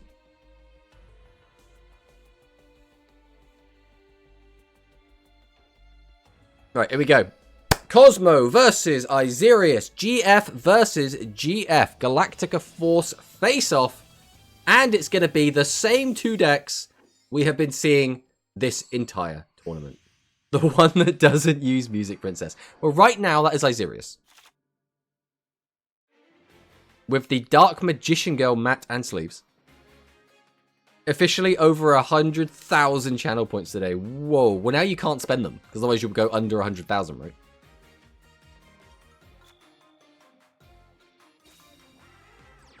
Cosmo starts with a set monster. Another set monster. Cosmo has sort of lost the coin flip. As we keep saying today, both of these decks really like to go second. Because they get to use their skills going second. That is one thing that makes Duel Links very different from OCG. Obviously, we don't have skills, which means you don't get penalized for not having a skill or having a skill that only works going second. Which is why typically in OCG Rush, you just always want to go first. Keeping them for an EDO challenge in another stream. In the middle of Digimon, you just be like, yeah, I want to do an EDO. Mi Deslindo? I don't know what that means. I'm going to chuck that into a Google Translate and see what it says to me.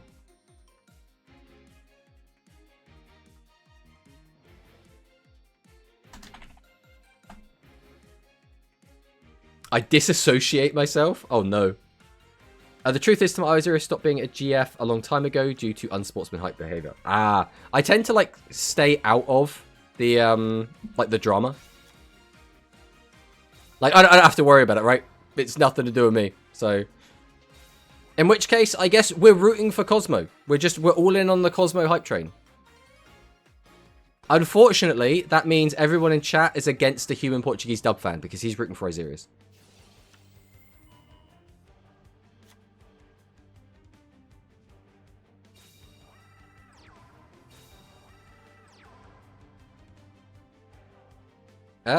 I mean, this could have been a lot worse. This could have been a lot worse, let's be honest. We don't get any damage in at all. Cosmo is still potentially in a good spot. It's really going to depend on these draws. The assumption is the card in hand is a level 8 monster. So we should have access to the skill. The skill gets us a search, which means we can unbrick if our hand is really, really bad. If our hand is really, really good, we could grab Fusion and then just pop off. There we go. We can use the skill.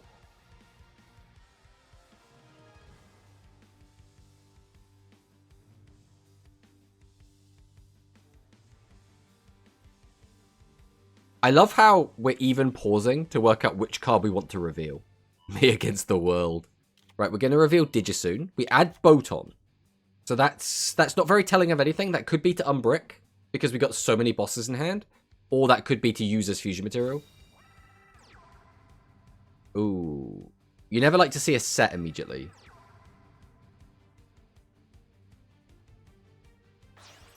Oh, this is really a try and unbrick hand. Oh, you hate to see it. Oh my god!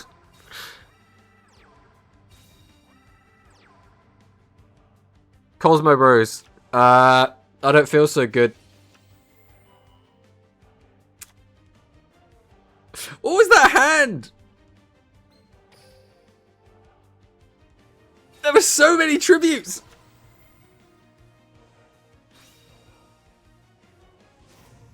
Jesus, how badly did they brick? As badly as they could. That feeling when you brick on finals. Where the field at? Don't worry about it. This one defense monster will save us. The thing is, it is one thing to note about this deck though, right? If we didn't have the skill, we literally couldn't do anything. But because we had the skill, we managed to search a body to actually summon and then use as tribute fodder, and we reduced the amount of tributes our monsters needed, so we could empty our hand. No other deck could unbrick as well as this deck can, except maybe the other deck, Aqua. Aqua can also kind of do the same thing, and maybe in some ways do it a little bit better. But these two decks are the only decks that can do this, which just goes to show how powerful being able to search low-level monsters from your deck is, as well as how powerful getting discounts to summon out your boss monsters can be. Is actually insane. Well, that is game 1 to Isirius. GF bros, I'm not feeling so good, but there's still hope. There's still hope. Cosmo will simply win the next game. Konami RNG. Cosmo is better, but music is better, but Cosmo brick. Yeah, I mean, I do think Aqua is still a really strong deck. I personally, in my opinion, yes, I do think Music Princess is just the best deck in the game. I do think Aqua, though, is a close second. Isirius lost the coin flip this time. That's exactly the same play. I'm trying to think now. Did he go first last game? We've seen this exact play before, but it might not have been last game. Right, Cosmo. Can we do something useful here? Trombo. Okay. We will have felt if there was a delay. Activate the effect. Or the skill. Reveal the ensemble, add Boton. So we have not added Fusion.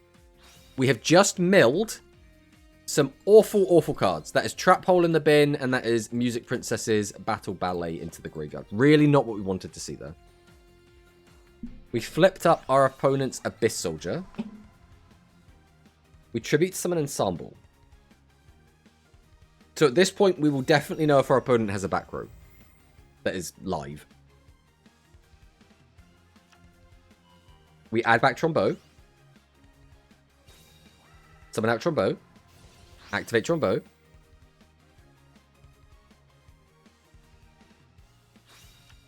We just keep finding these Avians.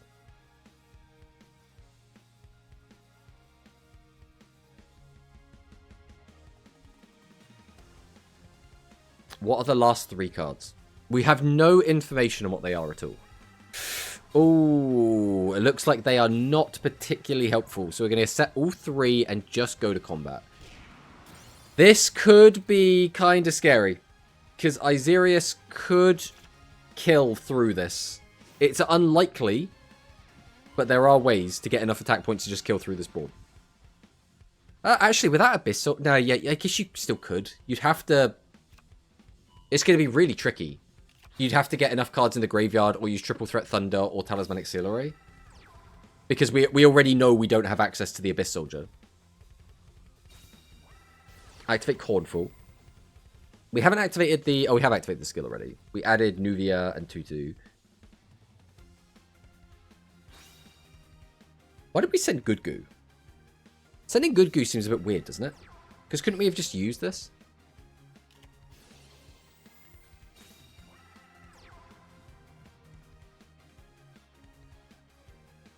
Hey, JD Scrub. Welcome, welcome. We managed to catch some of your games, JD Scrub. I think you won every game we spectated of yours.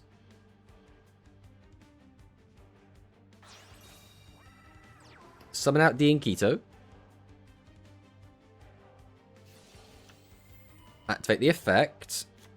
We draw into the Shady. Cornfall. So we could have gotten rid of the Shady there. So there's no guarantee on what the back row is going to be now. Avarice! Oh, that's pretty big. Oh, nice. I eventually got sacked. X3. I mean, X3 is still pretty good. I mean, not even all X2's topped. Only like 3 or 4 X2's topped, I think. So, what? Yeah. But you still did well. You still did well. Unfortunately, in best of 1 format, it is very sacky regardless. That's just how it be. Overrush Storm. I mean, this is completely blind. We shouldn't have any information. So it's just 33% if we hit a good one. Now, that could be the Shady. We've kept a card in hand, so it's likely that is the Shady. Oh, yeah, I played Cosmo. He's good. Yeah, Cosmo is a really strong tournament player. He's won several tournaments, like quite a lot. Is this game 1 or 2? This is game 2. Game 1 was won by Isirius. The chat is kind of all behind Cosmo, except for a human Portuguese dub fan who is rooting for Isirius. Because Cosmo is a member of GF, and we have a couple of GF members in the chat.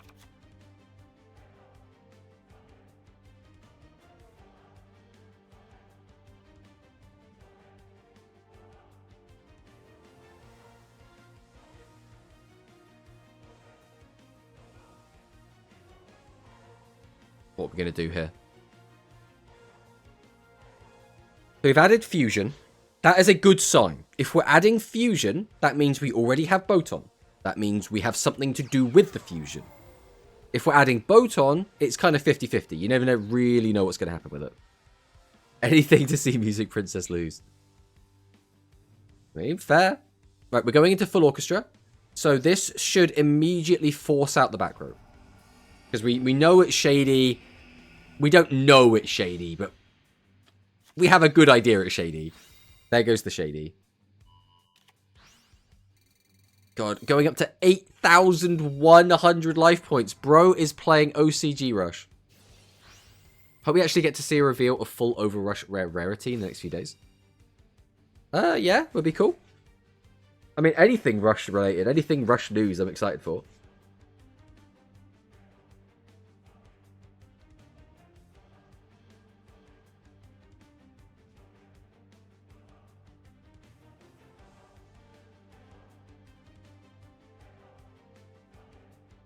Are we getting a Rush box for February? No. We are almost certain, unless they like randomly drop one, like without anyone knowing, they like shadow drop it, we are just not getting one. Chances are we'll get a new Rush box just before the GRF. And what they could do, like they did with the Imi Mimi or the Imi Imimi event, is release a character alongside the GRF first week. Because that, to me, doing it with Imi was like testing the water. And now they're like, okay, that went quite well. We could do that again. So I could see that being like a new character release with a new mini box on the first week of GRF. That is what I would expect. But again, all we're doing is trying to predict Konami, and Konami can do whatever the hell they want, because sometimes they just throw caution to the wind and do whatever they feel like.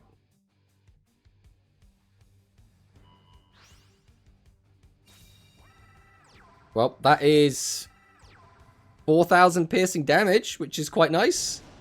Usually, that would be like, 4,000 damage. That's great. I've almost killed my opponent.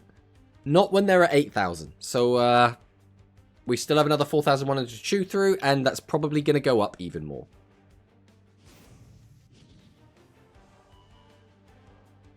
Last minute deck build. Oh, if they release another deck build, I'm sorry. I don't mind deck builds when they are frequent, right? If we're getting constant deck builds, like 2 a month or something, fine. Okay, whatever.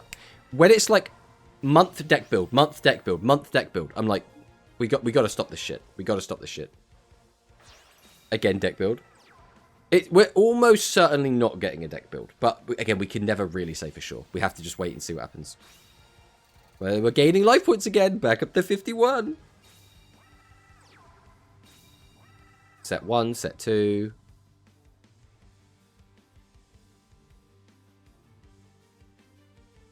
And we are in an ad break.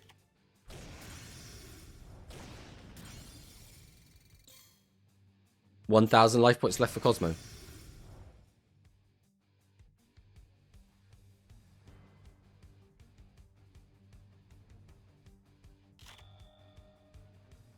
Three, two, one. Welcome back from the ad break. Anyone that was hit with ads, you didn't miss much. There was a combat. There was a battle phase. Cosmo went down to 1,000 life points. You're all caught up.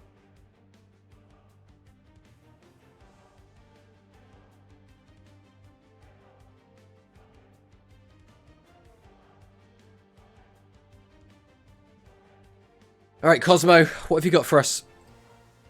Surely you're not just going to roll over and die.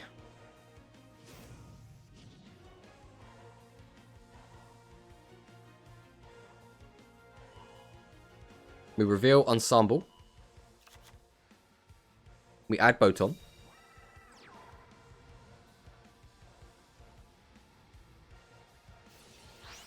Trombo's effect. We have 7 cards left in deck. We change that to defense. What is our win con? Because, like, the biggest monster we can get out is, what, 5,800 with piercing? That's not enough to kill. So we could do Action Melody. Reduce one of these. Pierce over the other. Action Melody plus straight pierce would actually kill here, right?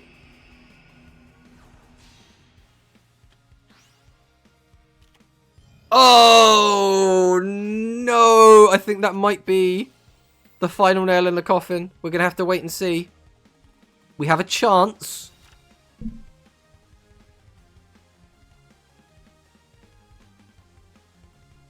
What could we have? So we have to send a card. We'll have 4 cards left in hand.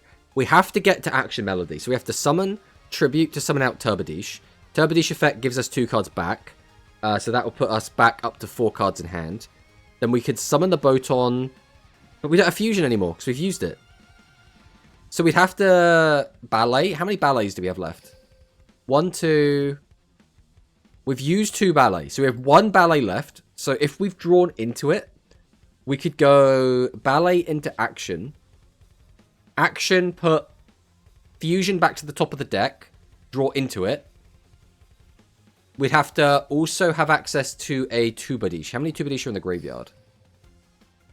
Only 1. So there is a chance that our hand is Battle Ballet and Tubadish. If it is, there is a world in which we can pull this off. All right, Battle Ballet. This is the first part of the plan.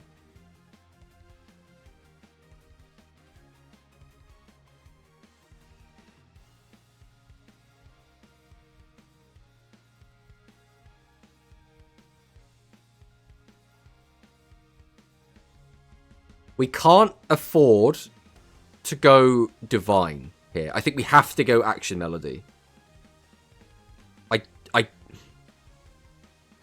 We are going Divine.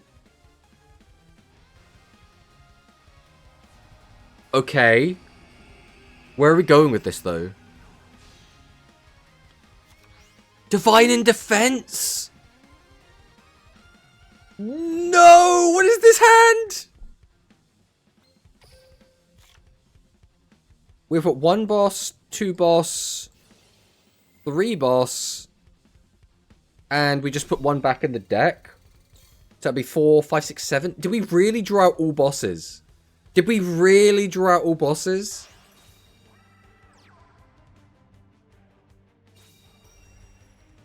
No! Abyss Soldier! That is gonna be it, which means your Deck Master Cup 3 champion is going to be Isirius playing the Aqua deck. It's a shame. It's a shame. But that is just how the cookies have crumbled this day.